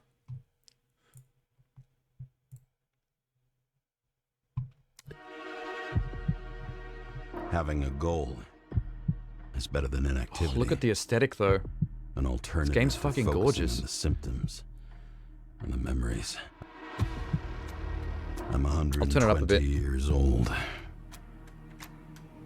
And I don't have any strength left to keep recalling the past. You're a goddamn departmental legend. Legend, huh? More like cautionary tale.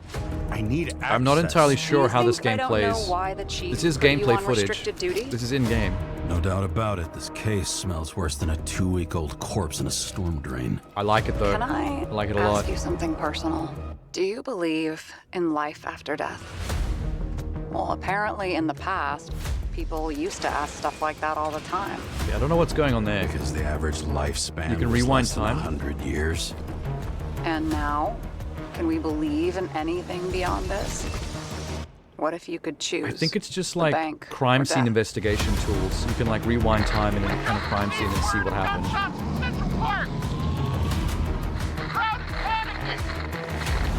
Sarah, you there? All those innocent souls. I will find you. James, no, please. Take you apart piece by piece. Who are you? I've lost visual. There's something about this that reminds me of Observer. You should be thanking me. Fuck, that looks cool. It's getting okay reviews. The reviews that I saw some of the numbers that were giving out. It's kind of sitting around the okay to decent area. It's not getting great reviews. And I think I saw some people talking about it, and they were saying something about how one of the biggest problems with the game is that you don't actually have that much agency. Like, a lot of it is on rails. Like, you do investigate crime scenes like Detroit Become Human, like you just referenced. But you can't really fuck it up. Like, everything you're supposed to do is the only thing you can do. Like, if you have to use a specific tool to investigate a specific part of a crime scene, it's kind of obvious. And when you go up to it, it'll automatically take the tool out. Like, it isn't even left to you to decide which one to take out. You can just take out anything you want out of your inventory, but like, apparently the people complain that the game is a bit too on rails, to the point where it starts to feel a bit like a walking simulator, where you're basically just interacting with things to push a plot forward, rather than there being actual legit juicy gameplay.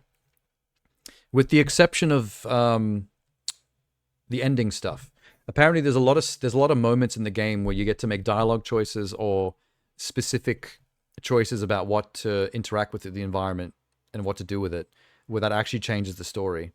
So it is a kind of game where you can play it more than once and make different choices and change the direction of the story and how it ends. I don't know how robust that is, or how open-ended it is, but it's got a few things like that for replayability. But it didn't really turn me off because, I mean, I like walking simulators because I'm story and immersion first. So if it's a good walking simulator, I'm going to enjoy it. I don't really give a shit.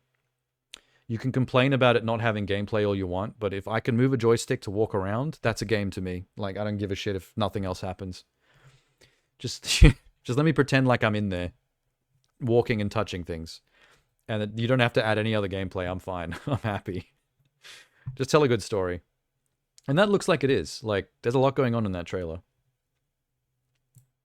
I also like games that make me feel like I'm investigating. Even if the investigating is shallow, if I'm clicking on things and I feel like I'm investigating a mystery, like, that's satisfying to me. Like, I enjoy that. I don't want to nitpick at the details of how literal the investigation is, like how hands-on it is. It's like, whatever. Just, it could be as shallow as fuck. I'm still going to get something out of it.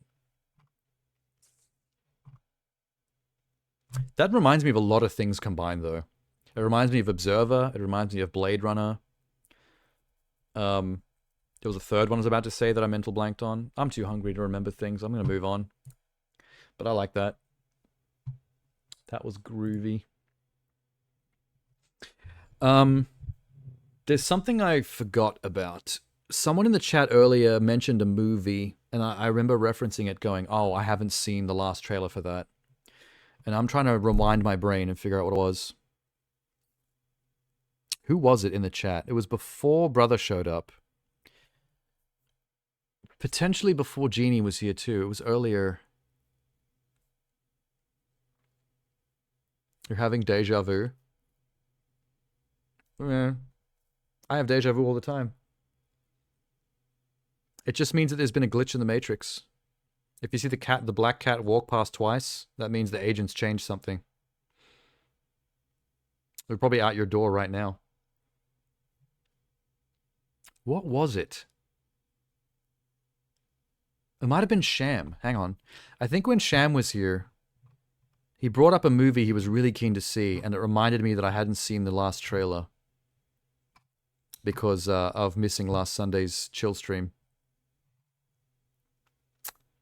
I think it was horror. What horror movies are coming out? Make brain juice. Oh, it was Alien. I remembered Fede Alvarez and Evil Dead remake and Don't Breathe, and I was like, that's it. That dude made the new Alien. What was it called? Alien Romulus? That was it. I've watched the last 2 trailers on stream, but there's a new one. There's a final trailer before the launch next weekend. Didn't we talk about this before, or am I tweaking? I have watched the teaser and trailer 1. on my stream before. So you might have been around for a previous Alien Romulus trailer. But there's now a final trailer. A launch trailer for the movie coming out next week. I haven't seen it yet. Here it is. Cool. We've got the yellow color grading and everything. That's how you know it's Alien. That amber look. Give it to me. Are you sure you want to do this? It's gonna be really loud. Hang on. There we go. There she is. You want to break in and steal highly regulated equipment. How old is that girl? This could be our only ticket. She looks like a child and an adult at the same time. Should be in and out in 30 minutes. All these people are gonna die. In fact, we see some of them die in the trailers. The bald Asian has a scene in the trailer where the thing's coming out of her chest.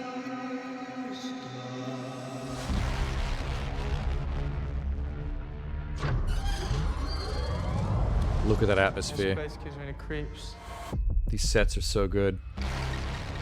What the hell is this? I don't know. You can't make an Alien movie on a green screen. You gotta build this shit.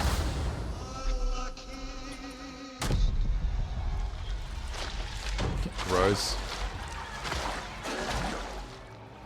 What the fuck was that? It's about to get real body horror up in here. A lot of throats being penetrated by head crabs. Yo! Stop playing around, man. Just get up. I'm not playing around. There's something in the water. What do you mean there's something in the I don't know. water? There's just something in the fucking water. There we go. Run. Why would you open your mouth in that situation? I am lockjawing down if that thing's on my face. Ain't no way. Ugh. That's very upsetting. I have a really bad gag reflex, so when I see that tube coming out of the dude's mouth, it messes me up a little bit. See, I told you, that agent's dead. We know that character doesn't survive. You better kill that thing now, while it's coming out of the chest. Grab it, fuck it up. That guy's dead. We'll face it together. Let's go.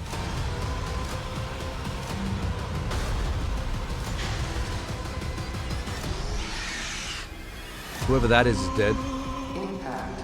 Event in 5, This is a really interesting song choice. 3,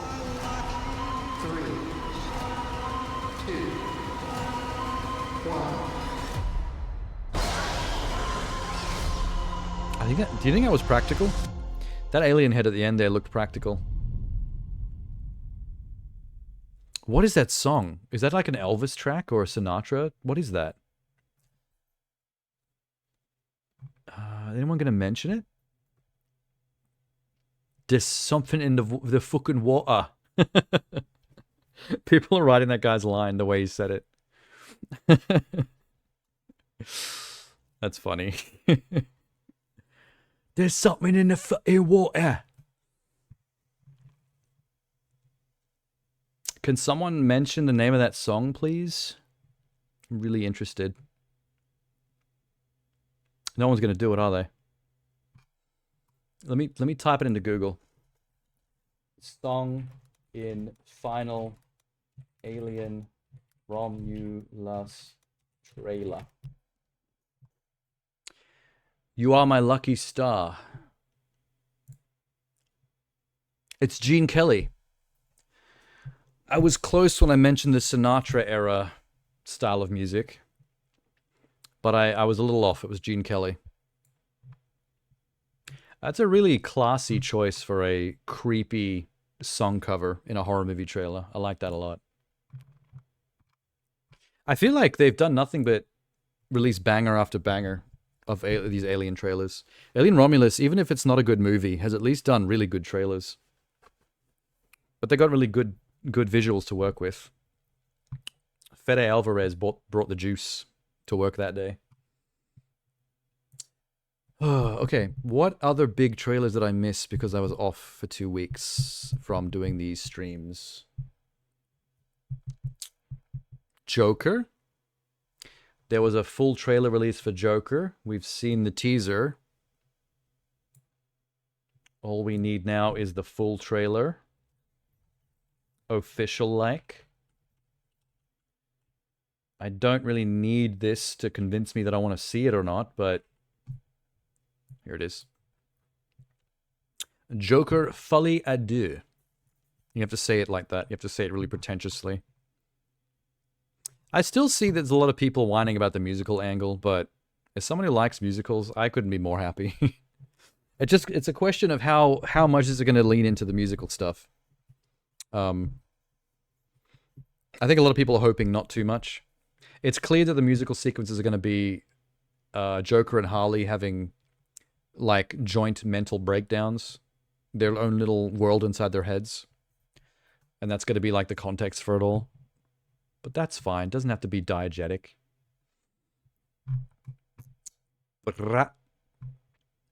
Hey, tennis here. On a Sunday. That's crazy. That almost never happens. The name Arthur Fleck hit Gotham like a hurricane. The trial of the century. They believe Arthur Fleck to be some kind of martyr.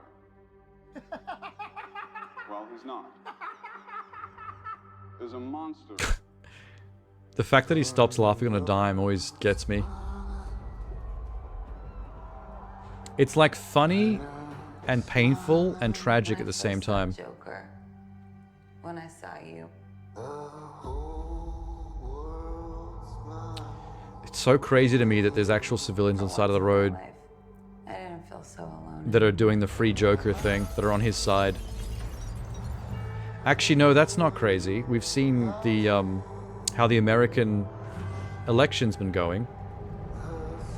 It's not crazy at all. Of course people would side with the Joker. They literally do it in real life. For once in my life, I have someone who needs me. How about you, Arthur? Hey. Do you still think you're a star? I love that actor. Showtime. I'm blanking on his name right now, but he's great.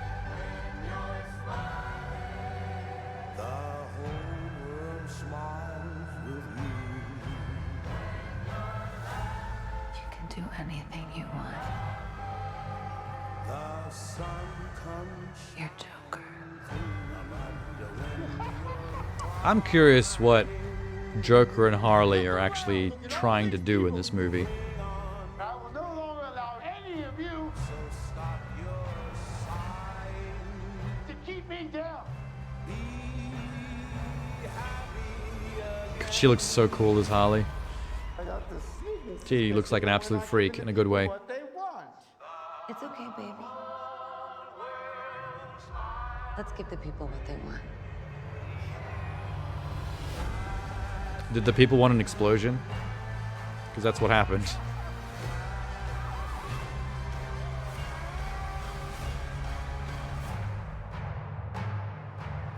Oh, it was a bit quiet. Boom, I turned it up just for the ending. Did Harley just pelvic thrust on the stairs? Before the judgment day.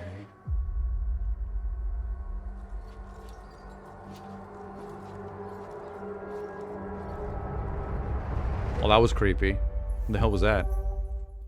They're trying to release him legally. I think he's got things like parole that he goes through, but I think it's the townspeople. He's got like a big following of randos on the street that want him released because they're all idiots. They're probably conservatives. Harley's in his imagination. I don't think she will be because I don't think they'd repeat the same plot point from the first movie. Because that girl was in his imagination.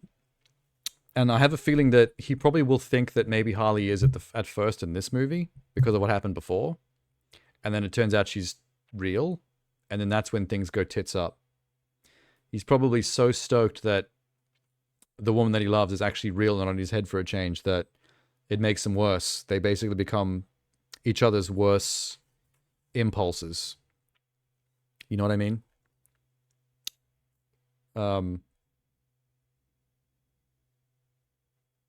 like a bad influence.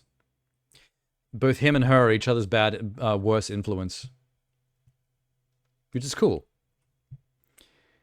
Looks less like a musical than I expected. I don't know what to expect, really.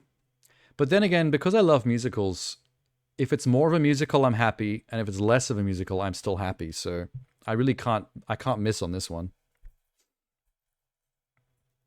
In this verse, they're the inspiration for each other. Yeah, see, in traditional Batman lore, Joker comes first and is fully formed and is the inspiration for Harley. Like, she's basically a fangirl. So in this iteration, they're not doing the toxic relationship fangirl angle, where he's more of the problem and she's like the one with Stockholm syndrome. It's more, there's more equality. They're toxic for each other. It's like, the theme is probably going to be about mutually toxic relationships, where each person is bad for each other, and that's what pulls them together.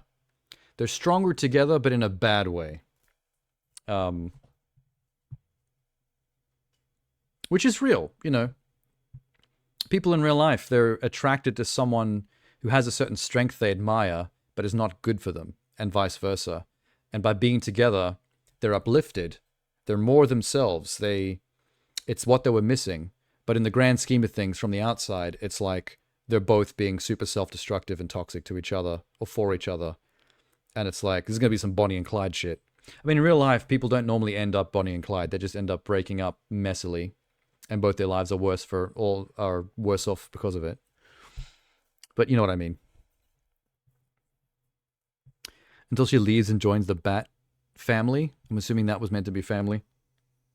As a therapist. I mean, I don't like the idea of turning certain characters anti-hero. I never liked the idea of turning Harley anti-hero. She's the most interesting to me when she's a victim of Joker's toxicity. I know that sounds fucked up, but that's the dynamic of those characters that makes them interesting.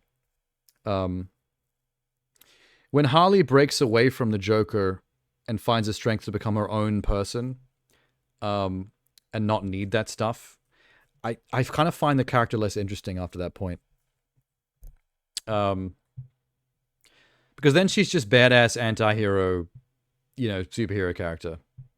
Run around doing the same shit that everybody else does. I think the Harley Joker dynamic is a unique one in comics. That, you know, that's what I like about them. I don't really care about Joker when it's just Joker. I don't really care about Harley when it's just Harley. But the dynamic is interesting. It's toxic as fuck, but that's the point. Like, they're almost a what's the term? They're almost like a warning.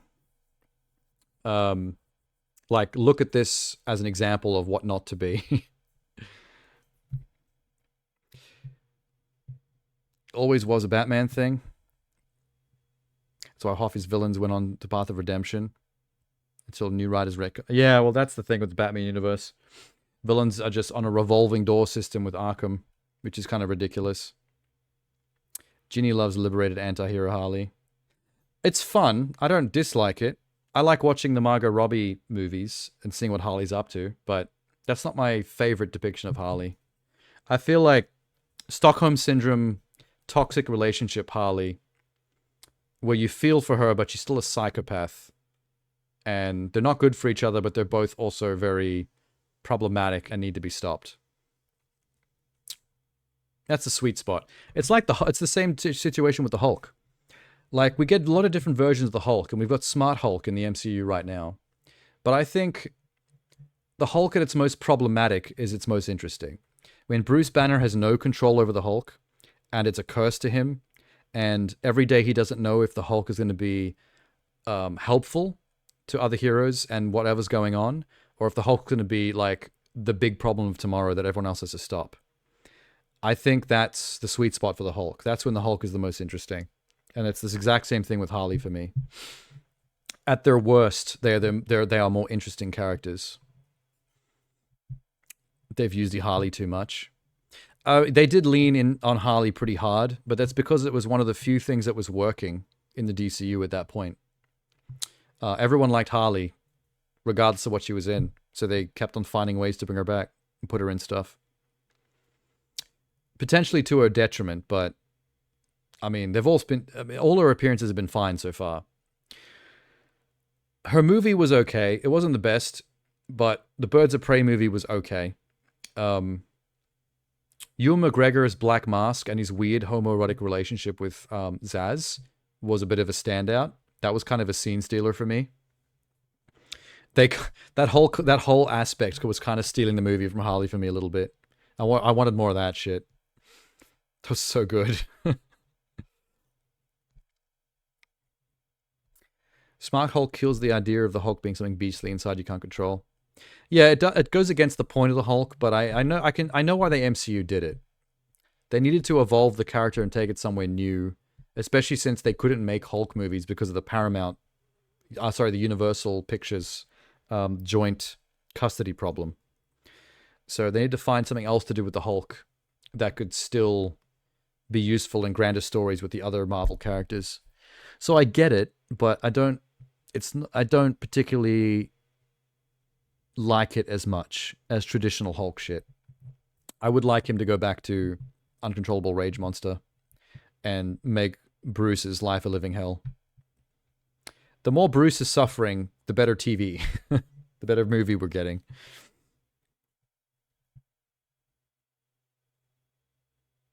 DC as a YouTuber milking a topic. That's one way to put it. I mean, we're going to see a lot of different stuff now that Gunn's in charge.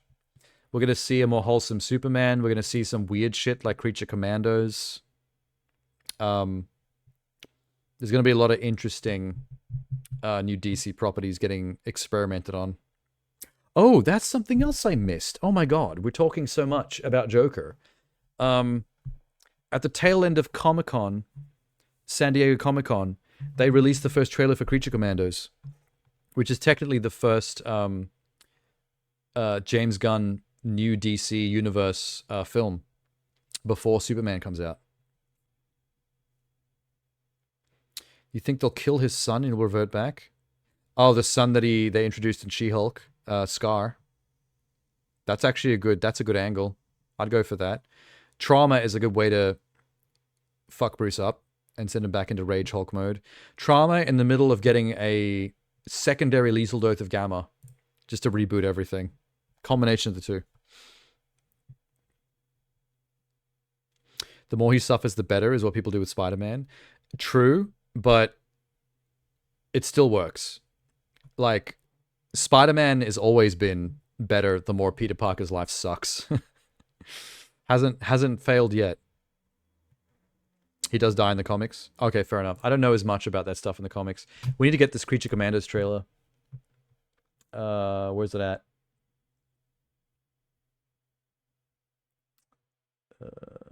There it is. For some reason, I expected it to be spelled with a K. Like Mortal Kombat spelling. I don't know why. Mortal Kombat has ruined my spelling brain. God damn it. What are the voices in this?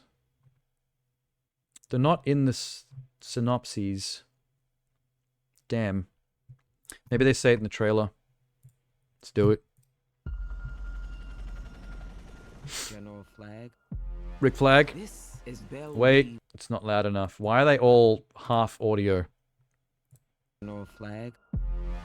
This is Bell Reeve. For over 50 years, only those at the uppermost levels are aware of its existence. I thought Congress put a stop to all Task Force X activity. That's definitely the voice of the actress that plays Amanda Waller in the live action stuff. Everyone dies in the comics and comes back. I mean, that's universal for both Marvel and DC. Congress said Hey, not Ghost Rider. I recognize Weasel. That's the only Creature Commando I actually know. These assholes aren't human. Also, one of them is the Bride of Frankenstein. You smiling? Yes. Sarcastically?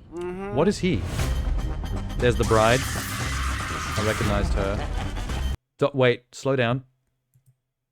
I could figure out that was the Bride of Frankenstein just by looking at her. I don't really know the comic character from the comics. I have no idea who Dr. Phosphorus is. He looks like Yellow Ghost Rider. He's pissing! Weasel's the only one I actually know. GI robot, I guess, is a... Slow the fuck down. I'm guessing he's like a Ultron-style robot made to be a GI in the military? In like World War I or II? Interesting. Nina Mazursky. Oh, it's like Creature from the Black Lagoon. Or something in the water. What's that Guillermo del Toro movie about the fish person? Gender-swapped Watchman fish guy. There you go. That'll do. I was thinking more the standalone. What was that movie called? He got the Oscar for it. What about the lady that fucks the fish man? Was that Claudia Black? Maybe.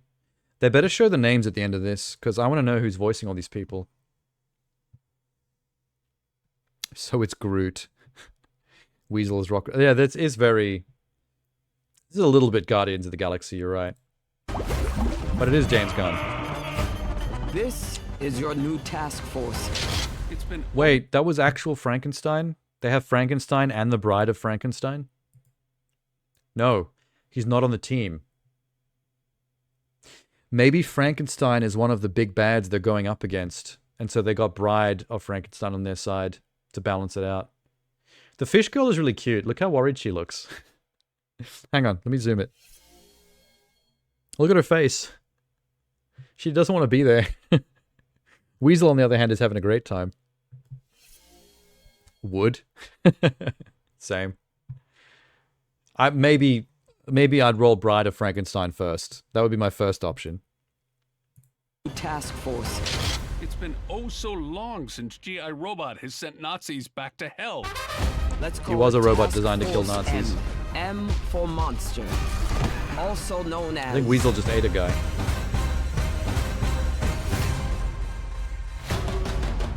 Wait. There we go. Steve Aggie, Maria Bakalova, Anya Chalotra, Zoe Chow, Frank Grillo, I know that guy. Sean Gunn is James's brother. He's always in this shit. David Arbor, Alan Tiddick. Oh, there's Viola Davis. Indira Varma. So Viola Davis is the only voice I recognized during the trailer. I did not realize David Arbor and Alan Tiddick were in it. I'm not sure which ones they play. If I had to make a guess, I'd say Alec Tiddick probably plays the GI robot. That'd be my guess.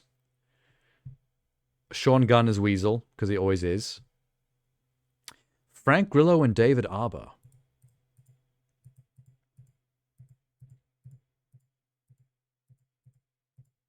Hang on, let me hear the robot. It's been oh so long since G.I. Robot has sent Nazis back to hell. That's David Arbor. So GI Robot is David Arbor. I think Alan Tiddick is probably Dr. Phosphorus. That would make sense. No Claudia Black, unfortunately. Frank Grillo. Frank Grillo is probably playing a bad guy. Maybe the main villain. Possibly Frankenstein. We know he's in it, even though he's not in any of the trailer. That would make sense if maybe Frank Grillo was voicing Frankenstein, and he was actually the first big bad that they get put together to go up against. And then there's a bigger big bad for the other two-thirds of the movie that they go after. Kind of like how Frank Grillo was the first enemy in Civil War. And then they defeat him in the opening act. And then the movie becomes about Baron Zemo. Is it a series or a movie? I was under the impression it was a movie. Oh, you're right. It's a series. I thought it was an animated movie. No, you're right. It's a series. Brother had it. Doesn't strike your fancy? Oh, I just realized Unlicensed Streamer showed up. I didn't even notice you because you have the same colored name as Tenor. So every time I saw purple, I thought it was Tenor talking. When did you show up? Oh, when you said Mortal Kombat. With a C. Terribly misspelled. Indira Varma.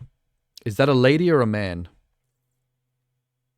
Maybe intended for a teen audience. I think it's intended for mature audiences. I heard it was going to have a higher rating because the creature commandos basically like kill and eat people. Weasel in particular likes to eat people. Maybe he's one of the 10. He's one of the one of your many tenor accounts. So who's Indira Varma? Jeannie mentioned the name, but I'm not sure what the context is.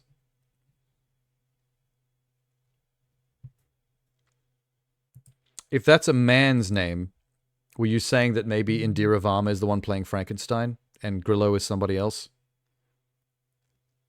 Because I could see Frank Grillo's voice fitting well in a Frankenstein type body type. That would make sense to me.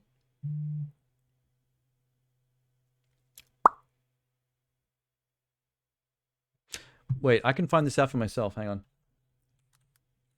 Indira Varma. She's the bride. Oh, okay. Yeah, I know her. Yeah, I've seen her in movies. She's in Kama Sutra in 1996. Whoa. Mission Impossible. She was in something I've seen recently where she was a bad person. Oh, she was in Obi-Wan. Yeah. She's helping them and then she dies. I knew I recognized her face from something Disney recently.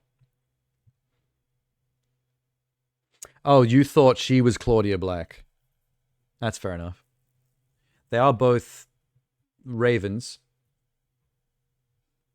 Raven-haired women generally sound very similar.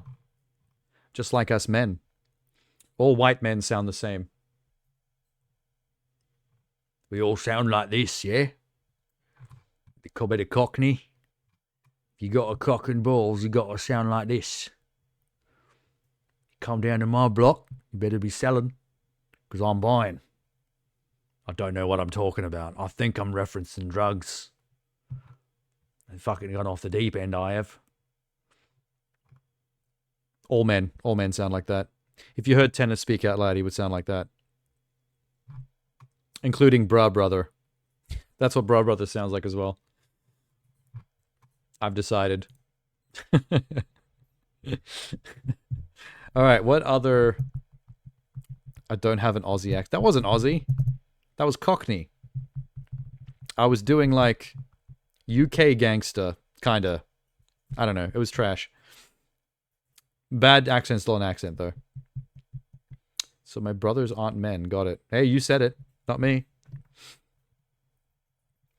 Alright, what other big trailers did I miss in the last 2 weeks since I did a Hangout stream? I didn't see the difference in normal accent. Oh, thank you, Tina. Because I was trying to sound much more gritty and manly when I was doing the Cockney accent. So that was a bit of a compliment. If you can't hear the difference. That's right, mate. That's right. What did we miss? The Penguin. Let's keep it DC. There was another trailer for The Penguin. Sorry, an official trailer. There was a teaser that we saw. We have not seen the official. 2 weeks ago. Here it is. There was a whole-ass Colin Farrell. I find it really hilarious that they put Colin Farrell at the start of this video, doing the whole, hey, watch my trailer bullshit that they sometimes do. Because people that don't know things about the film industry are going to see this, and they're not going to know who the fuck he is. Because he looks nothing like he looks like in the show. His penguin makeup is so incredible, is so top tier, that if you didn't know, you'd look at him and go, who the hell is he playing in the show? I don't recognize this man at all. Tear down the empire from the inside out. Cool tagline. Tender's heading off to get something to eat. Yeah, I'll do that as well when I'm done here. I just want to catch up on some of the big ones, because I missed a lot from not doing a stream last Sunday. I mean, I did do a stream, but it wasn't a hangout. It was a, we went to go see the Metallica concert in Fortnite instead. Hi, I'm Colin Farrell. Check out the trailer for my new series, The Penguin. And in case you didn't realize, I'm the Penguin. I know I don't look it, but the makeup is just too OP. Trust me, it's just the beginning. Penguinus. Come on. Are they going to humanize him by showing that he's doing all this crime to help his mother? You promised me, Oswald. I know. I deserve a better life. Oh, his mum's a piece of shit too. I deserve a better life. Well, they set up for the honest man to succeed. Ooh, that's a really sexy The American hammer. dream right there. You know, See how slick that mallet was? but that ain't the way the world works. America's a hustle. I love it how on his come up he's having to dispose of his own bodies. He's not the crime boss yet. He's got to do the dirty work. Penguin, you waltzing in here like you mean something. We're in the middle of a gang war. Carmine Falcone's dead. If we don't protect what's ours, we just look weak. The streets are talking again. They know there's only one man big enough to run this city. Do you remember? I love how much the show looks like something like The Sopranos. Oh, I didn't mean They to. really leaned into that aesthetic, didn't they? I thought you was still at Arkham? Quiet, turn it up. No. I've been rehabilitated.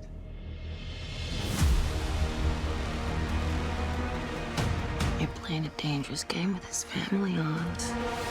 Who is she meant to be? Falcone knocking on my door. Her. She is the hangman. What is it you're really after, Oz? Gonna tear down the empire from the inside out. Whoever controls Is she meant to be what's her name from Birds of Prey? I'll be running the whole damn trade. I got ambition. I can help you. The vigilante? Hey. Feel alive, Vic, huh? Feel your heart beating? The city is meant to be yours, sweetheart. What are Yeah, you the gonna mum's do a about problem. The mum is a terrible influence. Trust me. Explains a lot about the It's penguin. just the beginning. God damn, they cut good trailers for this. I hope the show is as good as they make it look. Because the trailers are pitching 3 for 3 right now. Every single one of these trailers have been great.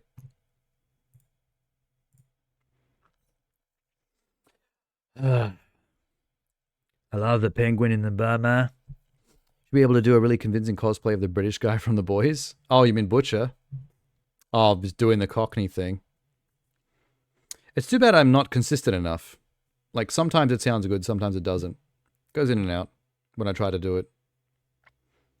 They're not going the supernatural route. Not Canary. The one played by Ramona Flowers in Birds of Prey. Just a guy in it, mate.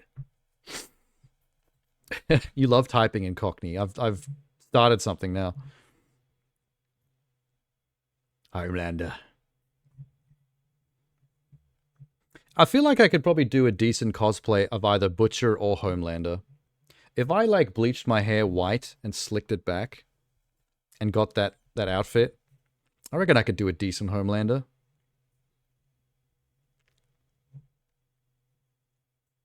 I could probably swing either way. Yeah, what was her name? She had, like, a rich gangster family that all got killed, and then she became a vigilante in Birds of Prey.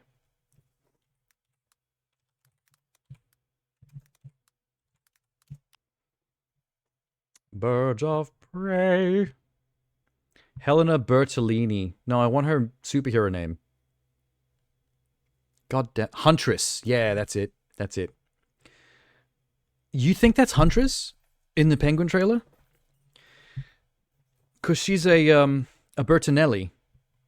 And that's kind of what that character's role is in that... Hi, I'm Colin Farrell. Check out. He's Colin Farrell, yeah, we know. Dead. Where's she at? Not that I'm complaining. America's Hang on. The streets Hang are on. talking again. Need to get bottom of There's this. only one man big enough to run this city. Do you remember Carmine's daughter? Carmine's daughter. Oh, I didn't mean to interrupt. Sophia, I thought you was still at Arkham? So she's vicious, like a vigilante. She did her time in Arkham. She's a daughter of one of the crime families. This is all very Huntress to me. No. I've been rehabilitated. She has not been rehabilitated. That's a lie. You're playing I think she's pretending at coming back and getting involved in the crime family stuff again. But she's really doing the vigilante shit. Because they do reference her being a serial killer at some point. Wait, here. dangerous game with his family on. Hang on. I think I want Sophia Falcone knocking on my door. She is the hangman. She is the hangman. They seem to be referencing that she's like some vigilante serial killer. Which is a very Huntress thing to do. They could be making some adaptation choices here.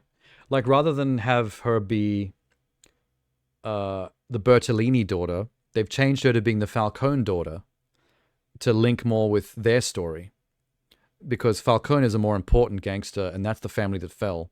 So if you make her the daughter of that family, she flips her lid after that family goes under because of the events of the Batman. She kills some people, goes to Arkham, comes back seemingly rehabilitated and actually running her family's operation, but in the background is still doing crazy vigilante serial killer stuff. And maybe becomes known as the Huntress towards the end of the series or the season. They find her out and she has to actually completely... She fails to get the family going again. Like, that's the whole plot. The whole season is her trying to build the family up again while doing that other stuff in the background. And then maybe at the end, she gets caught out. She fails. The Penguin wins and takes over. And she basically fully leans into the serial killer persona and just becomes the Huntress. And then she leaves her gang family stuff behind.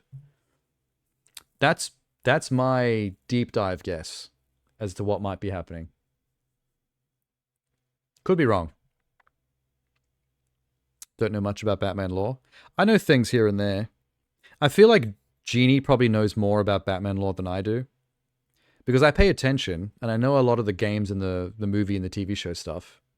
And I know some stuff from the comics, from my childhood, and growing up around friends who had a lot of DC comics, whereas I was more Marvel. You hope for a Jim Carrey Riddler cameo? Ain't gonna happen. Especially since the Riddler is already in this universe. The Riddler was played by Paul Dano in the Batman movie. And he's the cause of the reason why the city's all destroyed and why all these crime families in the Penguin are vying for control. So there's no way we'd get a cameo like that. We might actually see Paul Dano, though. I wouldn't be surprised if we got a little Easter egg or a little cameo scene from Paul Dano. Maybe Penguin going to visit him.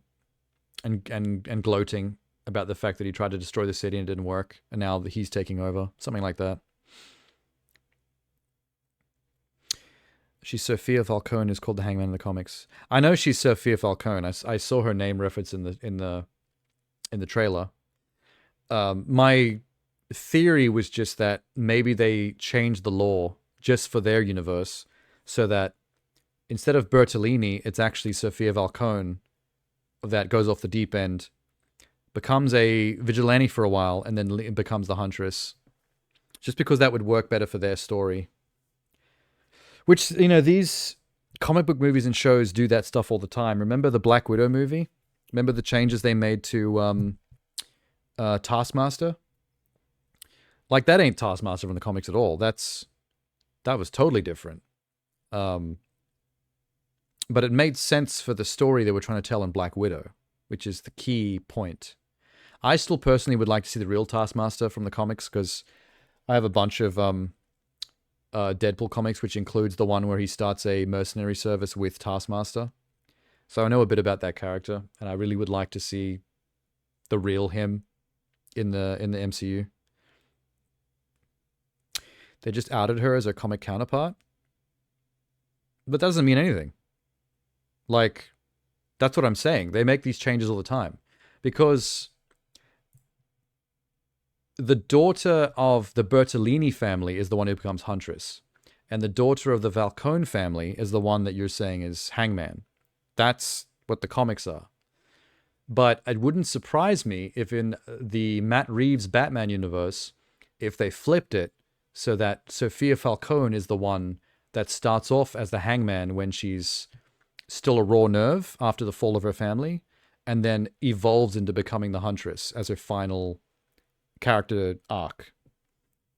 Like, combine the daughter of the one crime family and the other crime family into one character. So Sophia, Falcone, and Bertolini are the same chick, essentially. And the Hangman and the Huntress are the same character as well. It's just that's how she starts, and then the other one's where she ends. Like, I'm not saying that's what's happening. I'm just saying that that's a light theory of mine. That's something that I could see them doing if they're trying to be clever with how they're adapting it. Like, I would do that. Like, that seems like a cool idea to me. But whatever, you know, we'll see. I just want to see unique takes on all these characters, you know what I mean? Like, I don't need them to be one for one with comics anymore. Like, just do cool shit. Like, I want to see someone do an interesting take on Zaz still.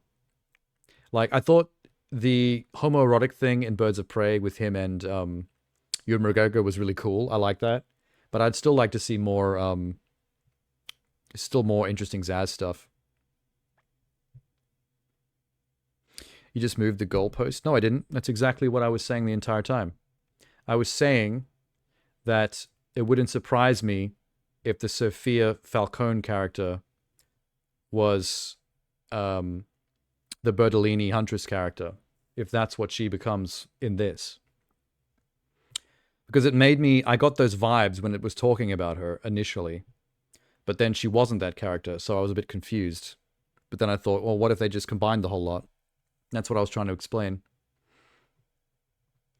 I would love it if they did that. That would be so cool. And there's a lot you can do with this crime family bullshit in the Batman, because they're all just... No one cares about those characters as much, so there's a bit more clay there to play with. Didn't someone suggest that the next Batman Matt Reeves movie might have Clayface as the main big bad? But then people were confused as how they were going to do that. Because there's no supernatural elements in Matt Reeves' universe. So you can't do, like, traditional Clayface, who's an actual Clayman that can morph into people. That wouldn't work. But if you did someone who was, like, a master of disguise, who actually, like... almost like plastic surgery, like crafts new faces or something. So the Clayface is really just like a moniker that people use in the newspapers to refer to the serial killer or something. But it's not literally like a Clayman that's turning into people, like morphing. It's just a rumor though. I don't know if Clayface is actually in the movie. It's just... It was one of the first movies that came out about the Matt Reeves sequel. And I was really curious if that was going to be a thing. Because we don't want to do fucking Ra's al Ghul again so soon. I think we've done Ra's al Ghul and the Joker too much. I would like to see a very serious take on Freeze. I think if we did a really tragic, serious take on Freeze, where you can actually understand his plight and feel bad for him and his situation with his wife, I think that would be really cool. If they give the Taskmaster the comics personality, I'd be happy. The problem is, it's not even anywhere near the same dude. It's a chick, actually. The Taskmaster in Black Widow is a brainwashed chick that was the little girl that Black Widow was meant to kill when she was younger, with burn marks and stuff. It's not Alex... what's his name? Alex Masters from the comics. Totally different backstory, totally different character. Nowhere near the same. You want to watch a good movie? You can't watch movies on Twitch. What are you talking about? We'll get kicked off. Freeze would be cool. You just want the personality. Yeah, Taskmaster's fun, especially when he's teamed up with people like Deadpool. Good combo. I think Freeze is a good villain if you do him very seriously. I think that's the problem. The Arnie thing was too stupid. Too cartoonish. They need to do like a really serious, really tragic Freeze. Because he's doing the stuff he's doing for the right reasons. Because it's love. It's his wife. But he just goes too far. It's a bit like Doc Ock in the second Tobey Maguire movie. Spider-Man movie. Like Doc Ock is a perfect example character of someone who you understand what he's doing and what his plight is and what went wrong. and you kind of want better for him, but you know that it's going to be a tragic ending because he has to be stopped. And then he ends up sacrificing himself to stop his own plan, which is lovely. I could see Freeze doing something similar. Yeah, you can watch movies on Twitch. Yeah, but why? Hold down. Oh, you talking about Twitch Watch Party? That system? Never actually used it. Animated Batman Freeze is amazing. I used to love animated Batman, but it's been too long now. I've forgotten a lot of it. I could rewatch it now and it'd be fresh for me, I think. Ugh. Booyah.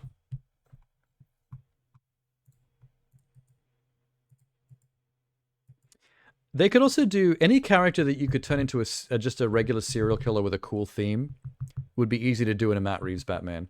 Like you could do the Mad Hatter. The Mad Hatter character is interesting in Batman because he's basically a serial killer of young girls because he's obsessed with girls that look like Alice because he's got the whole Alice in Wonderland psychosis in his head. But he's kind of a pedophile. Like, he has this obsessive serial killer obsession with young blonde girls, and it's creepy. So you could do a pretty twisted serial killer thing out of that in like an R-rated Batman movie, like a Matt Reeves type Batman movie. Same with Calendar Man. A serial killer that kills based on the events, the holidays on the calendar. Could do something with that. You could combine a lot of these into one character, maybe. Do a combination of them. Maybe if Batman's trying to deal with a whole team or a whole swath of serial killers simultaneously, Zaz, Mad Hatter, Calendar Man, there's killings all over town, and he's basically trying to investigate multiple different scenarios at the same time, and he has to be smart enough to separate them and figure out who's doing what. Is Calendar Man real? Yeah, that's a real Batman villain.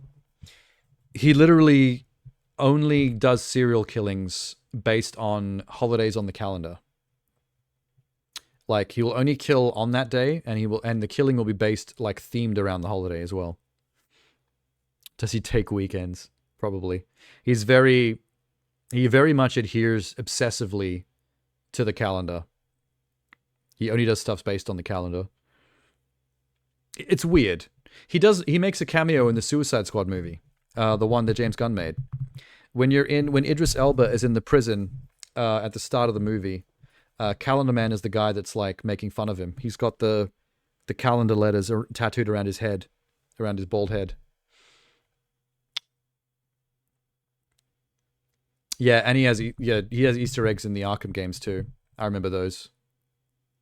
You can, in one of the Arkham games, I think it's Arkham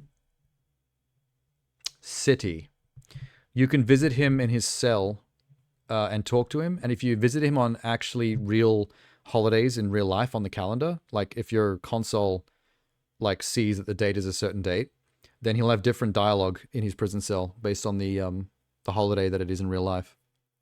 It's a pretty cool Easter egg. What's he doing on MLK Day? Probably committing hate crimes, my guy. He's going around killing black people. I know that's a pretty terrible concept, but that's literally what Calendar Man would do. Because he has to theme his crime on the holiday. And that's what MLK Day is about. It's about black pride. So I feel like maybe leave that one out of the script, because I think that one's problematic. I think you're going to piss off some people if you go there. That's going to get kind of fucked up.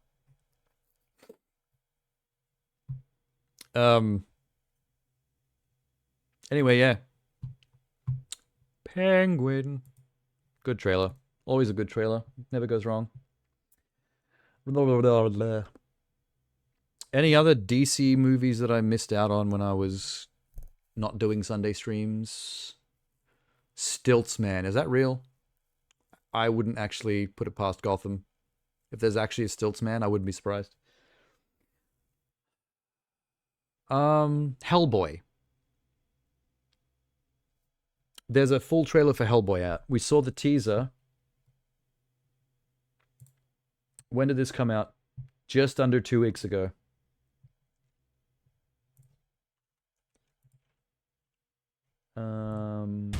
There it is. What was it called? Hellboy the Crooked Man. I wasn't too positive on the teaser for this. I mean, just full disclosure. When I saw the teaser, I was a bit negative. Because it just seems so fan filmy to me, somehow. But, on the plus side, the Crooked Man is meant to be one of the better Hellboy arcs in the comics. People talk up the Crooked Man storyline quite a lot. So that might be good. How is there no comments on this? Are you serious? There's actually 0 comments on this video. What the fuck? Are they deleting all the comments? What the hell's going on? There ain't no way. This has 30k likes. Not a single comment. And the comments aren't locked down because it actually says that. I can write a comment here if I wanted to. I'm going to write first? Question mark?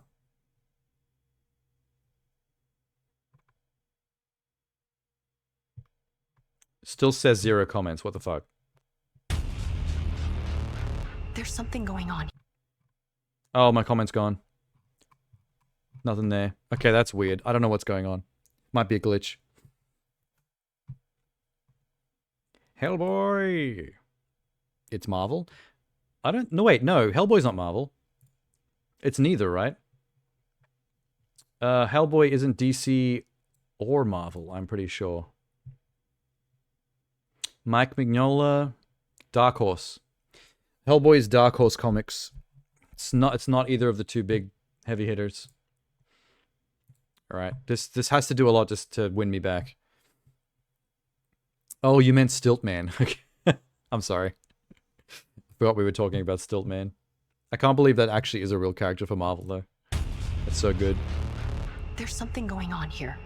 There's something going on here. I need Something to Hellboy understand. related. Like you do.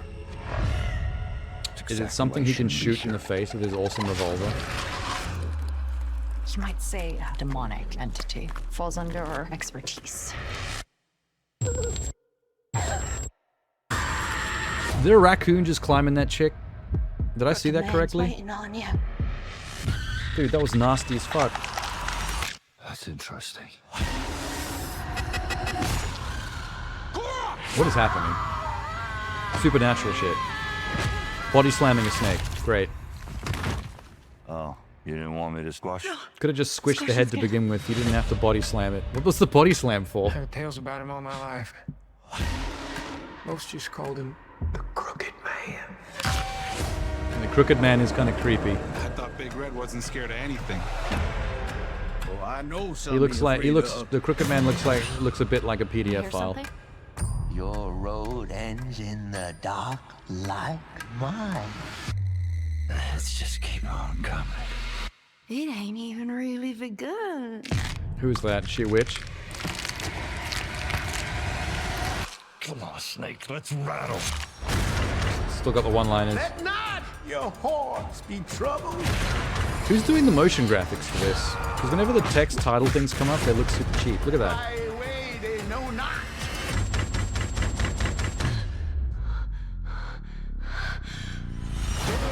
I will make the darkness light. Oh, there's a lot going on.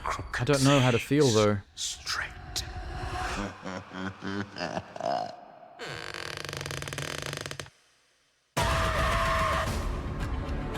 The Crooked Man. You doubt the power of prayer, son? Yes.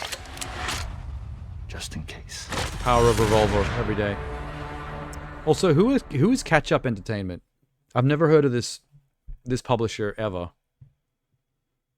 Oh, the Crooked Man in the comics looks even freakier. Just in that thumbnail alone. You thought there wouldn't be any more after the last one? There's none of those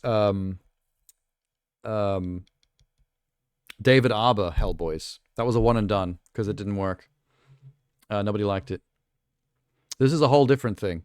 This is somebody else making a more indie fan film level one. But this is a real movie. This is not a fan film. This is real. It's directed by one of the guys from the team of the two guys that made the Crank movies, and also the Ghost Rider sequel film, which is not great.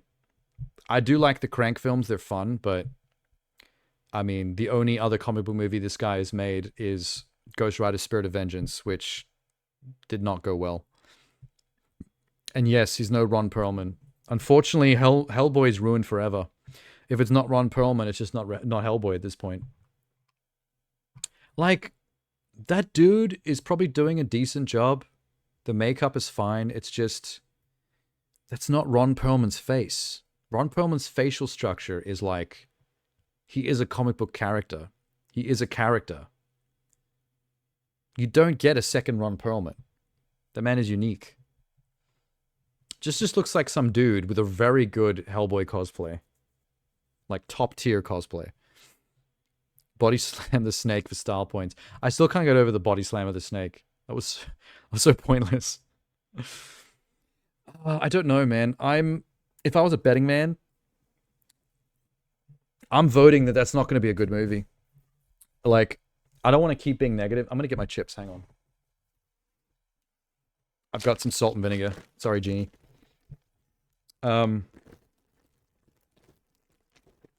If I was a betting man based on the quality of the movies that this director has made, Brian Taylor, the Crank guy, more of his movies are bad than are good, unfortunately. And there's something so fan-filmy looking about that I just don't trust it.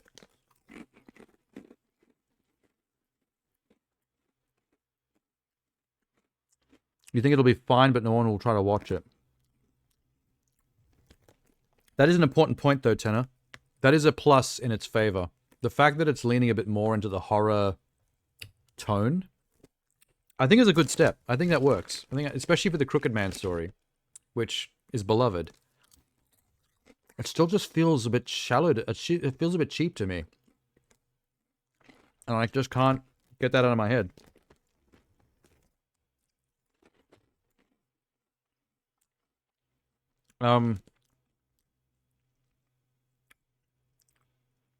The thing is, the horror tone, all the twisted, weird, supernatural, R-rated stuff that seems to be happening, that looks good. Like, that looks interesting.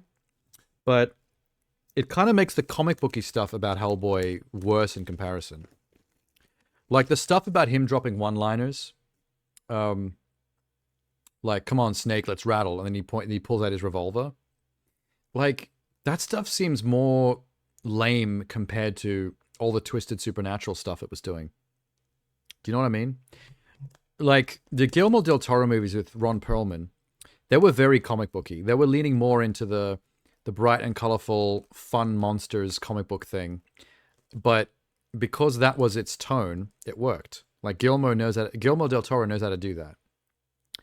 But the problem is the comic booky stuff, like Hellboy himself, and the one-liner shit with the revolver, that works in like a Guillermo del Toro Ron Perlman movie, but with the tone that they were selling there, I don't think it works anymore.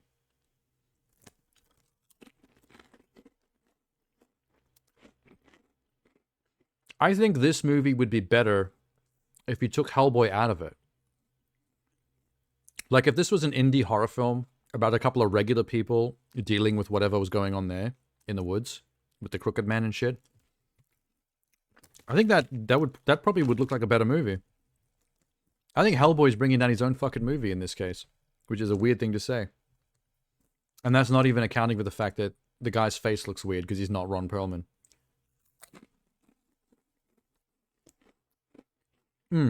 Goddamn, salt and vinegar hits the spot. How can you hate salt and vinegar? I don't understand. Jeannie, I don't understand you.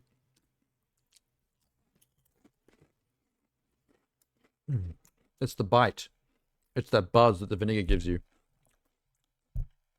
Some bourgeoisie shit. I'm getting bougie up in my stream with the salt and vin. Okay. Okay. That is a better trailer. It burns my mouth. Same. But it's so good. It burns so good, Jeannie. I want that singe.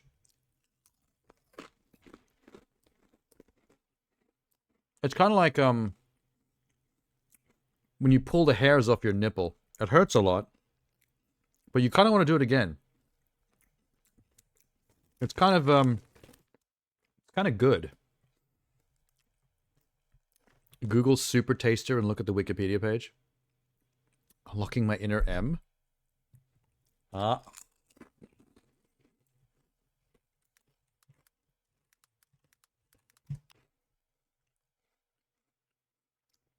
Oh. People whose sense of taste and certain flavors and foods is more sensitive than the average person. So you get more strongly impacted by... So, for example, you can't have an a warhead, for example, because it'd be too sour. Like for me, a sour warhead would make my face pucker a little bit, but it's enjoyable. For you, your head would probably cave in. I suppose you don't do chili and curries as well then as well. Because anything slightly spicy would be like triple spicy for you.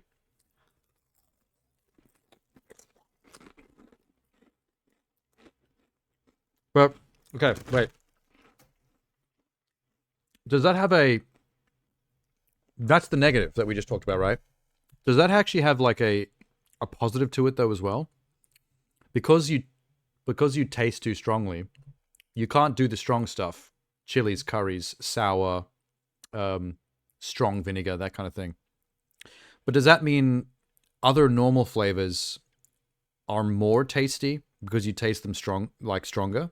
So if you actually like something, you'd be getting a stronger impact from it, right? Like ice cream would be like more enjoyable because the sweetness and the mellowness of the cream would be more accentuated. You like a lot of processed and salty foods. So for the super tasting thing, is salty and savory better than sweet?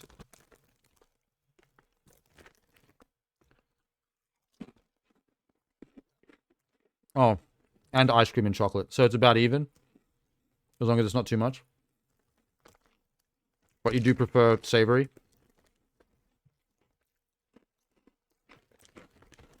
I'm more of a sweet person, I think. A lot of the junk food I eat tends to lean into the sweet direction. Like Biscoff. But but you do have to balance it with savory. You can't just have sweet stuff or it'll cave your face in.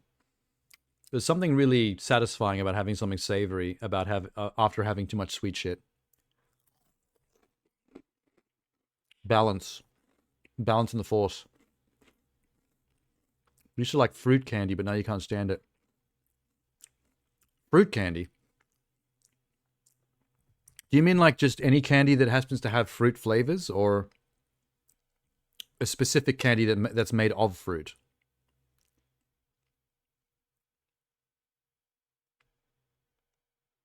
Since transitioning, savory got better? That's interesting. What a side effect. Hey, thanks, Carrot Cake.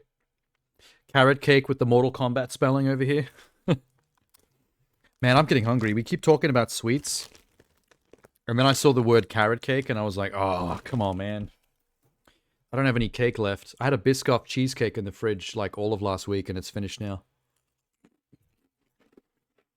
I would love more of that right now. Taste buds change preference with age. Do they? Fruit-flavored candy unless it's watermelon or pineapple or coconut lightsavers. I don't like coconut. I'm not a big fan of coconut. But I love pineapple. Carrot combat. Perfect timing. Yeah, it was. Just for your name alone. Perfect timing. The joke on a Dragon Ball fan video.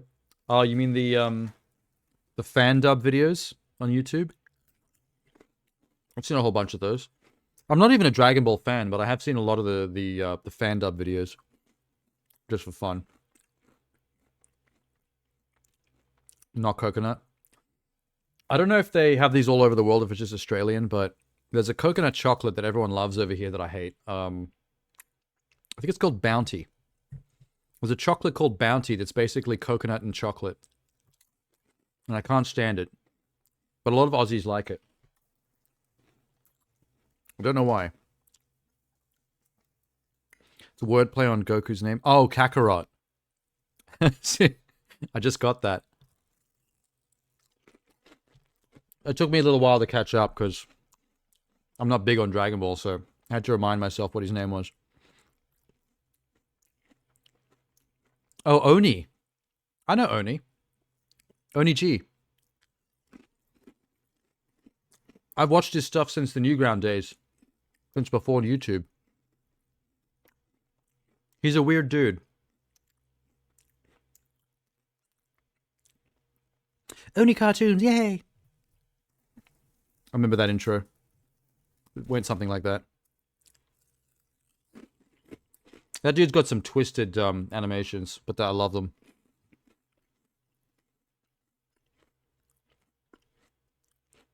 Anyway. Sorry, I'm just scrunching on salt and vinegar right now. Should be doing that. Too much. What were we talking about? Oh yeah, the fucking crooked man. Yeah, anyway. I'll be happy for them if the movie turns out to be good. Cross my fingers that it works out. My betting money is on no. It's probably going to be crap. There you go. They are really good. Oni's great. And Stamper. They used to do a lot of stuff together in the past, but Stamper now has his own YouTube channel. And he's kind of disappeared a bit. But he's got some pretty cool shit. Some really funny stuff. Have you seen the D23 trailers and teasers?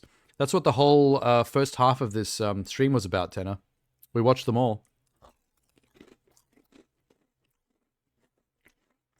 Also, I put the leaked Marvel trailers in the Discord because I can't play them on stream. Because they're not meant to be out. Captain America 4, Ironheart, and Daredevil Born Again. Those 3 trailers are in the Discord in a little D23 thread that I made. If you haven't seen those. I'm still eating these salt. I put it over here with the bag open, and I keep reaching over. Oh, dude, I have an idea. Oh my god. Borderlands. You know how Borderlands came out and it's been absolutely roasted? It's it's getting like the worst reviews all over the internet. It's getting like 0 out of 10 and shit. I never watched the launch trailer. They had a final trailer out for the launch of the film. Let's watch that. Where is it at? I think it's called Final Trailer. Yeah, it debuted at 0%. It's gone up since then. But the first couple of reviews debuted at 0%. And now it's started going up. But not very high. Most people don't like it. Almost unanimously. Here it is. Final trailer. Remember when we saw the first teaser? And we were like, hey, this doesn't look half bad. This might actually be good. And then we saw that it was directed by Eli Roth. And we're like, well, that's a shame. It's probably going to be trash. And lo and behold. Absolute dumpster fire. Brave Vault Hunter. Wait. Audio up. Brave Vault Hunter. You've come in search of the secret lost vault of Pandora. You ready to kick some ass? Okay, Jamie Lee Curtis doing her best wide-eyed acting.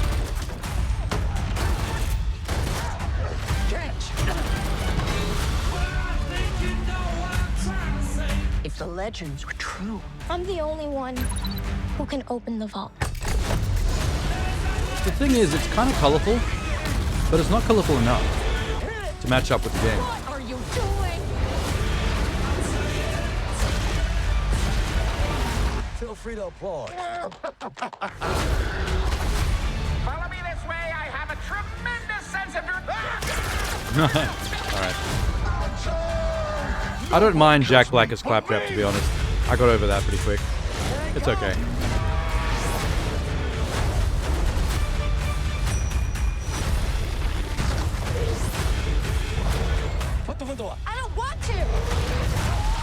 Most of this is the same stuff we saw in the other trailers. You get a bullet? You get a bullet? Big bullet coming!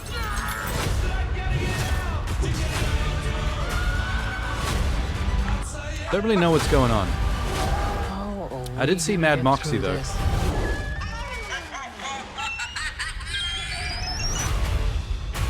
Honestly, I kind of want to see the movie just for Mad Moxie.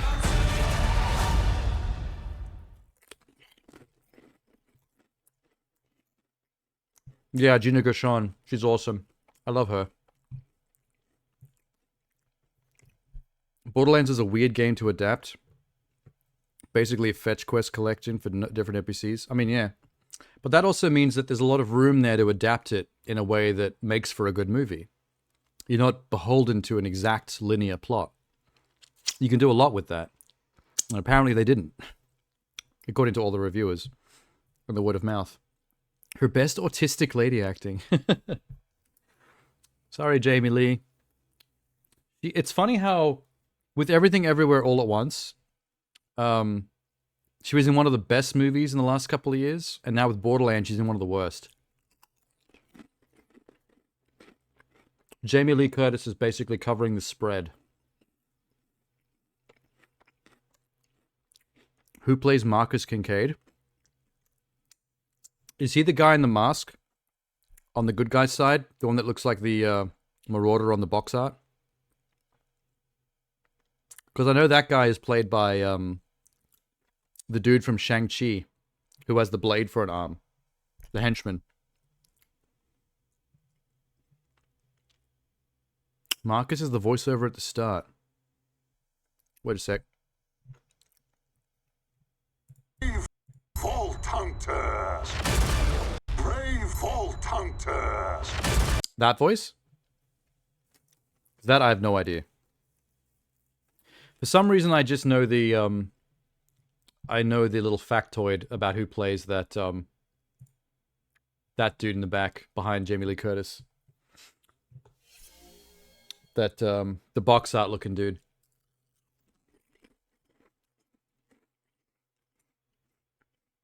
I don't know anything else he's in. Just this and Shang-Chi. Might just be the game actor. Yeah, if you only hear him, they might as well just use the game voice actor. But then again, you only ever hear Claptrap's voice. There's no actual human being. And they didn't use the Claptrap voice. They went and got fucking Jack Black. Which they didn't need to do. I'm not complaining though. Like, I think preferably I would have just gone with the original Claptrap voice. Just get the voice actor from the game. But if you're going to make it into some random celebrity, I'm fine with Jack Black. I love that guy anyway. The guy in the mask is Krieg from who? Oh yeah, I don't know. I just didn't remember his name. All I remembered was who was playing him. I'm still can't stop reaching for these chips. Why do people trust Eli Roth? I don't get it. He never does jack shit. Apparently his Thanksgiving horror movie was okay. Unnecessary because the Grindhouse trailer was good enough. He didn't have to adapt it into a full film. But so many of his movies are just trash. Green Inferno is one of the worst movies I've ever seen. What was that one in the cabin with the disease? That wasn't too bad. That's one of his better ones. Cabin Fever. I think he's behind Hostel as well. Which is only good if you like torture porn horror.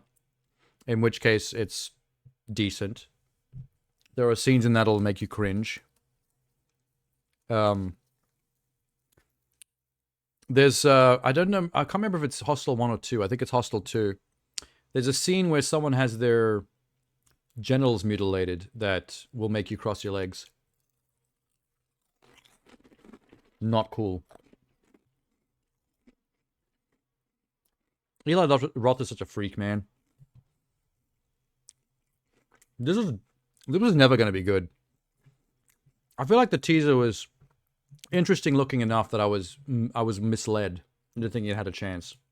I don't think it ever had a chance.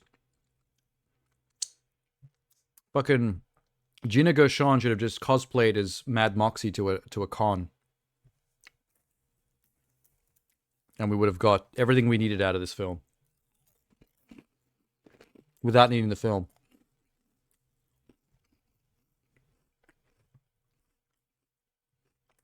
Okay.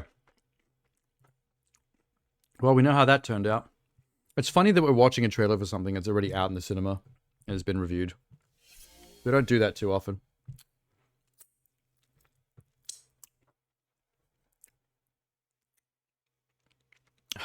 The bots are back.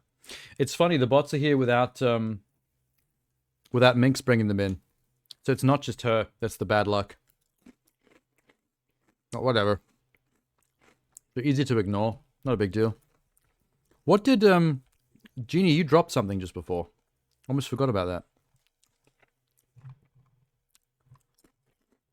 Hang on.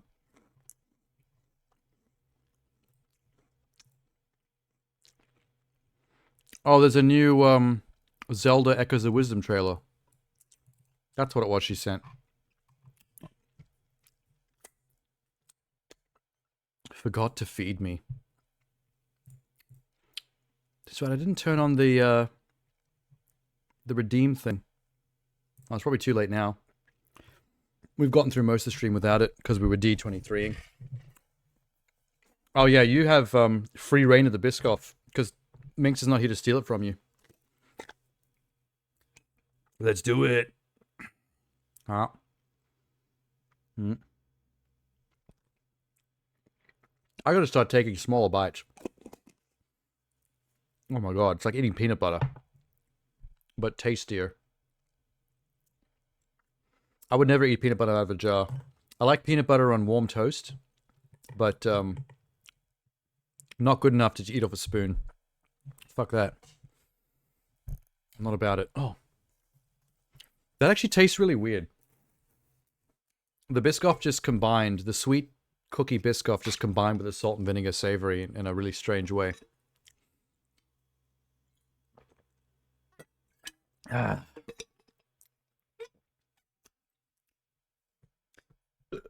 Okay. Yum. You're still trying to get the Nintendo World Championship shit? Are you trying to platinum that whole thing? Wait, Nintendo World Championship. That means you're playing it on Switch, right? I couldn't do it. I don't think I could invest the time into that. I have a lot of reverence for all those classics, but not enough to sit and play them now.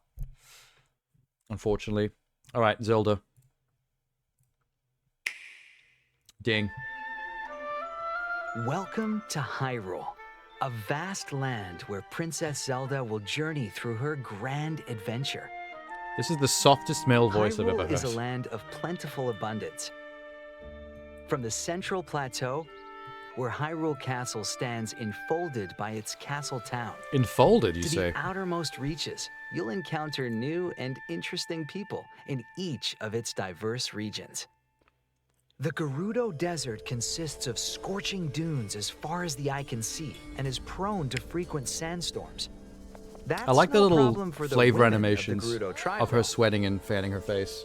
There are That's that many Nintendo ruins seal of full approval quality. mysteries here. And an oasis, a great place to relax. You could just Jabul conjure a Waters bed is and home sleep to out in the some middle of nowhere. Hyrule's most scenic waterways. It's Not also wise, where Princess you can Zelda. find the Sea Zora and the River Zora, who each reside in their respective villages. I've never Though actually they played don't any of the always modern get along. Zeldas with What this could they be 2.5D fighting graphic about? style. What was the one they Daunting remade like cliffs this? Was it and Link to the lava Past? flows dominate the Elden Volcano region. Kakariko Village is nestled at the mountain's base, but you'll have to brave treacherous trails to reach the home of the Gorons. Oh, Link's Awakening. Those rocks Yeah. may look delicious. I remember thinking that looked Alas, great. they are not I for like this visual Hylians. style.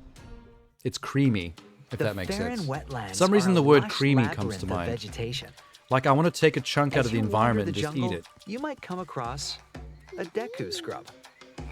Rumor has it these peculiar creatures have a voracious sweet tooth. See, this is the kind of During your narration that those travels, Monster you're Hunter likely trailers need to encounter have. People dealing with problems great and small. Maybe not as soft. Slightly manlier voice for Monster Keep Hunter. track of quests by browsing your adventure log whenever you'd like. Helping people with their troubles is a big part of your journey, and wise heroes are often rewarded for their good deeds. You want a Zone of the Enders 3 remake?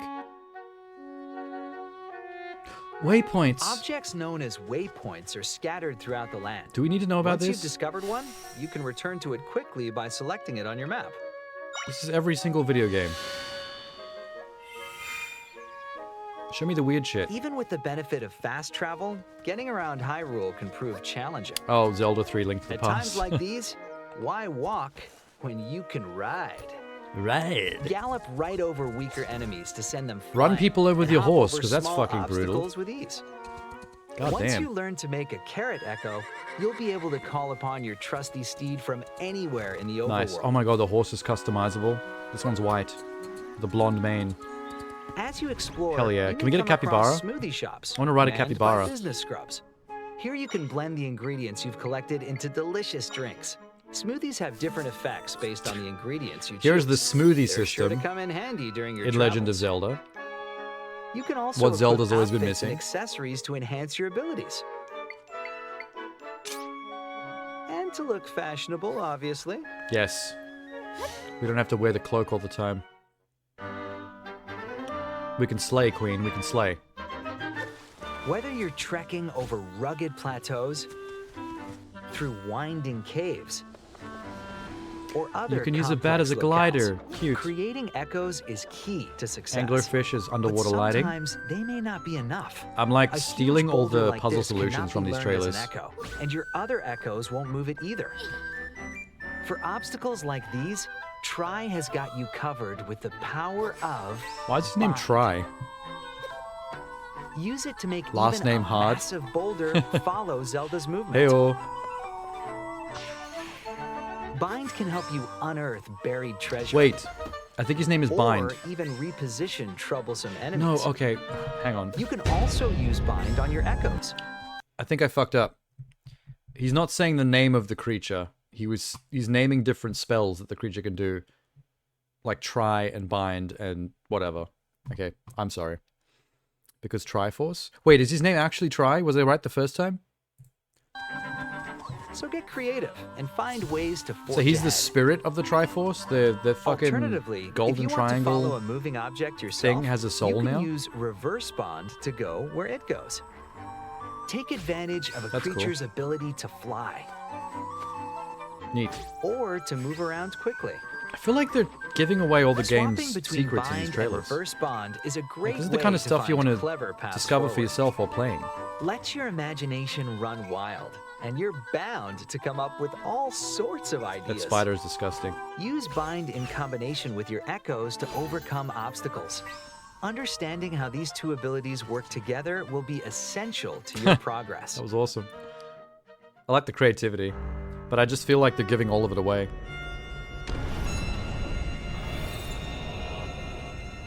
Mysterious rifts are overtaking This is the opposite Hyrule. of what, for example, Tunic did. What else Tunic will was a Zelda have game to exactly contend like with this, in her grand but was adventure about to save her keeping kingdom? everything a secret and you discovering it through gameplay. There's only one way to find out. I feel like I'm pretty Nintendo friendly, but I feel one issue with modern Nintendo is that I feel like everything leans more in the hand-holdy direction. They want to make sure the youngest players can always be figuring everything out. Not 100% of the time. I played plenty of Nintendo games where I had to figure something out for myself and it was actually quite ingenious, but, you know, and you feel good about solving it. But I feel like a lot of these, like, every single trailer for this Zelda Echoes of Wisdom game is basically teaching you how to play the entire game. Like, all of the solutions and the puzzles are being described to you in a voiceover, so you can understand how the game works, but they're giving away the game in the process. The Legend of Zelda: Echoes If you of didn't know Wisdom. any of this and you had to figure it all Available out for September yourself with no 26th prompting in the game, only on the Nintendo a lot like Switch Tunic, system. I feel like this would be... Pre-orders are available now on Nintendo eShop. I feel like this would be better. Because Tunic was like much beloved for doing that. Like this, the way they styled the game after retro games of the era that even this is kind of a tribute to, but of an era where there's no internet, there's no in-game tutorials, there's basically just a manual to get across the basics, but it might even be in a different language. So Tunic was kind of ingenious for that. And then it makes me look at a game like this and think, these are all, the Nintendo first-party ones are all so family-friendly that they lack a little bit of that bite that a game like Tunic had. That if they made something that looked this cute and childish, but that was actually directed at an adult audience that likes games like Tunic, I feel like there's a market for that, and Tunic proved that. But we don't often get that with Nintendo much. Like, if it looks like it's for kids, it often is for kids, if it's coming from Nintendo. They don't fuck around in that space.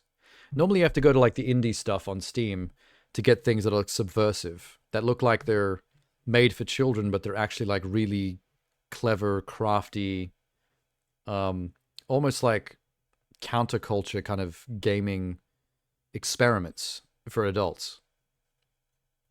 There's a lot of good shit like that on Steam, and I feel like there's a room for that on Nintendo more. For them to... Star Wars Bounty Hunter launch trailer. Did Bounty Hunter get a remake for the Switch? I didn't know that. It's pretty cool. Bit random, but alright. Whatever. Splatoon 3, Suffer No Fools. Fuck Splatoon. I can't stand Splatoon. 2 PvP. What's the deal with this Thank Goodness You're Here game? We watched some trailers for that in the last few game conventions. And I've been seeing people YouTubing and streaming it. And it's been popping up everywhere. But, like, what is it? Is it like WarioWare where you just go around doing random shit? Because that's what the trailer looked like.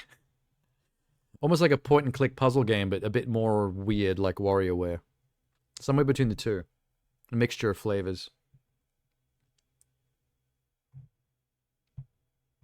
Rebancho. Anything I've forgotten? I gotta leave soon. We've been here more than, probably longer than we need to be. I'm passing out, but I don't want to miss anything big that I've been holding off for 2 weeks. Like Beetlejuice. Okay, there's one. We saw the teaser on stream.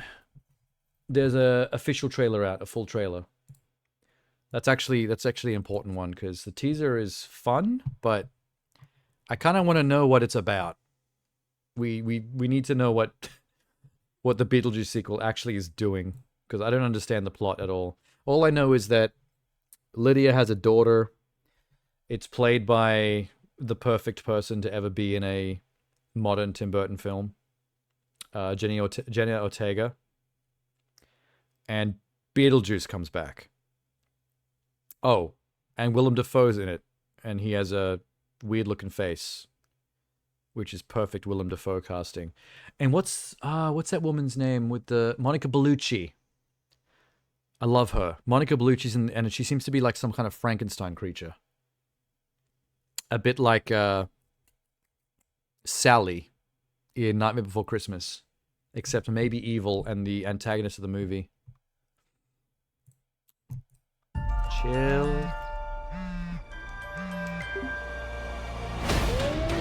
What the fuck was that blip? That was weird. Driving carpool and banging your Pilates instructors to fill the empty voids in your life? We'll see who gets the last laugh. Edgy goth.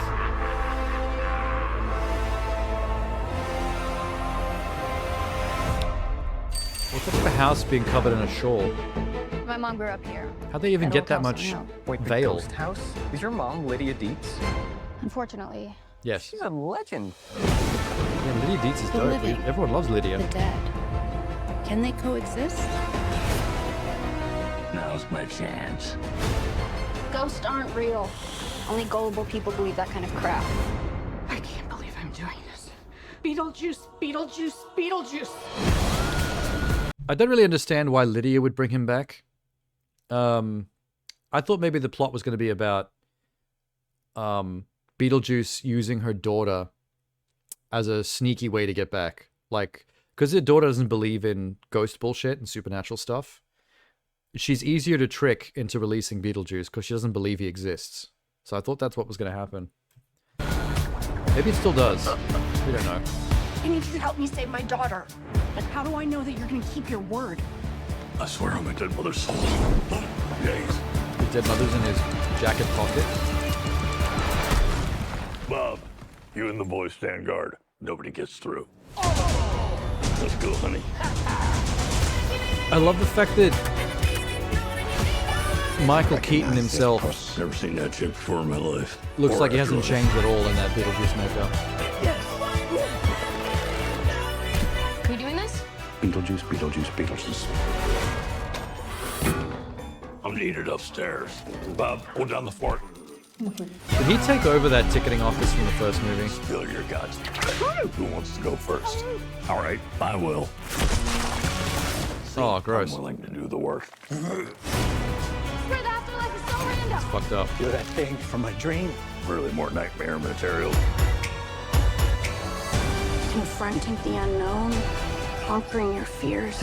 There's nothing harder. Monica Bellucci looks so awesome in this. What the f?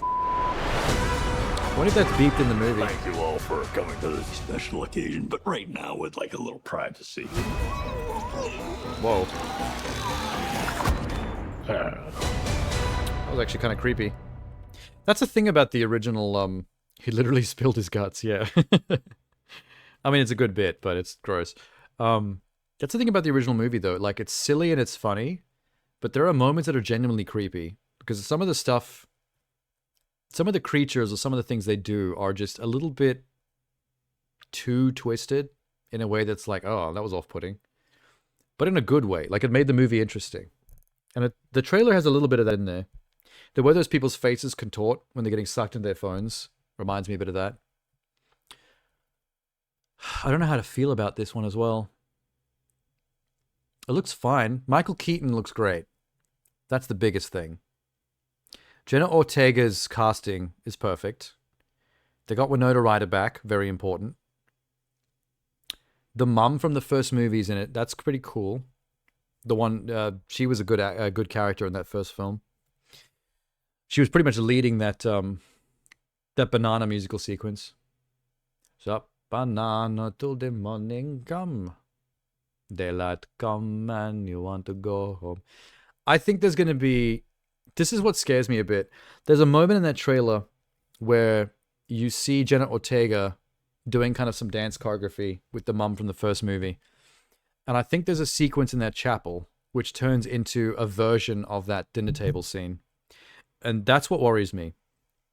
One of the worst things that happens with long overdue sequels or remakes is that they try to repeat and capture the same shit that happened in the first movie as like a nostalgia thing.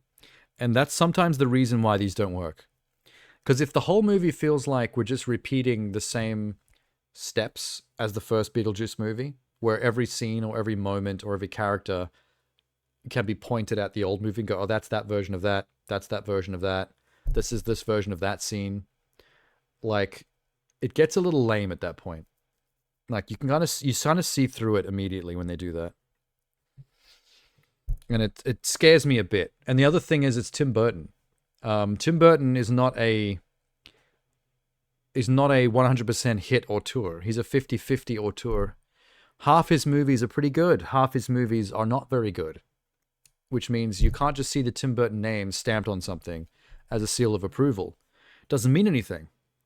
Because he makes just as many bad movies as he does good ones. So you never know which way he's going to swing.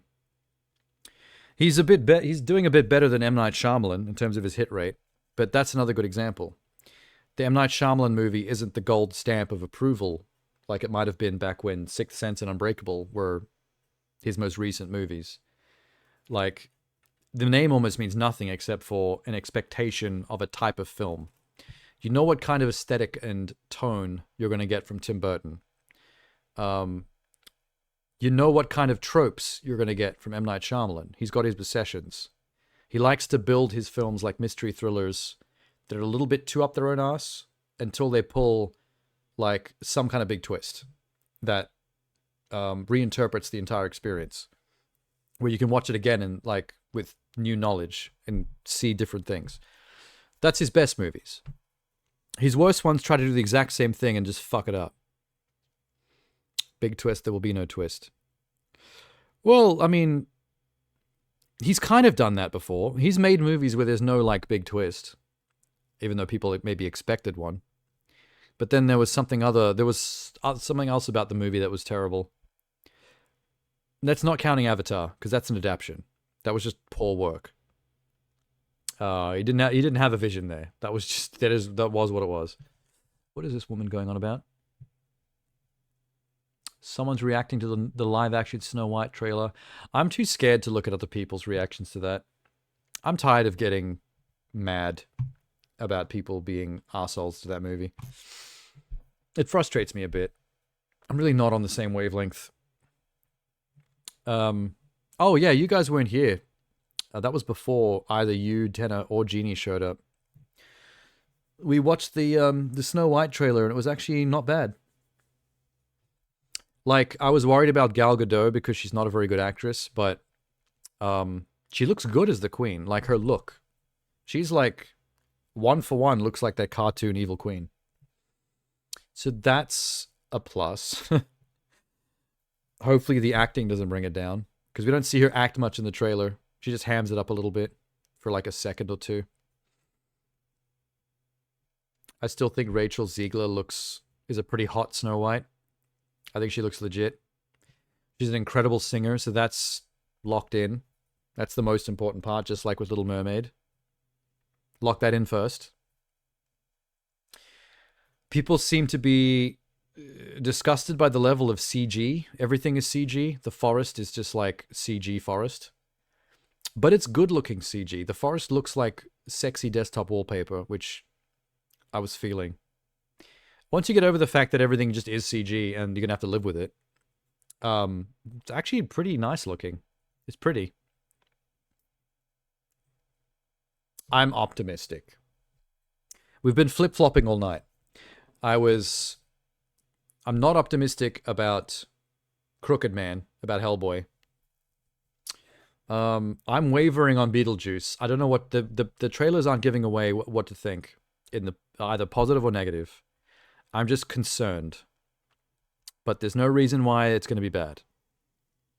I'm forcing optimism, but I'm worried about, what Tim Burton movies can end up like. And I'm very optimistic about Snow White.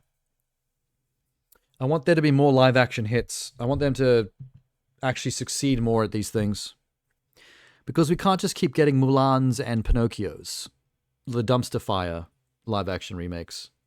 We need more Cinderellas. We need more Little Mermaids. Yes, I count that as one of the good ones. Like, fuck you. Aladdin, mid. Seems okay. Will Smith, Genie, little bit fucked up. What else is mid? Lion King. Same exact movie as the first one. Didn't change a damn thing. But the CG makes it harder to connect emotionally. So that's in the mid-range as well, I'd say.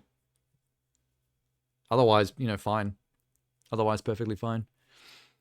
CGI makes it much worse. Well, that's the thing. Well, see, the thing is, the positive thing that I always say about The Lion King is that it's just The Lion King again. Like, the original Lion King is good. The script is good. The story's good. They just did the same thing again, which means it's not, in terms of the actual film, it's not worse. It's just as good. The CGI is the problem. The fact that they look like realistic animals and don't have the emotion of the original film is the only bad thing about it. That's the only letdown. Otherwise, the two movies would be like the same. It would be like bang. Maleficent was perfect. No, I can't agree with that one. I'm going to put that one as a mid for me as well. Because that was not what I wanted from that project. That let me down quite a bit. I liked Angelina Jolie. I think she's a great Maleficent. Casting, perfect. I'll agree there. The movie itself is not what I wanted from the project. I was expecting something different, and it's not what I got. So I'm a little biased there. What did you want from Maleficent? I wanted to see the story of Sleeping Beauty as told in the original from Maleficent's point of view, that reveals more information, that makes you understand her position more, and how we got to the point at the end where she was defeated by that prince. I didn't like the fact that Maleficent ended up being a completely retelling of Sleeping Beauty. It's not the original cartoon at all. Like, a entirely different story happens in Maleficent that makes her more of the protagonist anti-hero force. I was very disappointed by that, because when I found out about the Maleficent project and the teaser and stuff happened and whatever, like, it really got my imagination running. Like, I loved the idea that we would be seeing a storyline we already know from a new perspective. But the thing for that to work is that the storyline we already know has to be intact. Like, it's the same exact story as the animated film, the classic, but we're seeing it from this new angle that fills in the backstory of where Maleficent came from, who she is, why her obsession with Sleeping Beauty started, and how it got to such a bad point that you had her in the castle turning into the dragon and everything. And I was hoping that they would tell that story so well and make her side make so much sense that by the time she has to get slain as the dragon to rescue Sleeping Beauty through the thorn thicket and everything, that we would actually, as an audience, shed a tear for Maleficent, because we know that she needs to be brought down now because she's gone too far. But we also know the way she got there, the true story behind what drove her to those actions, and we understand them, and it's extremely tragic and unfortunate that things had to go down like this. Like all good villains. Like, the best comic book villains are ones where we understand they have to be stopped, because from the outsider perspective of what they're doing is fucked up and it's destructive. But because we were there for their fall from grace, and we understood and we saw how it happened, and we get their point of view, we get their emotions on the subject of what would drive them to do those things, we feel bad for them. We don't want them to have to die. We just know it has to happen. So it causes this stress in the finale where you know it's coming, you know they have to be stopped, but on the inside, your heart's breaking for them. Like, you're waiting for the inevitable, but you don't want it to happen. And, you know, that's good villain writing. And I was hoping Maleficent would cleverly interweave that Sleeping Beauty story to create that for Maleficent herself. And all we did was get a remake where they just changed the protagonist to the bad guy.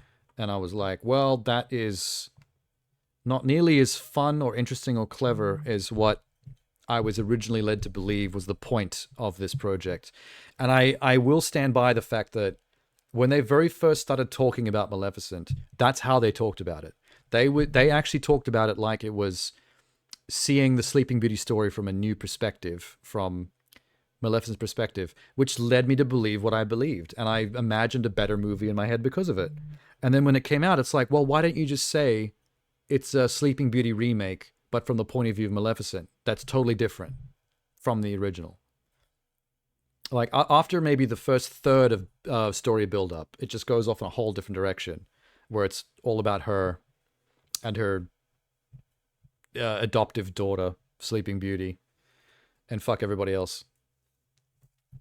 Anyway, yeah, that's my rant on Maleficent.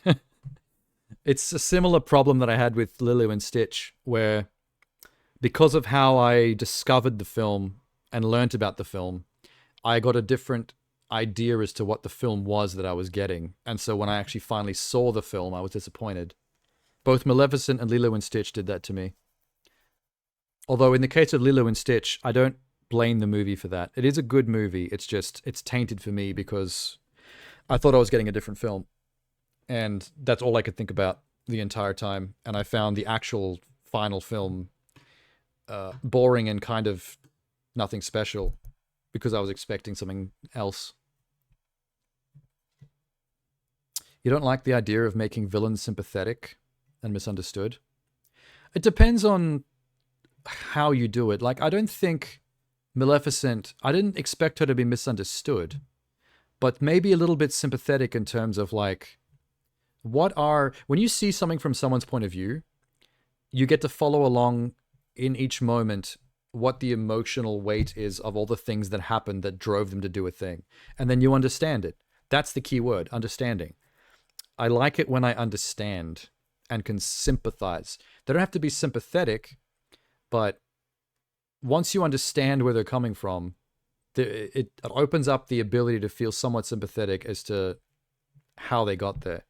And that always makes for better villains, because if a villain's just a mustache twirling, well, I'm just evil for the sake of evil, and I want to destroy the planet, ha ha ha, here's a fucking missile in a volcano, that's boring. Like, that doesn't make sense. People don't act like that.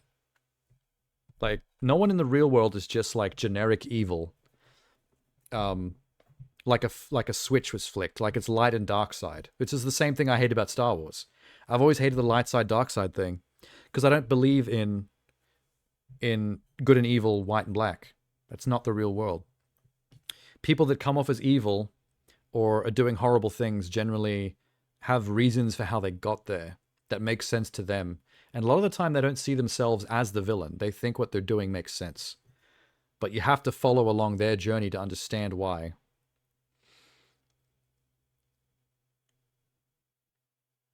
You don't want to be shoved in your face that they're not villains, they're good. No, see, that's fair. Like that, but that doesn't happen often. Like, that's going too far. The idea is not to say that they're not villains or that they're good and misunderstood. The misunderstood part is just meant to be like, well, you can't just write this off as evil, like, for evil's sake. Like, there is always a reason why someone is where they're at. And if you follow the breadcrumbs, there is a way of understanding how they got there. It's still not good. They're still doing the wrong thing. They still need to be killed or stopped or whatever. The hero still has to prevail. But it's better when it's bittersweet, when you wish there could have been another way, if someone could have helped them. If only things had been different, they could have been a good person, but that's just not how things went. And they had to die for it. And then we all kind of shed a single tear for them. Like, I mentioned this earlier in the stream, Doc Ock in the second Tobey Maguire movie. It's a great example. Like, he was trying to do a good thing for the city. He was trying to create a power source that could, like, run an entire city. And because he failed, and because the failed accident caused the death of his wife, a combination of that trauma and the brain microchip of the tentacle arms, it drove him to a psychosis where he had to make the machine work as a sunken cost fallacy. Because he'd come so far trying to get it to work to the point where it even killed his wife, he had to complete it. Otherwise, his wife's death would be in vain. And he couldn't allow that to happen. And that was the driving force for his villainy. And at the end, Spider-Man actually gets through to him and makes him realize this is not what your wife would have wanted. This was all for her, but in the end, you're going to kill everybody because you're not thinking straight anymore. You're fucking up. And he was able to get through him just enough for him to go, you're right. I'm going to, if I go through with this, I'm going to die a villain. I can't have that. I'm not going to die a monster.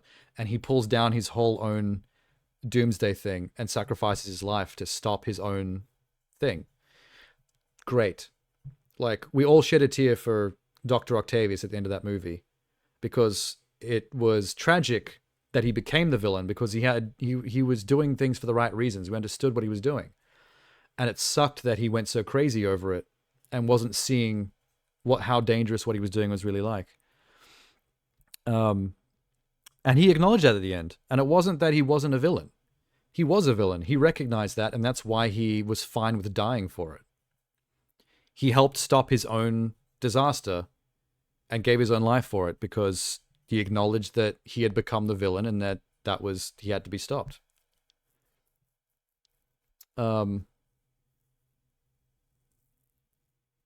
he was written like this from the beginning, not retcon later. That's what I didn't like. It depends on how you do it, that's all.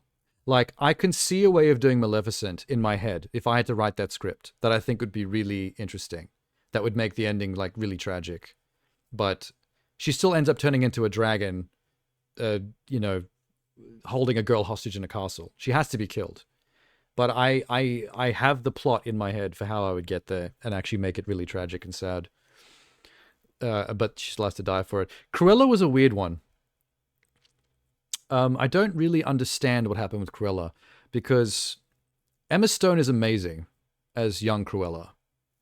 The film itself is very well made and pretty cool. I don't really know why they tilted it so hard in the direction of making her not a villain. Because by the end of that film, she's nowhere near becoming the Cruella we know from the movies, which confused me. Because I feel like the one thing that movie has to do is we need to get to a point at the end of the film where Cruella is the one we know of from the cartoon film that's going to kill puppies. Like, that's the goal. That's the end point. We don't get there in the Emma Stone film. In fact, she seems pretty cool with animals to me. In fact, she has a bunch of them. She has the Dalmatians. She keeps them herself. So I don't know what happened there. That one confuses me a bit, because it's still a good movie. It's just, it doesn't make sense in terms of where that character, what the character's meant to become at all. You've taken the animal abuse villain and you've made them animal friendly. Like, what the fuck is that? Wasn't the reason she hates Dalmatians in Emma Stone movie because they killed her mother? See, that's true. They did kill her mother, and that sounds like that was set up to make her hate the Dalmatians, but that never happens. She never ends up hating animals because of it. In fact, she ends up with animals in her care at the end of the film. She has dogs throughout the film, and then she has more by the end of it. Like, she never actually becomes an animal hater, even though they set it up like that's what was going to cause it. They're too scared to make her the villain. Yeah, probably. Like, I don't know what the problem is there. Like, you're probably right. Like, they're like, we've got Emma Stone in this anti-hero movie. We want to make it fun, kind of edgy, but not go so far as to make her detestable. Because the second you add animal abuse, you lose everybody.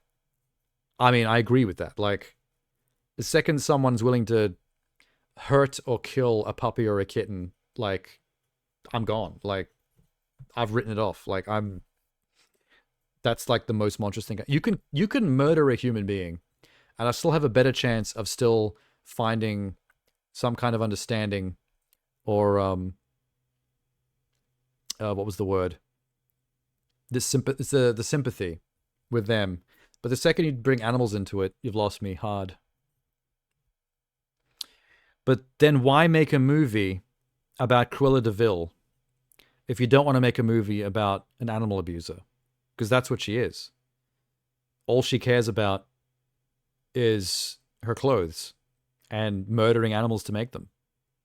She will literally collect 100 puppies in a barrel and have them all, like, murdered, like Tommy gunned, just to make a nice scarf.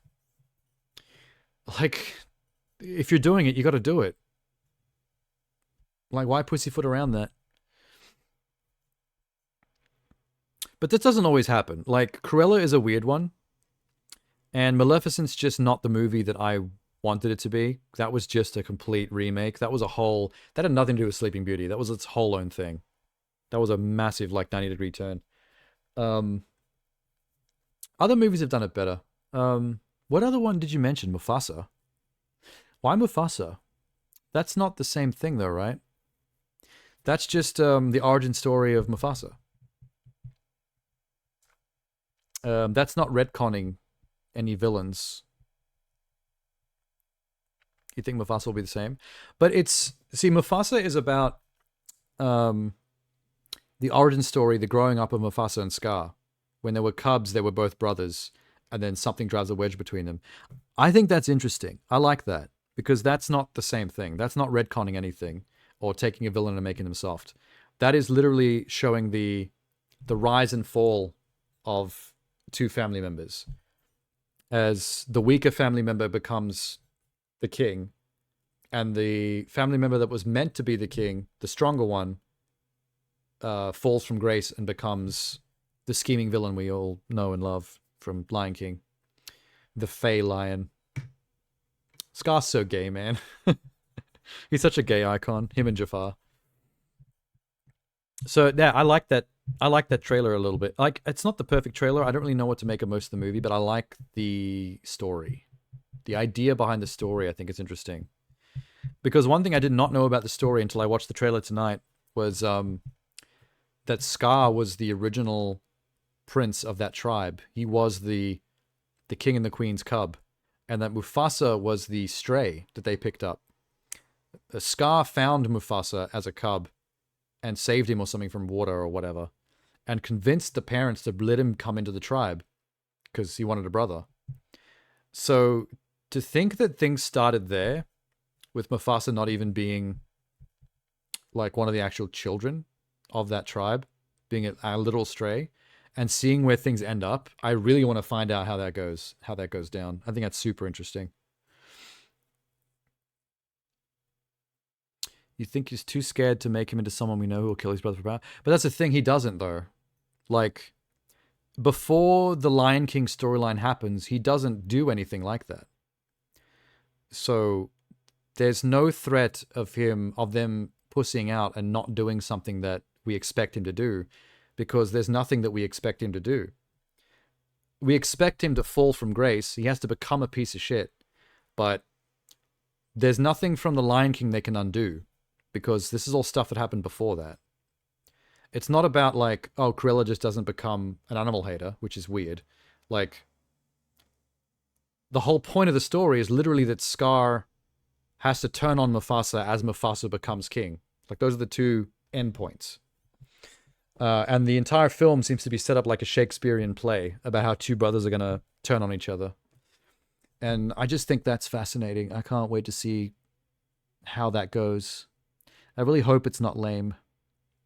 Like, to be fair, you're correct in that they could just tell a really bland story that isn't interesting at all and has no teeth to it, where almost nothing happens. But I don't think that'll be the case. From what I could tell in the trailer, there's actual, like, stakes going on. Like, some real shit's going down. I don't know, we'll see. I got my fingers crossed. I mean, the CG realistic animals are still lame because they still don't emote very well. So we're still going to get that. We can't get around that problem, unfortunately.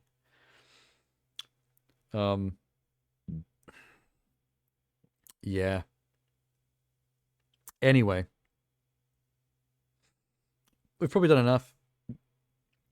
You don't trust modern Disney? I don't distrust them. I don't trust or distrust them. They are what they are. They make some great movies. They make some okay movies that could have been better. They've got pluses and minuses, but they ended up how they ended up. And there's some misses here and there. Like, there's such a huge corporation with so many TV shows and movies that there's always going to be a widespread differentiation in good, bad, and mid. We're always going to get all of the above. And that's the thing. I don't really understand or agree with people who just do nothing but trash Disney, like all they make is shit, because that's not true. They make everything. They make shit, they make great, and they make mid. They make all the colors of the rainbow. Every level of quality is on display on both their TV shows and their movies. Because that's just how it is. They're a massive corporation that's just throwing money at projects constantly. They're not all going to come out great or even mid. There's going to be some trashy ones. I don't really hold that against them. It just is what it is. They are just a corporation. Just keep pumping stuff out. We'll keep enjoying the great ones. We'll scratch our chins to the mid ones and think about how they could have been better. And we'll laugh our asses off at the trash. And find some fun in making fun of bad movies. Either or. Either or, we're eating. What was the last great Disney, but not Marvel, Pixar movie? Encanto. That's the first one that comes to mind. They're just doing too much at the same time. But that's the thing, they're always going to be doing too much because they're a billionaire mega corporation whose whole point of existing is to pump out product. So rather than worrying about them doing too much, just accept the fact that they will always be pumping out product and just grab onto the ones that work for you and either avoid the ones that don't or enjoy them as bad, enjoyably trash content. Like, I do that a lot. Sometimes I hate stuff so much, or I realize that they don't work to a level where I can still have fun with it. Encanto was 3 years ago. Oh, I saw that maybe 7 months ago. That's why it's so fresh in my head. Also, all the Marvel stuff I'm really into. I don't dislike any of the Marvel movies, but I'm an easy mark for that stuff. So that's a bias. Like, I can't really put that forward as an example because I'm biased on that one. I know there's a lot of people that go, oh, this is a bad Marvel movie. And I'm like, nope, I liked it. Name any Marvel movie. Thor 2. It's fine. It might be one of the lowest tier Marvel movies, but their lowest tier is still a decent movie to me. I could see why various things is considered bad in that movie.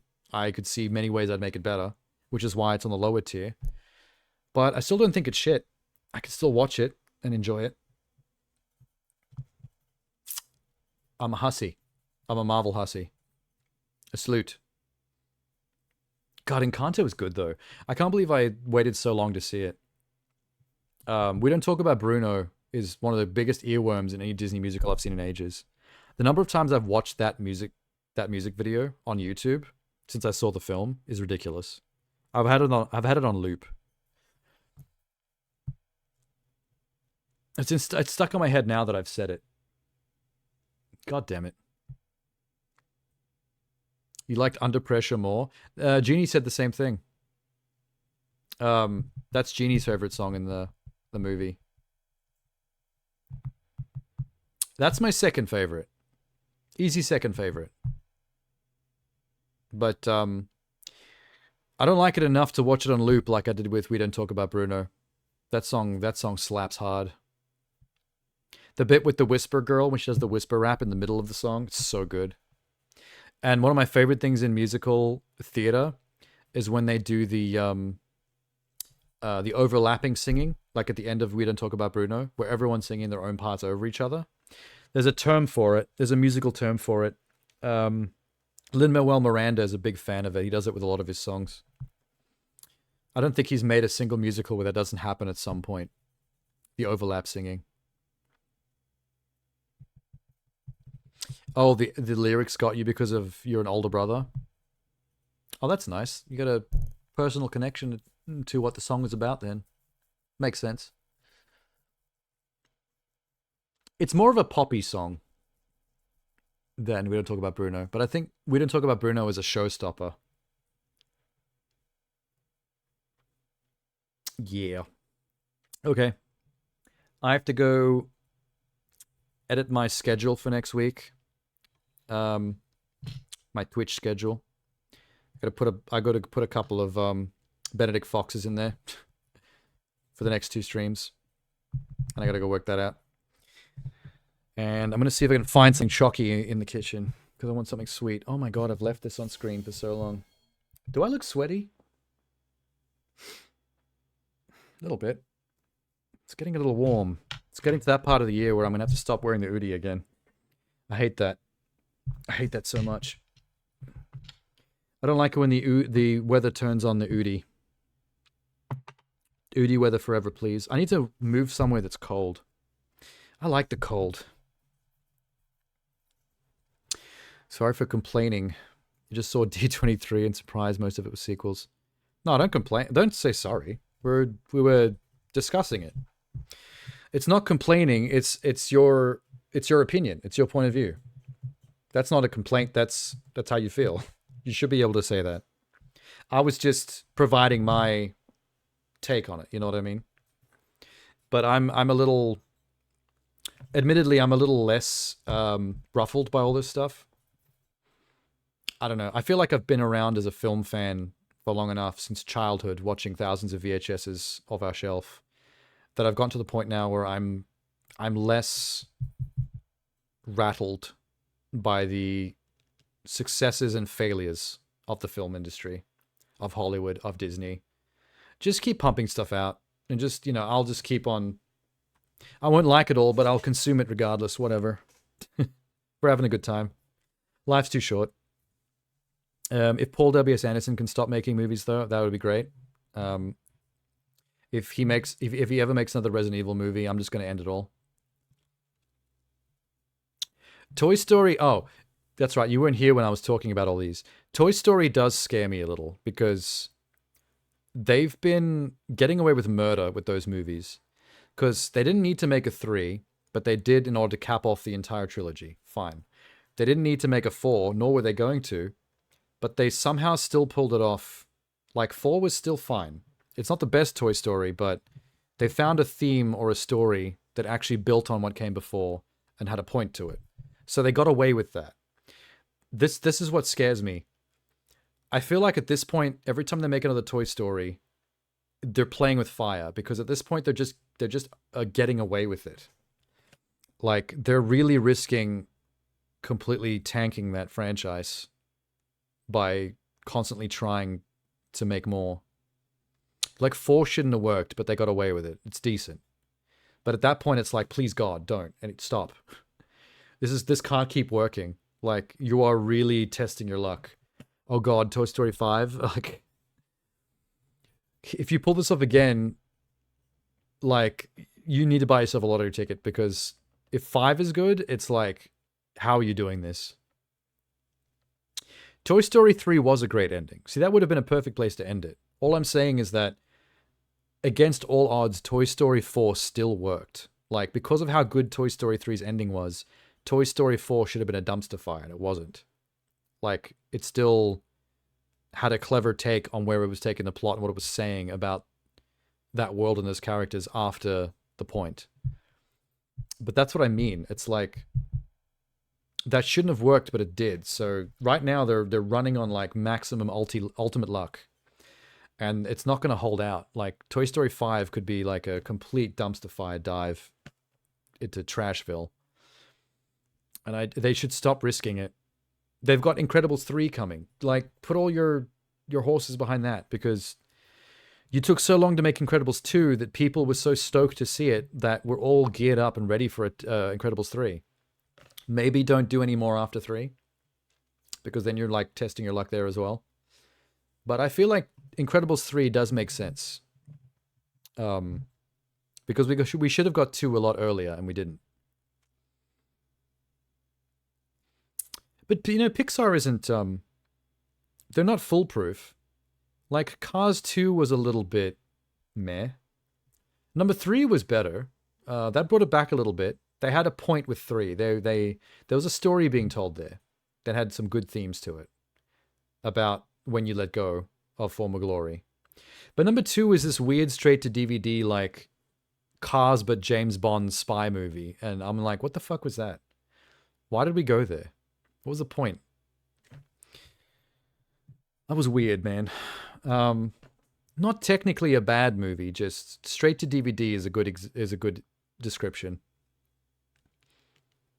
Cars was a money grab from the beginning. I mean, I won't agree with that. Cars was Doc Hollywood. Cars was an animated kids version of the movie Doc Hollywood with Michael J. Fox. Which is neat. It's kind of cute. It was made for money, not story. That's not true. There's some really good themes in Cars.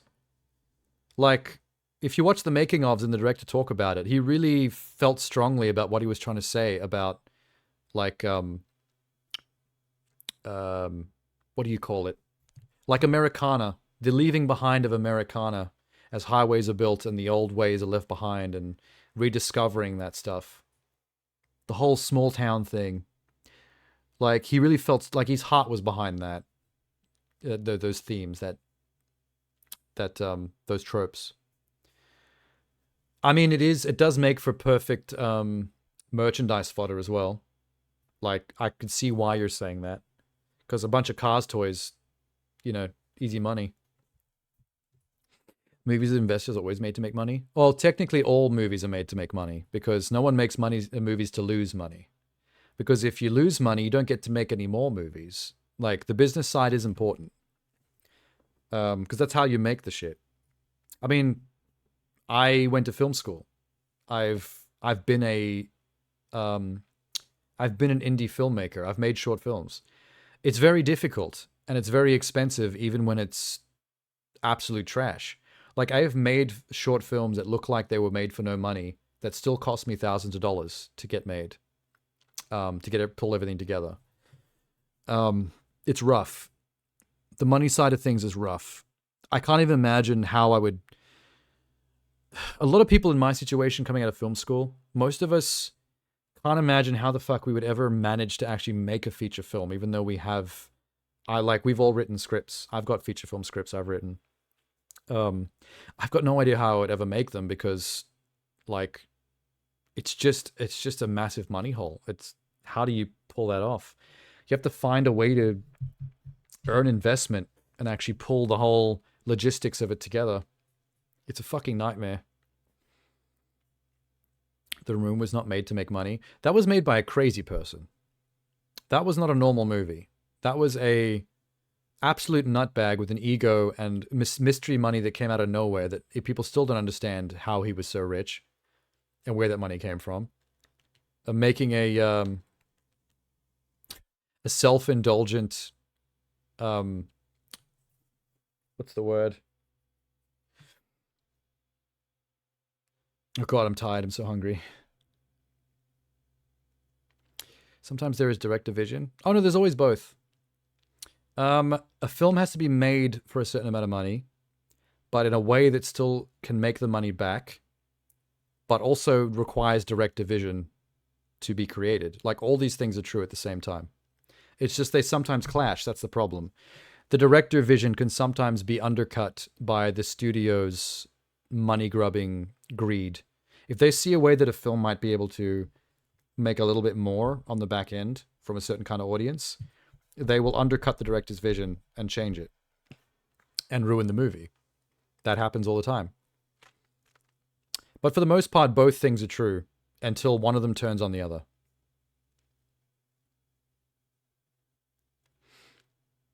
Saved money, cutting all reshoots. There wasn't such a thing as, okay, let's try this scene one more time. Well, that's because Tommy Wiseau is a madman that doesn't understand good or bad filmmaking, good or bad acting. He was like Ed Wood. Like, no matter what the acting was like or what he did, it was good in his eyes. He could do no wrong in his own eyes. He's interesting. He's such an egotist for such a wacky dude. I really do think he's a narcissist. Like, he's a pretty big narcissist. He's just also a really wacky.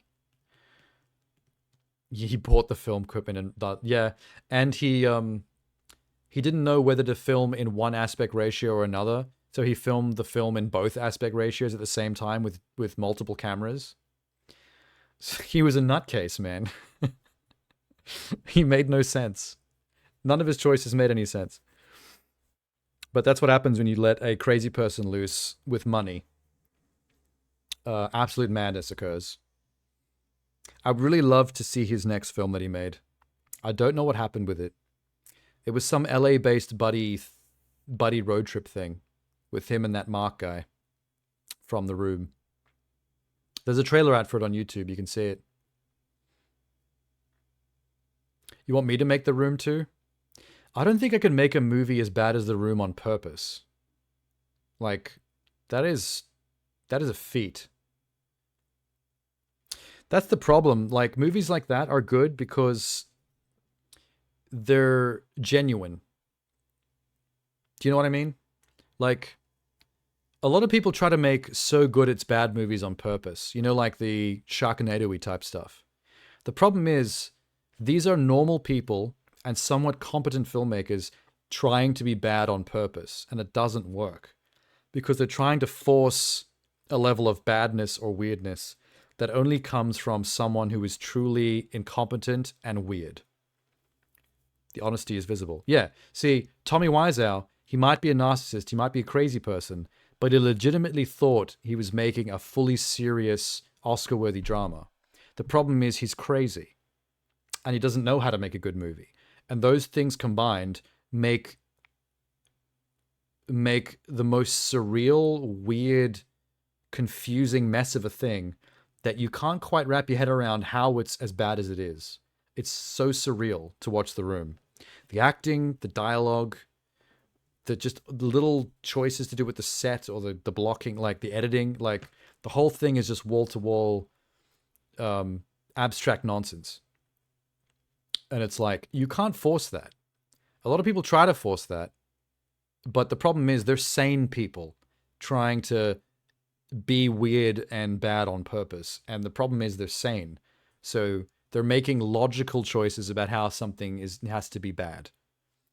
You need to truly be an absolute nutter to make those kind of choices and like make something that's that kind of gold nugget in the rough. People can feel when something is false. Yeah, it's like, because it feels like a lot of the time when someone tries to force bad, it feels like you're watching a competent film that's pretending to be bad, that's being forced bad, where it's like, this isn't technically bad, this is just being silly. Like, you people aren't this stupid or incompetent. You're just pretending. Like, you can tell. And it happens all the time.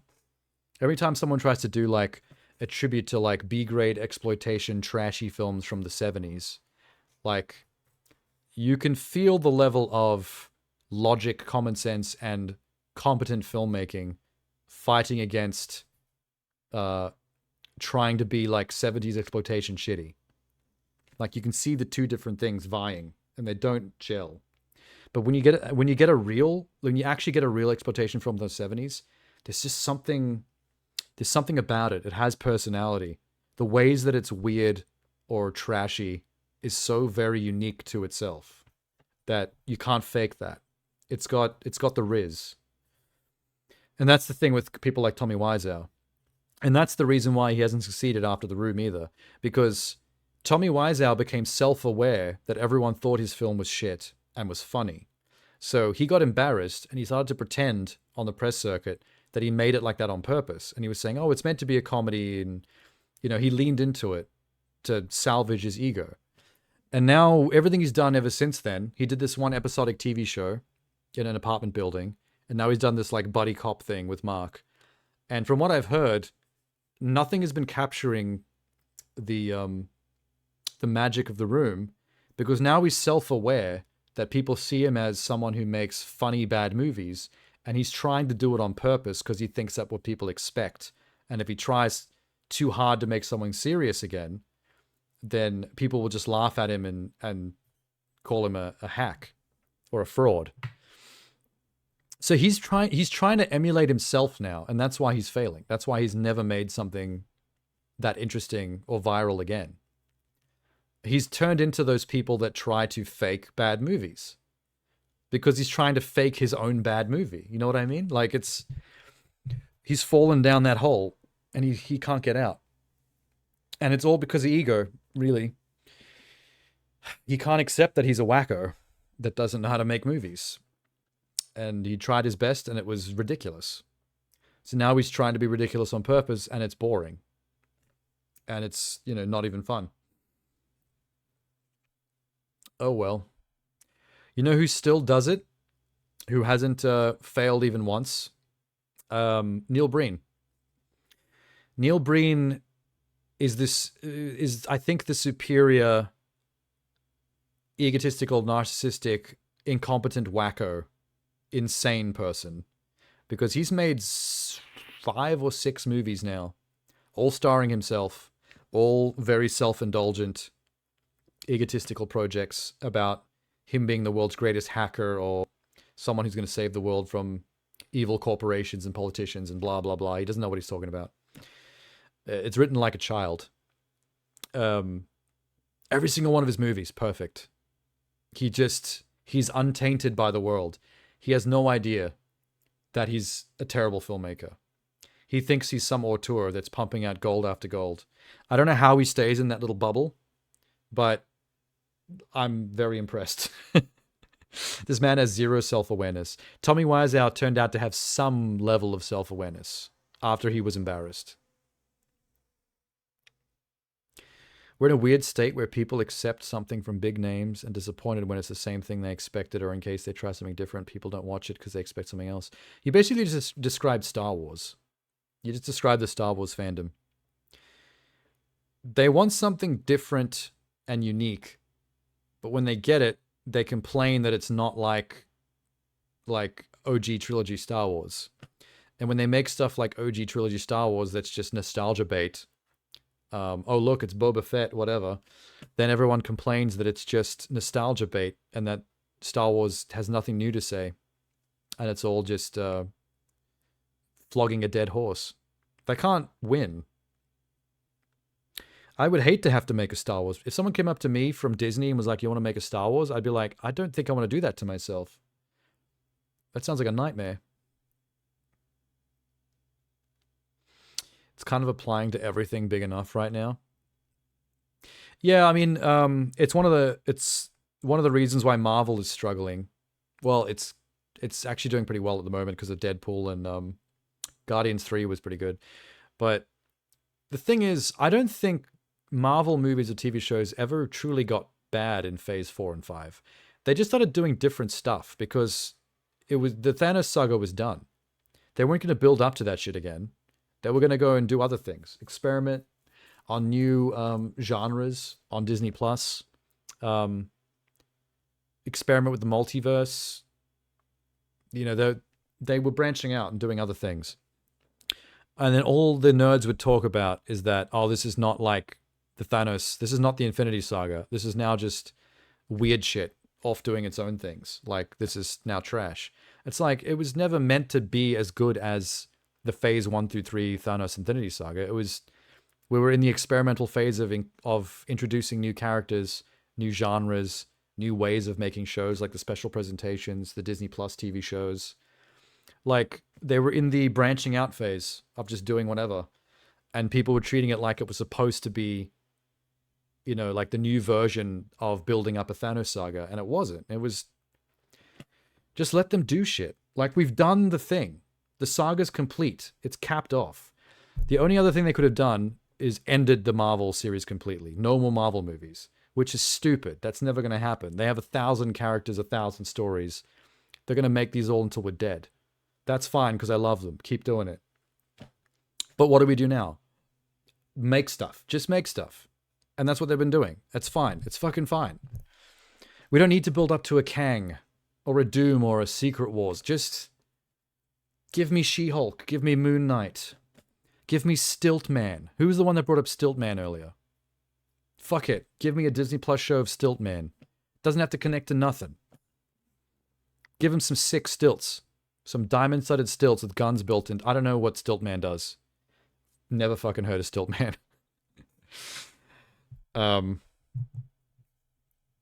Yeah, there's a rant for you. I just think people were holding up to a standard of what came before, and it was never meant to be that. They went into a holding pattern of just making some new stuff and playing with new characters and just keeping it small and light, and people were really mad about that.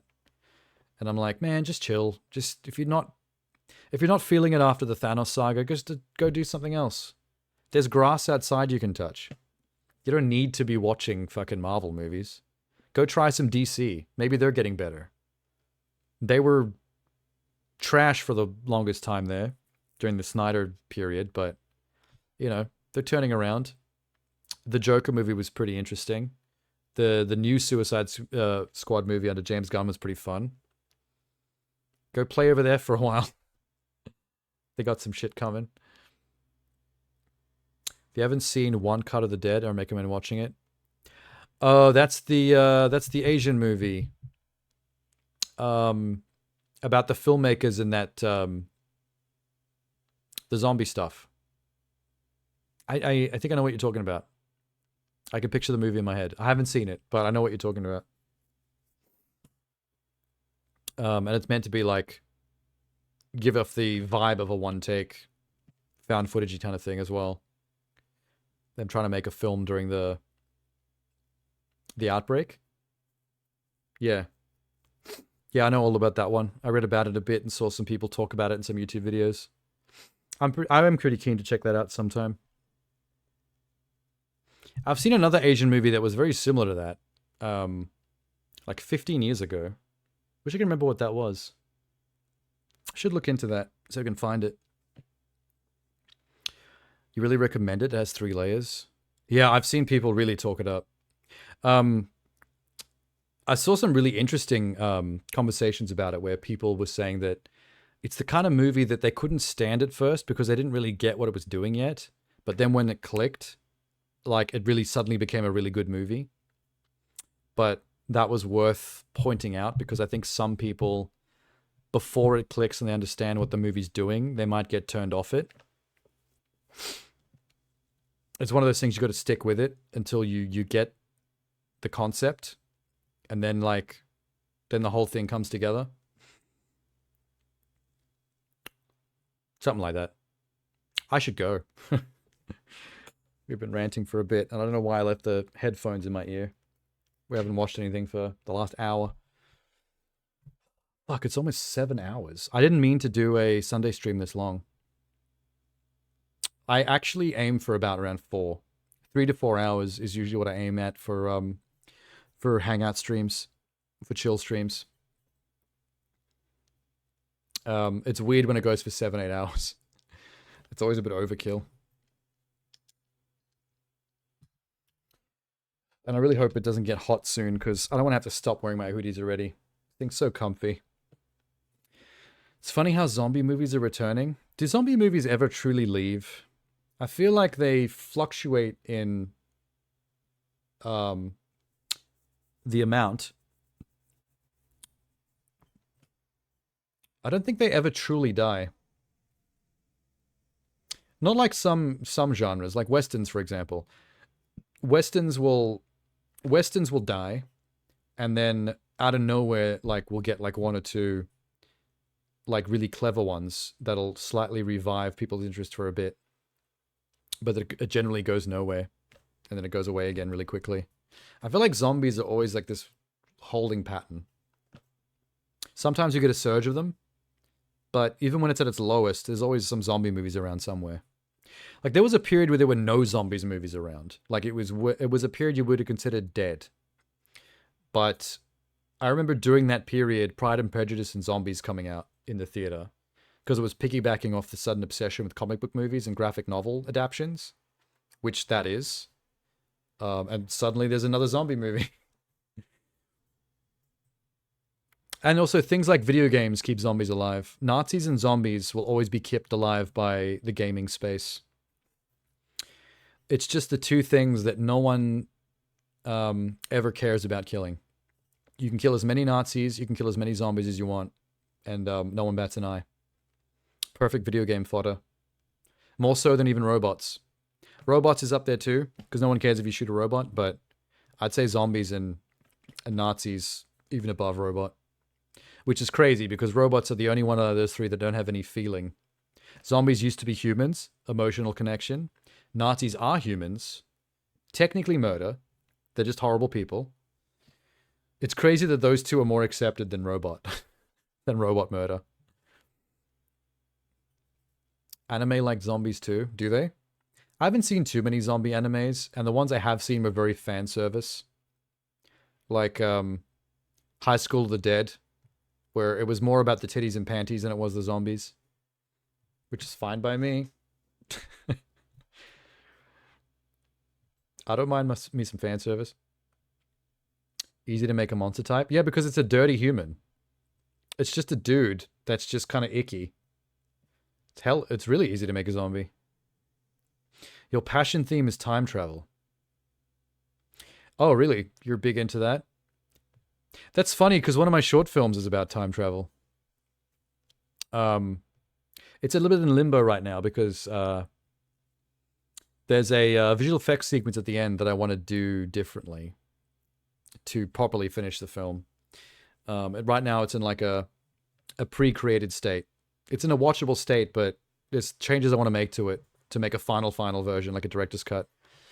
And then I want to try and putting it into some festivals. But yeah, my time travel film is kind of serious. It's not like funny or anything. It's like a kind of dark story. My time travel story is also, it's a story that's pretty much playing off the predestiny theme of things that are going to be done have already been done. Like if you see yourself walking around in public, it's because a future version of you is going to find a time machine and go back in time and go over there.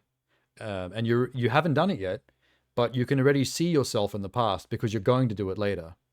That's a very predestination thinking. Because if you did do it in the year 2030 and went back to the year 2004, then the people in 2004 should already see you there because you're going to come back, if that makes sense. It's a story that plays with that concept and basically gets a character trapped in a logic loop that's really tragic at the end.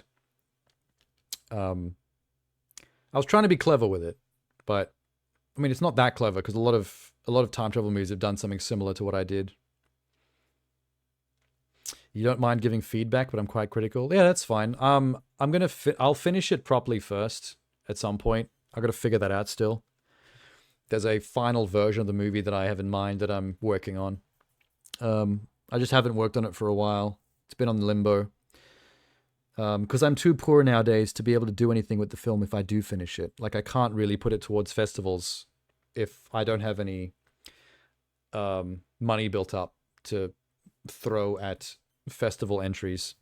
So I'm going to not work on it for a little while until I work out my money situation better.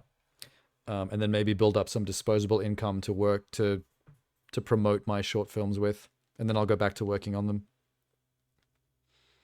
You love it when time travel has consistency like that? Yeah, that's a big thing in my short. Because if you're working in predestination themes, consistency is a big thing. Like, everything has to link together perfectly. And that's kind of the point. It's like, it links together perfectly in a way that you can see a lot of connections if you watch it again of things that will make sense better on the second time around.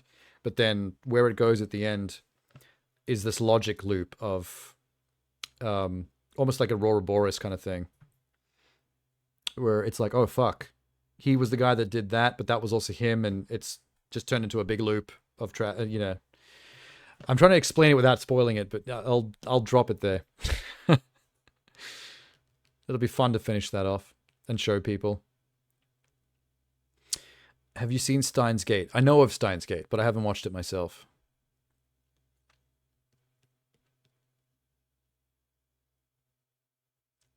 The one who must fool the most is previous you. Yeah. Is that a quote from Steins Gate? It's a good quote. There is an element of that in my short too. If you love time travel films, have you seen Primer? I'm just curious. Unlicensed streamer.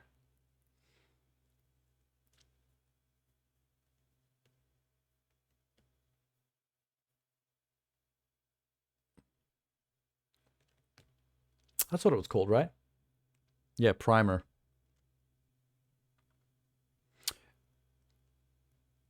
It was a quote, you don't remember what exact words. Oh, okay. Primer is a classic. Of course. Yeah, okay, you have seen it. I thought so. Like, if you're really big into time travel stories, then Primer is one of those... it's one of those kind of cult classics of the genre that if you're into that stuff, you have to have seen Primer. That was kind of a masterclass at writing a very convoluted but very tight time travel story that keeps overlapping on itself to the point where you go cross-eyed trying to keep up with it. Very low budget too, very indie, but it did very well at the festivals like Sundance. That's kind of what got it its fame, despite its cheapness of its filming. There's an Australian one that is interesting. It's not great. I think it's actually just called Predestination. It's got Ethan Hawke in it. Yeah, it's called Predestination. I kind of forget what the plot synopsis was, but it was filmed here in Australia, and it did okay. It got okay to decent reviews, nothing special, but it's interesting. It does a couple of things with the ideas of predestination. You've done intense work in finding and watching all time travel movies, even the bad ones. Awesome. Yeah, it's worth watching the bad as well as the good. I always thought that. Don't just limit yourself to what everyone else says are the good movies. Watch the trash as well. Watch the mid. It's all a learning experience. You got to get all corners.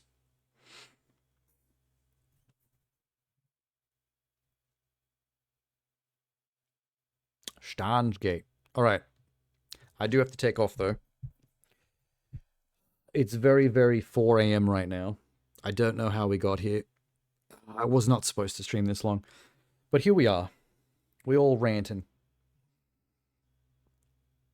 I still have to go update my schedule for next week. Technically it's 4 in the morning Monday, so it is already next week. So I gotta go fix that real quick. Because I haven't done that yet. Because the next couple of streams have to be Benedict Fox still. So I'll go do that. I'll go do that now. After grabbing a cup of tea.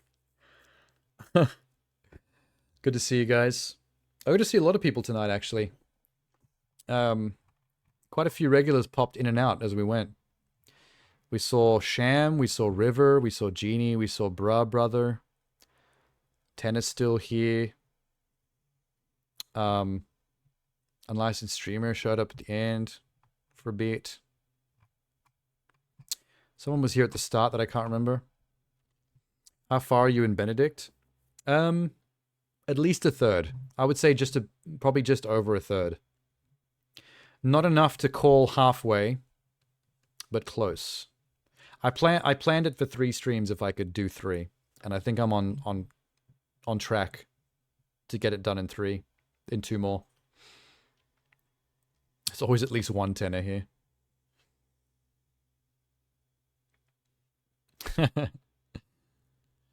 But I like Benedict a lot. I just wish it ran better. I wish the game was technically not as jank, but you know, I'm gonna look past that and just enjoy it as best I can because I'm digging it. All right, I'll see you guys soon. Bye.